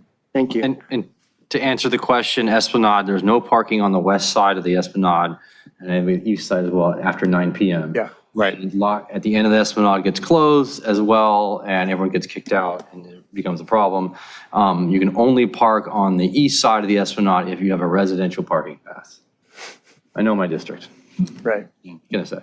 Would you like to work as a MSO? Because when I go for my runs at night, I see the MSOs go down the way, and I say, oh, it's 8:40, 9:05, 9:15. we could send you to the class and have you jog with a ticket book. I know, right? Just give us a I'll give, if you do it with the dogs as well, you got, Let's get back on the topic. Councilmember Lowenstein. I'd just like to make a motion then to, Oh, we're not done with public. okay. So is anybody else from the public want to talk on this? Okay, anybody online? I have one hand raised, Paul David Moses. Please unmute yourself and you may begin. Yeah, Paul Moses, District 2. I live very close to Redondo, and I walk, ride, or drive up and down Redondo at least once a day. I support the limit or the prohibition of overnight parking there. I know there are people living in two particular vans on Redondo, and I can see where that might be a problem. And I'm sure Hermosa residents are using it as for overnight parking, so that's probably going to piss them off. I would never want to support parking meters there or a 4-hour time limit because there's just too many. The day at the beach is never just 4 hours. If you're going down there, it's much longer than that. So I just think that would be, well, I would definitely want to appeal it to the Coastal Commission because that's just too limiting. And you guys should know that. You shouldn't even question that. You know, a day, even if they're parking to get to the harbor and work on your boat, it's too short of a time. So again, support the prohibition between 2 and 6 at both Lot 13 and Redondo, but no parking meters. And a word of warning, parking meters can spread. They can spread all over the city. They can spread into your district. They can spread into residential, just like they did in Hermosa. So once you start reasoning, hey, we need the money, let's raise the money and put in more meters. Those meters will come to your neighborhood too. So thank you. Thank you. Any others? There are no other hands raised, Mayor, and we have one e-comment, and it's neutral. Okay, thank you. Okay, Councilmember Lowenstein, I think you want to make a motion? Yeah, I'd like to make a motion then for restrictions on 2 to 6 a.m. parking on Redondo and Lot 13. And the 4-hour for Lot 13 can we do it just by stickers or we can't do it? No, I don't think we can. I think we researched that, and I don't believe we can. Okay, then that's it then. And then direction to proceed with the appropriate hearing, scheduling the hearings and processing of the CDPs. Correct. Yeah. And coordinating with. And we'll coordinate with Hermosa, right? Yeah. They'll receive formal noticing, and I'll give Suji a call this week. Okay, do we have a second? I'll second that. So we have a motion and a second. Any discussion on the motion? Okay, let's take a vote. All in favor? Before we do, I did, and I'm sorry I didn't click that. I didn't. You're too slow. Yeah. Okay, go ahead. Want to ask a question and then maybe make an amendment. If we wanted to come back in 60 days to further discuss whatever, parking meters or the fees on the pass, would that be part of this motion or would that be a referral to staff? Well, you could make it part of the motion, but I'll tell you, it's probably going to take us 60 days to get this thing implemented. By the time we notice the hearings, Yeah. I mean, it's going to be probably 3 months before this is processed. It's going to take time. So we'll work as quickly as we can. We're going to have to, I think when we issue CDPs, we have to post notices in the area for, I forget the prerequisite amount of days. We got to advertise. There's some work here administratively to get this implemented. So you'd be 60 days after implementation. We could report back on progress. 60 days might be too quick. We might need a little more time to analyze, but you're into summer easy. And that can be done as a referral to staff in any event? Certainly could be, yeah, later, or it could be part of the motion now if you want us to follow up. I would not bundle the cost of the parking pass with this issue because one's a citywide and this is very focused. All right, well then I'm going to lower my hand and withdraw any potential amendment by me at this time. Okay, thanks. Any other discussion? Okay, all in favor? Aye. Aye. All opposed? Well, I want to say in deference to District 2, I'm going to be an aye on this. Thank you. Okay, so it's 4-1. It's 5, it's 5-0. Okay. Yep. Okay. We'll get to work. Thank you for that. I appreciate it. Yes, thanks. Thanks, guys. I got to run. Thank you. Thanks, Mike. Thank you. Okay, thanks. Yeah. Okay, last discussion item, and then, oh, no, not last. I guess we got two We more. passed your bedtime? Item N2 is our next item, which is regarding the art installation on the Public Works Building on Gertruda. We do have a presentation. We've got Gary Margolis and Elizabeth House, who's our new public art liaison, here to present tonight. Gary's going to work through the presentation fairly quickly, right, Gary?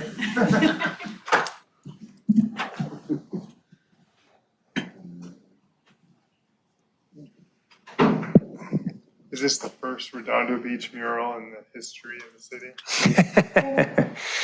No. It's the first that will be commissioned under the Public Art Fund, the John Parsons Public Art Fund. Oh, awesome.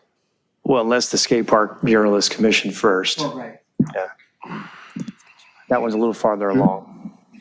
It was, the folder was up before.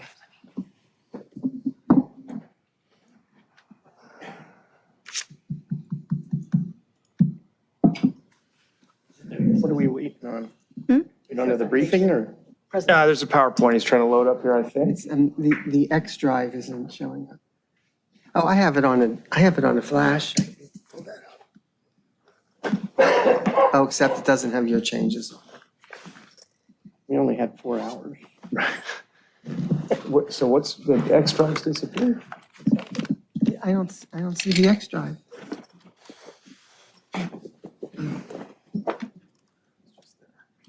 Unless, well, maybe if I go in this way. Oh, here it is. I got it, okay. PowerPoint can't do this because of dialogue. Hold on. Oh, there we are. Okay. Thanks, Lucy.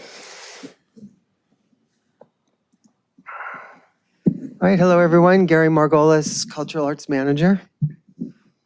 So tonight, we're talking about the mural, the public art mural on the walls that go around the Public Works facility yard at North Gertruda and North Catalina. So here's some background. On April 19th, 2016, the Public Art Master Plan approved by council included the identification of the walls bordering the Public Works yard as a priority area for public art. On January 25th, 2023, the Public Art Commission approved publishing a request for qualifications for mural artists. On March 1st of the same year, the call was published on a nationally recognized website.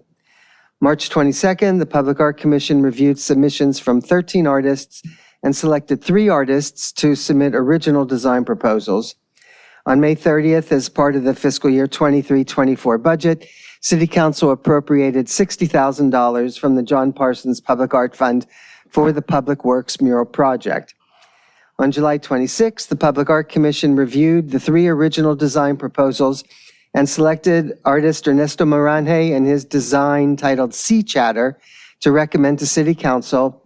And finally, on October 25th, the Public Art Commission reviewed 2 design modifications and arrived at a final design recommendation for City Council. This is the site. And this is the first version that the artist submitted. So, there are 2 walls. The top, the image on the top is what would go along the North Gertruda wall, and the image on the bottom, the North Catalina Avenue wall. Here we have the North Gertruda Avenue labeled, the design. So it starts with the California sea lions, the seagull, the otter, and artificial reef.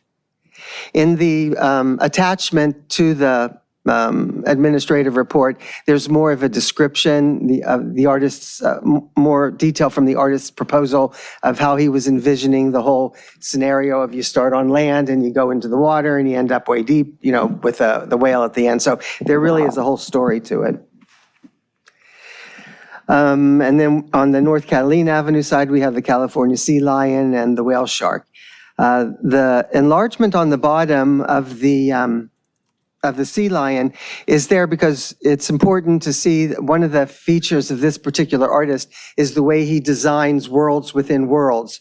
So if you look at for example, this sea lion, you see that there's a school of fish that's actually part of the sea lion, and then there's a blue shark and a blue whale.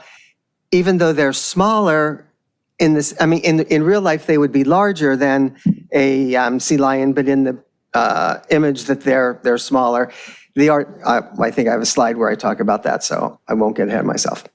So the artist frequently includes these smaller animals, leaves, and other organic elements in a dreamy, whimsical style.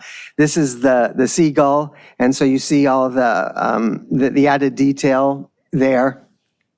This is part of the reason why the commission really was so impressed with this artist, was his level of detail and that makes it so interesting, his artwork so interesting. The Public Art Commission, though, they asked for some changes from that first version that you saw. They wanted the sky to be brighter and the water brighter because they thought the design as he submitted it made it feel too much like Northern California or San Francisco, Monterey, places like that. So, it's always brighter and sunnier down here. So that they wanted it brighter and sunnier.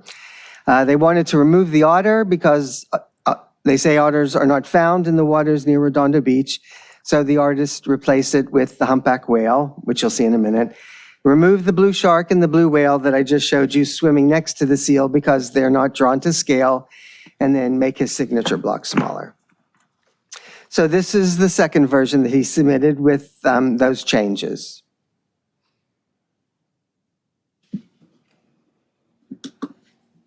And then in addition to those changes, though, he also made some other changes where he took out some level of detail from the version 1, which the commission asked him to put back. So that's really what version 3 is. It's a combination of versions 1 and 2.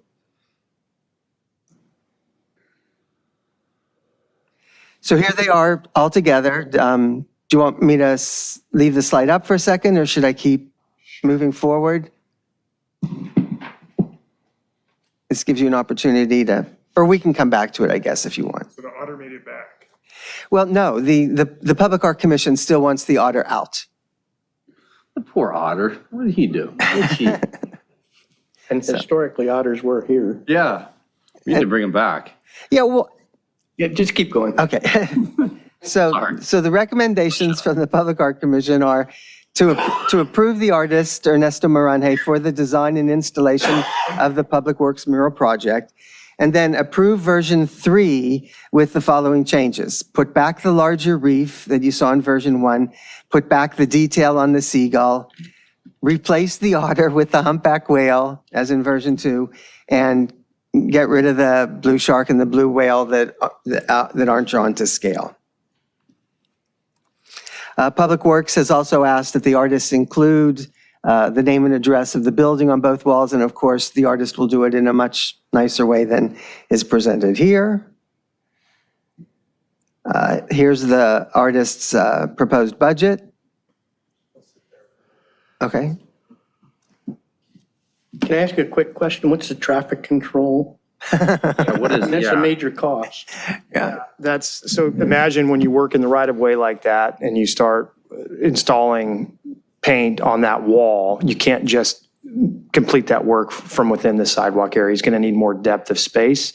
So I'm guessing, and I think we're working through this with engineering, he's going to at least periodically have to close that right lane on Catalina while he's performing the work. On Catalina. On Catalina, and then eventually have to close a portion of Gertruda while he's on that And side of the Gertruda? wall. Well, not, I imagine he's going to work in a phased approach, but Well, I think the plan that so they have to produce a traffic control plan. They have to hire an outside contractor to do that, and that has to be approved by our engineering department. They're thinking now that Who's on they? When you say they are thinking, is that the artist or is that the public work? the Public Art Commission, or- the contractors that the artist has talked to, and engineering as well, this is the advice they gave to me to give to the artist. That, should I continue? I'm just confused. Does this money go to the artist who then contracts out for? so that right now, at some point, if the council approves the concept, we're going to have to come back with an artist agreement, an installation agreement.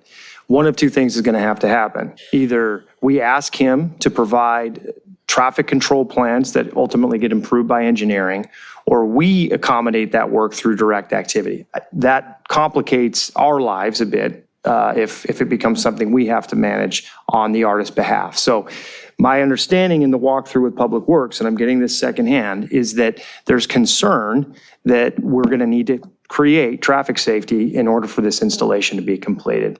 So that number, that estimate at $1,600 a day is a vetted number from engineering, but I don't think we have yet, in working with the artist as we would finalize the agreement, know exactly how many days that would be required and how often he would be needing to actually protrude into the street right of way to make installation. So the artist has said he will probably be spending 1 week on North Gertruda and 2 weeks on North Catalina. Okay, so, and for that entire installation, he's feeling he's going to need, from a material standpoint, he's going to need to be able to close the sidewalk and a portion of the vehicle lane. Is that what you're understanding in the walkthrough?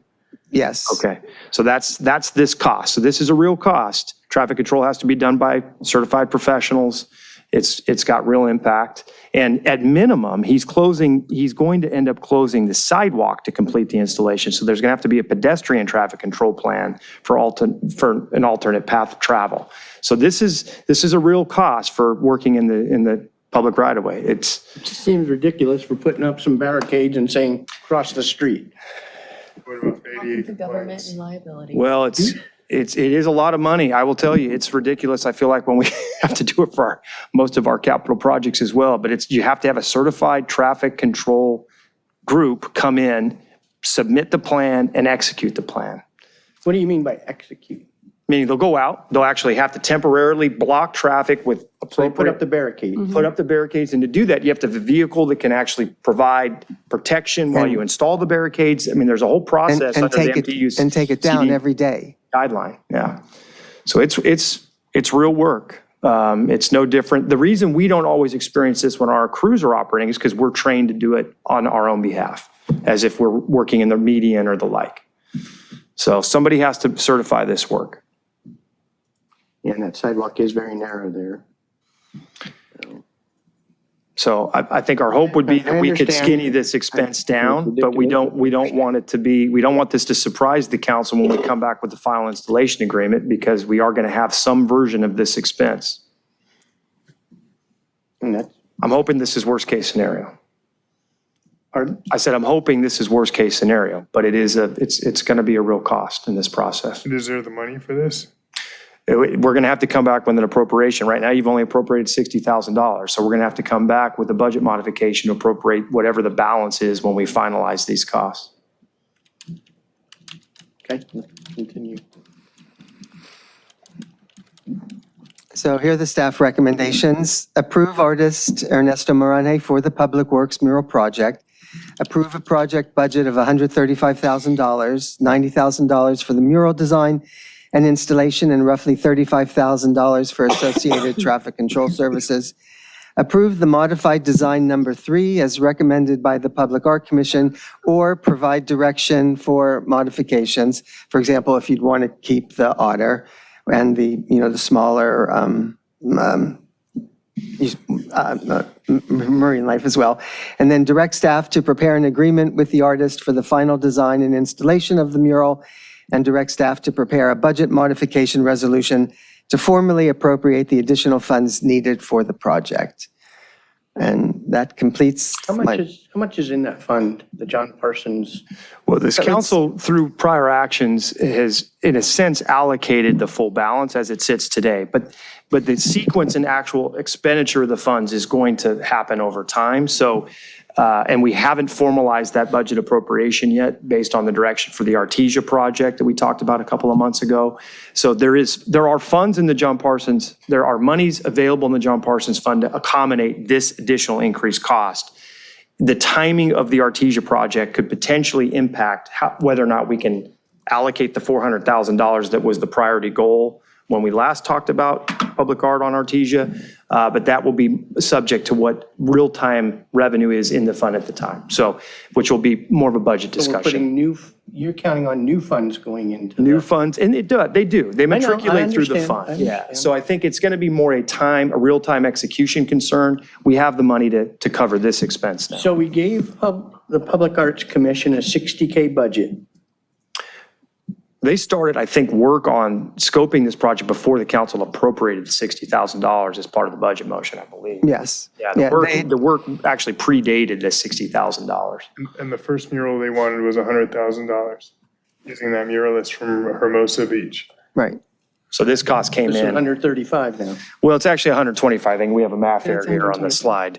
But yeah, so yeah. Still. More than double what was originally appropriate, yeah. That's what this concept's coming in at. So we don't give them a budget when they recommend a project? The council. Seems backwards to me. No, completely understood. In fact, we had this conversation. It's why the budget motion last year purposely included specific appropriations to try to allocate a dollar amount for each of the projects. So there could be a target when we go out and solicit these proposals. This project predated that appropriation. So now we're truing up. Or we're only painting one wall, Well, I mean, there are that's the options here. option, right? stay in budget and paint one wall. That's an option. I will say there is money in the fund to execute this work in its entirety. And at this point, the goal of the council's been to try to get as much artwork done in a timely manner as possible. Is that the end of the? That's it. Okay, let me go back to PC. So one thing I'd like to say before we get into this, having been recently a commissioner, it's very disheartening when the stuff that you worked on for months and times years gets changed radically by the council in a single meeting without any discussion with those that crafted it. So I would ask that we honor their subjective process for picking the art, and we look more at the funding side of this, if anything. I don't think we should be subjective on our choices on top of their subjectivity. We picked them to be the artists. So that's my request, is to respect the commission and their recommendation and go more on the fiscal side and the logistics. So with that, Councilmember Obaji. Sure. Thank you, Mr. Mayor. So I want to respect the commission. I also want to respect and thank Mr. Margolis, because you came in for the Redondo Beach into this position and were tasked with the Redondo Beach Performing Arts Center, as well as a council that wanted to see the proliferation of art in Redondo Beach in a way that has never been done before, seeking to expend over $1 million. So, Thank you, Gary. yeah, thank you for all your work on this and working with an artsy commission that's not precisely the easiest to work with all the time. So Thank you.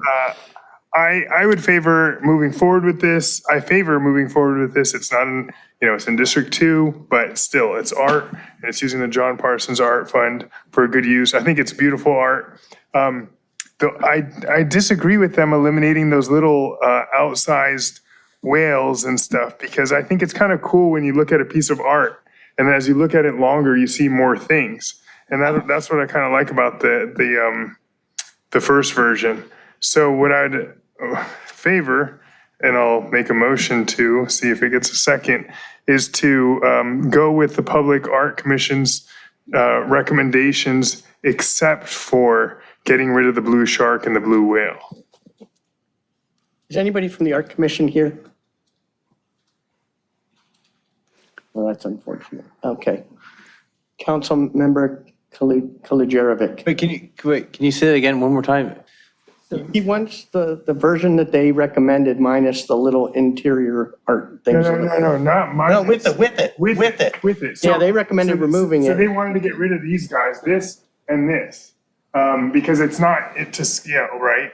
It's not the right scale. I think that's cool, because when you look at it from afar, you don't necessarily see what it is. And if you come up close to it, then you'll see what it is. And it is kind of a, whimsical, cool piece. I think they've done great work, though, brightening it up and making it less, San Francisco Bay Area foggy. And Councilmember Kalijerovic. Yes, thank you. Just a couple questions about, are we able to use John Parsons Fund for traffic control? Yeah, I mean, it's part of the project installation. You can't have the project installation without traffic control. I mean, anytime you're building in the right of way, it's part of the associated cost. Okay. And then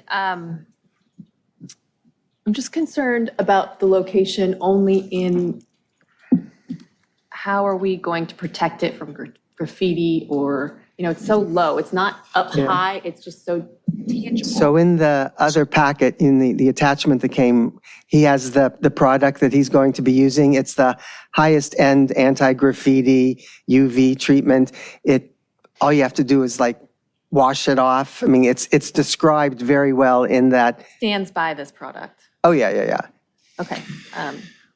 And He's the expert, and I would defer to that. I'm just concerned in the location that it is. yeah, no, we're concerned as well, and that's why we've asked for the best product that's available, and hopefully it's true to form. It's actually of all the painting supplies, it's the most expensive part of the process is the varnish that they use at the end. Okay. Councilmember Barrett. Thank you, Mr. I'm sorry. I'm sorry. I thought Just you were one done. more thing. My mistake. We made a motion and an intention for Artesia Boulevard, and this goes to you, are you in favor of kind of reprioritizing this, or if you just want to speak to Well, that? this was first, thank you for asking, but this is first in time as far as the order.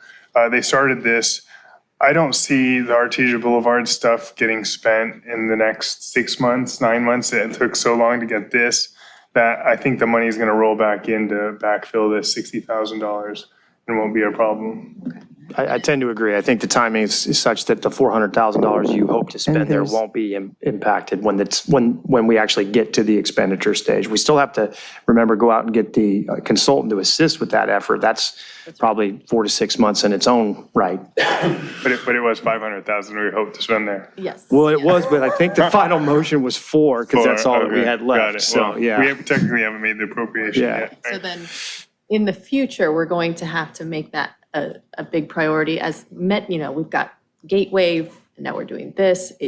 We want to remember that, it could appear, and I just want to address that we, as Councilmember Barrington and I will be here, that we will make sure that happens. Well, yeah, just a reminder, you've got Gateway, Yeah. you've got the mural down at the skate park. Yep. You've got this, that's in order. We're working at the transit center still. That's a project that's running into some challenges, I think, but that's technically the next most advanced effort. And then you're followed by the Artesia effort. So that's been the sort of prioritization based on your direction in the last several months. And remember, the appropriation that you made for the bus depot transit center was $150,000, and the commission's we're not in that ballpark for that project. We're looking more around $75,000. So there's an extra $75,000 that could easily Don't promise that make. yet. You No, don't there's know. not an extra, because remember we'll go through the budget. Reduce that Yeah. appropriation. Yeah, the reality is, and I would suggest if you're going to take money from a project to support this, you're likely taking it from the transit center, not from Artesia. But again, it's going to matter in real time when we get to the 4/5 budget mod, or if we do this as part of budget, when this is going to be a factor. Okay, I'm finished now. Thank you. Councilmember Barron. Thank you, Mr. Mayor. Gary, is the artist, 2 questions. Is the artist okay with these changes that Finish. that the Art Commission is making and requesting we make? Is the artist up in arms? Is this, I'm trying to paint the Sistine Chapel and you're removing the apple from the... Right. I mean, what? Well, unfortunately, the artist was, prepared to be here tonight, but he lives in Florida, so it's 3 hours, it's like, 12 o'clock there now. So about an hour ago, they went to bed. I think that a work of art by an artist is like their baby, right? So this artist has been obviously very accommodating in producing any kind of modifications that the commission has asked that they've asked for. And I think I think if there was something that he really didn't want to do, that he thought it violated his artistic vision, he probably would draw a line at some point and say no. But he's been very accommodating and has been willing to make tweaks and will continue to make tweaks if there was something that you folks wanted, or if the commission wanted something again. He would just like to be under contract so that he's not working for free anymore. But, I think he likes what he did, and he probably feels like the commission didn't understand all the aspects of his style, but the commission felt very strongly that they didn't want it to be misrepresented in terms of relative size. They wanted it, to be more textbook-ish, I guess. And does this artist have a modified record of performing? Oh, yeah. Well, you've seen some of his other images are in the other attachment, and he has a website, and he's a great artist. Yeah. Okay, but as far as showing up, performing, getting it done. Oh yeah. Yeah. Okay, because that's important. And he does huge. Things that are 2-3 times as big as this project. Okay. Well, thanks for bringing that artist in. It's important for our city, and I know our city manager's doing a lot of effort, along with Elizabeth, to expand our folks who could come in and, bid and be a part of the process for us. The brand Yeah, logo. well, I think the commission is, I mean, the artists that we've picked so far between Gatewave and the skate park and this yeah. one, and hopefully we're going to get, say, doing something. If it's not the transit center, I mean, I hope we'll be able to make that work. But yeah, I think they've really hit home runs on every one of these artists. Runs. Okay. Well, I think what's important to note is there was a significant RFI process. There was 13 artists that came in, Yeah. and the commission whittled it down to 3. That was part of that background, but that was a robust effort. It was a this was a national search, So yeah. I think, they were able to vet the artists that could actually deliver for us pretty well. All right. And the last thing to the mayor's point, which I'm in agreement with, that when it comes to our commissions, if they have a subjective, artistic idea, I'm generally okay with accepting it. That's totally different from if we have a commission that comes to us with something that's just bad policy or illegal. We got to get into that. This is different. I agree with you. And for those reasons, I'm in favor of what's been presented. Thank you. Councilmember Narenheim. Thank you, Mayor Light. I'm going with option 3. Just joking. I see we have an art commissioner who just showed up. I'm not comfortable with spending the traffic money from the art fund. I'd rather keep the art fund as pure as possible. What other sources do we have to be able to do this budget amendment with all 4 of us left here? We don't have an we'd have to pull from another capital source, I'm not sure we would have $35,000 of Prop C or localized Measure R money that we could draw from on this effort. General fund money, we don't have any. Not in our maintenance and operations account. This is, the alternative would be that we'd have to go out there and set up traffic control for him daily.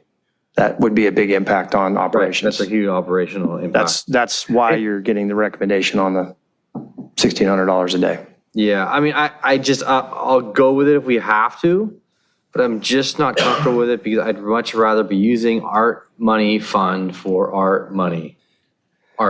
Actual art. Artists, supplies. Yeah, when I saw this item, I'm like, that's the only thing I'm not comfortable with. I'm comfortable with, I did see the design up here and I looked at, is it too detailed for the wall? Am I be able to drive by and see the detail? You have to walk up to it and see the detail. So I'm going to defer to the art commission if there's an art commissioner here who wants to speak to it. But I'm happy with how they went and got this done, and I can't wait till it's done. That's my only concern is where the money is coming from. Yeah, trust me, when I was first delivered the news about the traffic control plan, I was equally frustrated. I eventually got over it. The reality is and this is how I came to terms with it. When we're installing public art in public places, it means we're constructing projects in public right-of-way. And with that comes, unfortunately, sometimes additional costs. And we deal with it all the time in Public Works. This is an extension of that. We're installing, if we were painting that wall and we were just rolling it out, we would install traffic control plans on Catalina while our guys did that. We would. So it's no different, unfortunately. It's just, I think, the cost of doing business in the public right-of-way, unfortunately. Yeah, I get it. It's frustrating. Rationalizing it out in the way that you did just makes kind of, I think we should be budgeting for this kind of stuff separately. And then, again, keeping it as pure as possible. There's not much art money in the fund, and there's just not. And it's $35,000, $60,000 more that could go towards more art in the city, and we need it badly. Think of 1,000 different places to use it. So I get the cost of doing business, but that's a rationalization. I think, in the future, we really need to start thinking about using other sources for this. That's it. I'd love to hear our commissioner speak. She came all the way down here. Councilmember Obaji. No, nothing else. Okay, anyone from the public? We're all looking at you. We're looking at you. This is Andy Porchap again. I don't want to be reprimanded again, but I was for this project 100% because I was an artist and I like art. I like murals very much. They are very good in America, you know, very typical, the murals. But after I heard this presentation, I changed my mind. And here is why. You want to spend $35,000 for traffic control because somebody painting the wall. Then I got reprimanded on my comment that I said, you don't spend enough money on the homeless, you know, only $35,000, and it would do nothing. So I'm against this project now because you could give that $35,000 for the previous agenda, and you could put all the $125,000 for the homeless. Because I was advocating for them, they need mental facilities and they need more food and more care, not $35,000. You misunderstood my speech. But you reprimanded me how I spoke, but look at that. You're spending $125 painting on a wall. And you are right. Anybody can go there and spray paint it. And your $125,000 is out the window or need to be repaired. Or, you know, stucco walls are peeling. So I saw murals on the schools, you know, and they're peeling. And the people have to donate money to fix it. But I find that very shameful. You speaking against me here, because I was speaking for the homeless, and I'm again speaking for the homeless, you know, for the two mural, give the money to the homeless. Give the money to the people who got beat up by their alcoholic husband. Give the money for that. That's what the people need. They're gonna live happily without this mural. And for two mural counting this much money, $125,000, $125,000 for this mural, then you give $35,000 for the four agencies. And then you reprimand me because I'm speaking up for them, they should need more money and healthcare. Give me a break. Anyone else from the public? Come on down.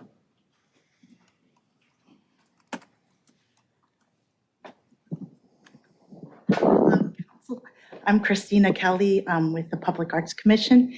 First and foremost, I want to say thanks to John Parsons for us having the funding so we can share this with all of Redondo. So I think sometimes we need to maybe address in our meetings a little bit about him, you know, too, because without that, we wouldn't be able to do a lot of the projects that we're able to do. That being said, there's always going to be, I think, some bumps in the road. This was probably one of them that we all are going to learn from. And it was unexpected, I think, how much the cost was going to be. But I think we all of us are going to learn from this and hopefully can, in the future, get a better understanding for future projects with art. I do want to say that we really do work really hard. A lot of us have full-time jobs, just like I'm sure a lot of you do, and do this all for the love of Redondo. So don't sell us short for the time that we give in for our projects, and give us consideration the same as we give you. That being said, we really try to look at each of the pieces of artwork with certain specifications that maybe you don't see, but we go through each of the meetings the same as you go through each of your meetings with your impact of decisions that, you know, hopefully are going to come to fruition with projects that are going to end up being successful, especially with art projects. So we just hope that something can come to fruition with this because we've all worked so hard with this. So That's all. Would you be offended with the changes that the council's recommending right I now? think that the Are you passionate changes about we've- what you recommended? I kind of would take it a little bit that way because we really worked on them. We had all of us had input with that. I think that's what you have a Public Arts Commission for. So I kind of would, but I can't speak for all. So I personally would take that because I think that we really addressed not only with our commission, but also with the public. So we go out there and, once, meetings are out there and they're presented, the public does have input, with it too. And we like to hear from everybody. So when you shut that down a little bit, you're shutting down the public's input as well. So, yeah. Okay, thank you. Anybody else have questions while she's up? Yeah, real quick. My comment regarding the cost, I don't want you guys to be worried about the cost. So I have a budget, right? But I want you guys to spend money on the art, right? And when it comes to the extraneous, that's for staff to deal with. And I really appreciate it. I think it's awesome what you just said regarding the learning experience, right? And next time, it's not, first of all, none of this is your problem. Like none of this is any which way. You guys did a fantastic job. But lessons, looking at this is staff. Hey, make this motion, say we're going to appropriate this, but we're going to direct staff to try to find, and council try to find money elsewhere for these different aspects of the project. We don't think the art fund should be funding, right? That way it preserves money in the art fund for what you guys want and want to do. And then, you have extra money and the traffic stuff or the legal, all the stuff that different fund, right? That can support this kind of stuff. So, I think you guys do a great job. Thank you much for doing what you guys do. And finally, Councilmember Obaji, really got a lot of these things going. So you guys are moving forward. I can't wait to what you guys come up with on the different areas of the city. Yeah, we're thankful I know I'm really, really grateful to be on the commission and I love Redondo and just like to see more things, come to fruition. I would like to know exactly when that was presented to Redondo Beach, what was in that with the John Parsons project, like what that This isn't a entailed. discussion, I'm sorry. Yeah. So. No, absolutely. My passion. got it. Does anyone, I think, Councilmember Obaji, you're up next. Did you have questions? No, just say thank you for your service on the Art Commission. I know Thank you guys you. have long meetings, a lot of deliberation, and a lot of passion, and I love what I'm seeing come out of there. What I'll also say is I'll withdraw my motion and remake the motion to approve this as with the Public Art Commission's changes incorporated, all of them. Okay, thank you. Thank you so much. So we have a motion. Is there a second? I'll second that. Okay, so we have a second. We haven't closed the public. Do you want to go now or? No public hearing. No, but we haven't That's fine. exhausted the public. That's fine. Did you want to speak before we go out to the public? We can go to the public and then I Okay, just want to clarify anybody the vote. else online? Anybody else in the? Yes, I do have a hand raised. Paul David Moses, if you can unmute yourself and you may begin. Yeah, Paul Moses, District 2. I was the vice chairman of the Redondo Beach Public Art Commission for 8 years when it first started out. $60,000 was a very appropriate budget for this project and for the location, because the artwork is incredibly vulnerable where that location is. You don't want to spend a ton of money on something that is so vulnerable. If you notice, all the murals in Hermosa Beach are at least 10 feet off the ground, if not higher. They're out of reach because these things get tagged. They're hard to repair. You got an artist that lives in Florida, so it's going to be, it may scrub off. We'll see. But I just don't think you want to spend a ton of money. I do not understand how this project budget just ballooned. It's more than doubled in size. Wasn't the budget posted in the RFP? Don't we stick to budgets? I mean, this is just crazy how this has gotten so out of control. And the $35,000 for traffic control, I suppose you can reason that away, but if you look at the public art ordinance, there's a whole section in there of what is and is not public art. And under section K7, services is not public art. It's actually in the ordinance. You can't build planners. You can't use public art money for anything. It has to be used on artwork. So I would strongly urge you to find that money elsewhere, or find an artist that can work right against the wall. There are plenty of people out there that paint billboards hanging up right next to the artwork. So I don't understand why he needs 25 feet away from it to do the job. So that's just my opinion, but it can be done without all the traffic controls. And I'm strongly against taking $35,000 out of the public art fund for traffic controls, because that is, I believe, in violation of the art ordinance. And that's a whole nother mural somewhere. That's $35,000 to be spent on a mural someplace else. This is no fault of the artist or the art. I'm not faulting the artwork. There's nothing wrong with it. It's great. It probably should be put someplace else. But it just seems like this is one of these projects that just had too many hands in it. And people just aren't looking at it and putting on the brakes, which I would have done if I was in the Public Art Commission. I would have said, whoa, we got to rethink this. It's not going the way it should go. And let you know, the projects that we approved, including the Gate Wave and the Waves wall art on the Performing Arts Center, we never made any recommendations. We just said yes or no to the projects. We didn't make changes. We didn't recommend changes. That wasn't really what the commission should have done. You judge the artwork as it is. So when you start designing these things by committee, you end up with projects like what you've got right now. So I strongly recommend that you find the $35,000 from someplace else, or maybe find a different place for this artwork. Thank you. Thank you. Anyone else? Mayor, I do not have any. Oh, there is a hand that just got raised. Just a moment, please. Nancy Skiba, please unmute yourself and you may begin.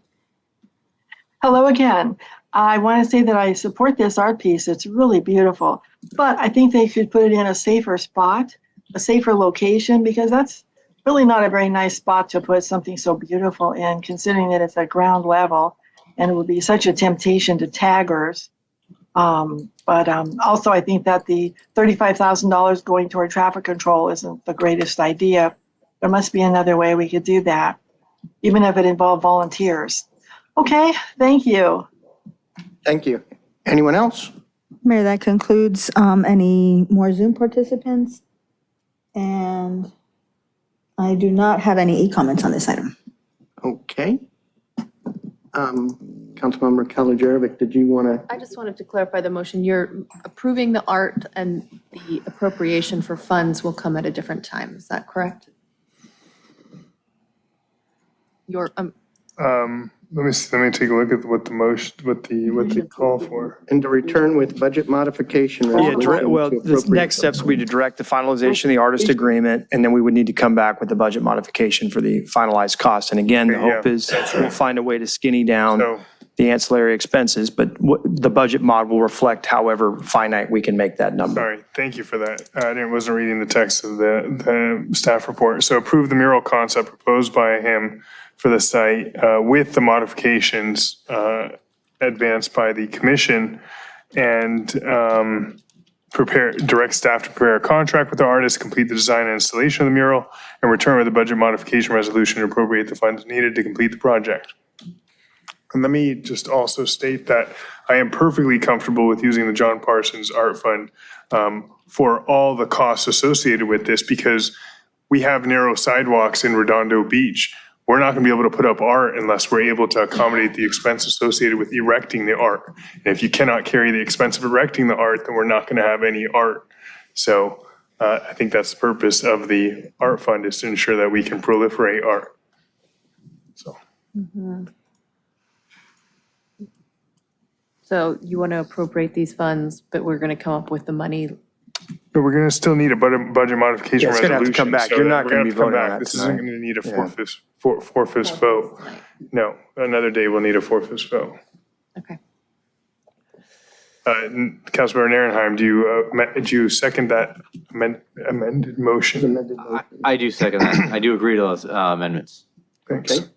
Okay. Did you have your show Oh, as a sorry, speaker? Are you still for up? some reason, yeah, I did, forgot to do that. Okay. Looks like there's no other speakers, so all those for? Aye. Anybody opposed? Okay, it's unanimous with Councilmember Lowenstein absent. Thank you, and thank you, Zane, for altering here. Thanks. Okay, well, now we're at city manager items. Anything?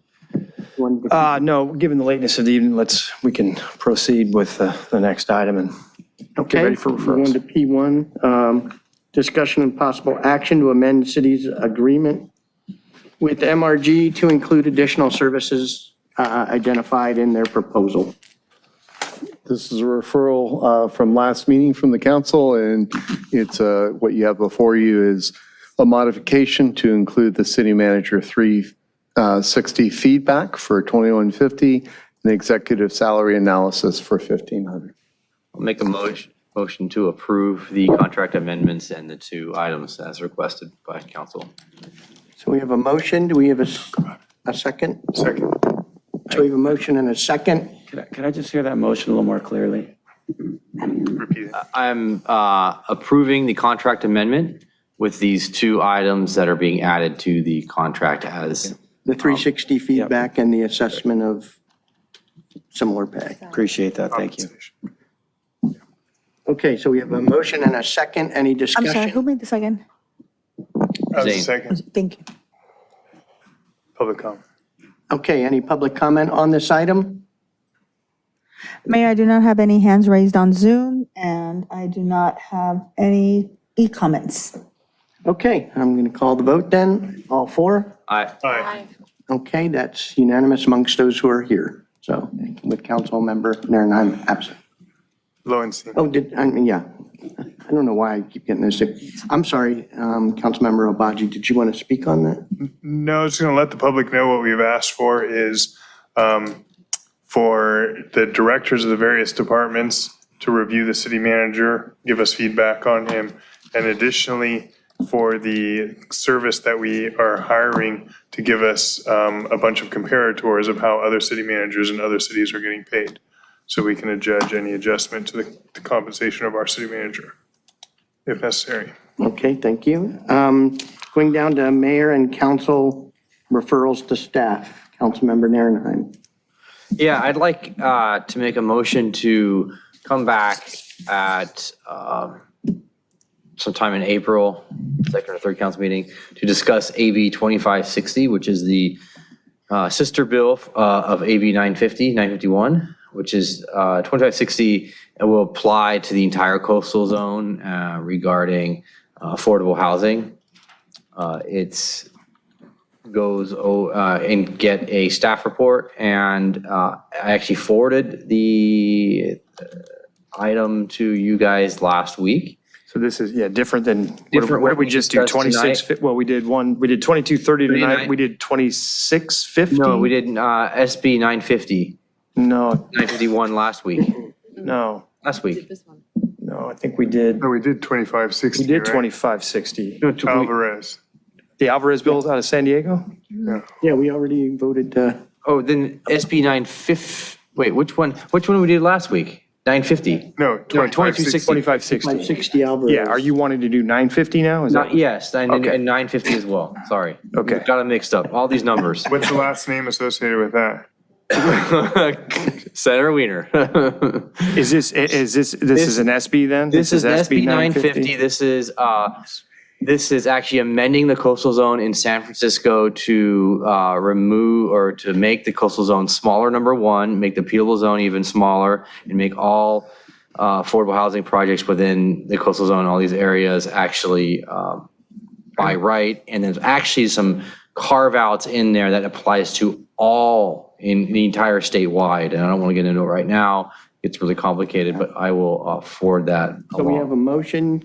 Is there a second? I'm trying to figure I'm looking it up. 950 or 950? It sounds like 951 is what 951. Luke just mentioned to me, 951.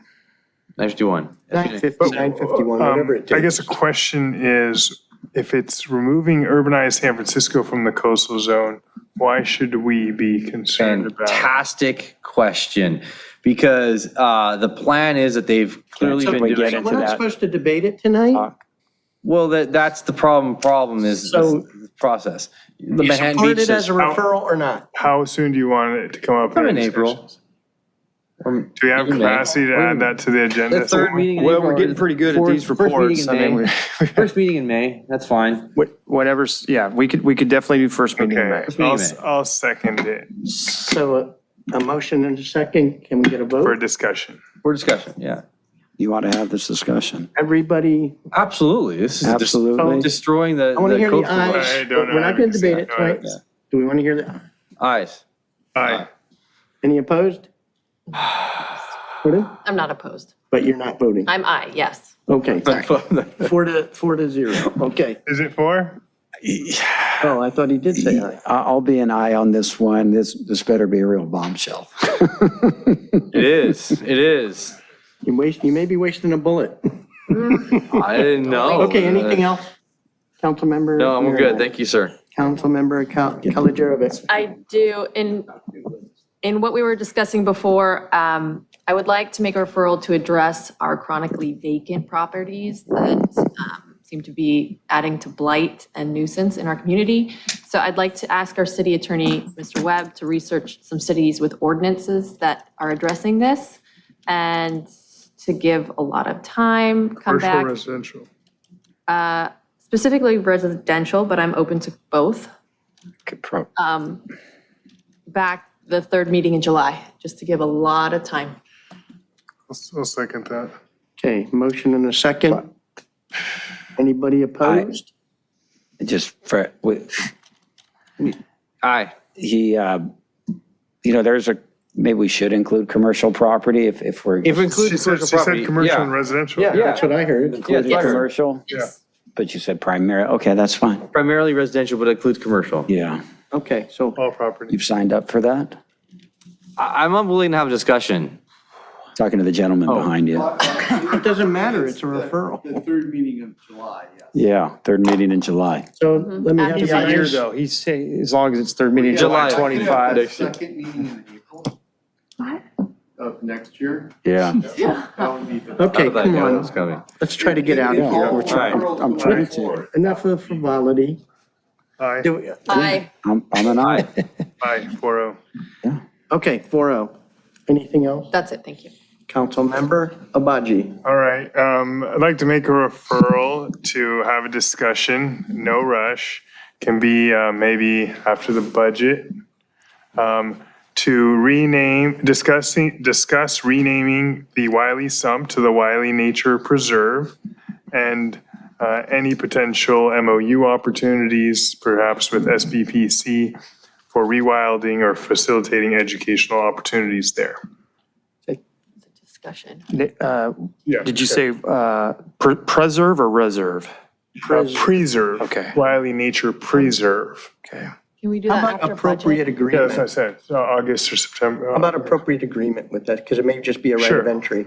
Sure. And discuss the interests of SPPC to rewild and facilitate educational opportunities there. Does that sound right? Yeah. So do we have a second? Is there a second? I'm sorry, did you have a date or did you just say whenever? Post-budget. Post-budget, Just do, okay. So probably August, September. July, August, September, okay. Yep. Do we have I'll a second second? that, yeah. So we have a second. All the ayes? Aye. Right. Okay. Any others? Nope, that's it, that's it. Councilmember Barrett. Thank you, Mr. Mayor. Mr. City Manager, if we wanted a further discussion about the parking sticker fees, what would be the best forum to bring that back? Would it be a BRR? Probably a BRR on, kind of relative comparisons in other communities. And then you guys can either pick that up as something that you'd want us to adjust in the master fee schedule, the budget, or you can dismiss it at that time. Okay. Or if you'd like, we can have a more formal discussion about the program. It's either. BRR is probably the cleanest approach, but Okay. it depends on how much debate you want to have. Well, let's start with the BRR. Yeah. All right. And so the referral is the BRR. If, Request a BRR. yeah, request a BRR, exactly as the city manager just articulated. All right, you don't need a second for that. Parking sticker rate. That's just for the parking sticker? Yeah, do you want to do more? Oh, wait, it's referral for discussion on the parking. No, it's just a BRR. budget response report. Okay. He's just asking for budget response report, not a discussion.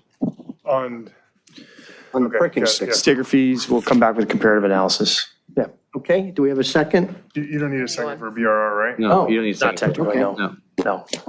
So we can just add BRRs to our heart's delight. You can, I think our record is. Last year. Last year, what did we finish with? 80-something? 82, 88, let's go for 100. Okay. Oh, well, in that case. All right. Ready to There go. aren't that many this year because we've been saving the ones from last year. So All that money we have to spend. So Okay, since I can do it then, can we do a BRR for adding parking meters on Redondo, just to fully vet that? We could add that to that same But as long BRR. as it's adding parking meters and the potential revenue from them. Yes, and the potential revenue, because I don't want to add without revenue. Got it. Thank you. They usually do a comprehensive job. So I'm going to combine it, so it's the one. okay, we don't take public comments on this. No, No. motion to adjourn. Now, can I make one comment? I did have an announcement in retrospect. Just hold the dates if you would, or let me know if there's any problem with April 23rd or April 30th, potentially for a strategic planning session. We're getting viability and dates from Eric, our facilitator. But if any of you have a problem with either of those Tuesdays, let me know. They're vacant on our calendar. They're the 4th and 5th Tuesdays of the month. Let me know, and we'll scratch that from the. But that happens during the day, right? It can happen during the day. We've been starting it in the afternoon and kind of migrating in the evening so the public can join us. We've kind of toggled on that schedule a bit, but a single session, I think, either here in the library beginning late afternoon and going into the evening has been kind of what's worked for us of late. So It's already been a year? it's been a year. It's been 11 months, but I just put that in your calendars. Let me know if there's a problem and we'll audible. Okay, Councilmember Obaji made a motion to adjourn. Second. Okay, all in favor? Aye. Okay, adjourned. Thank you. Officially, those dates are fine. Okay. Officially. Officially.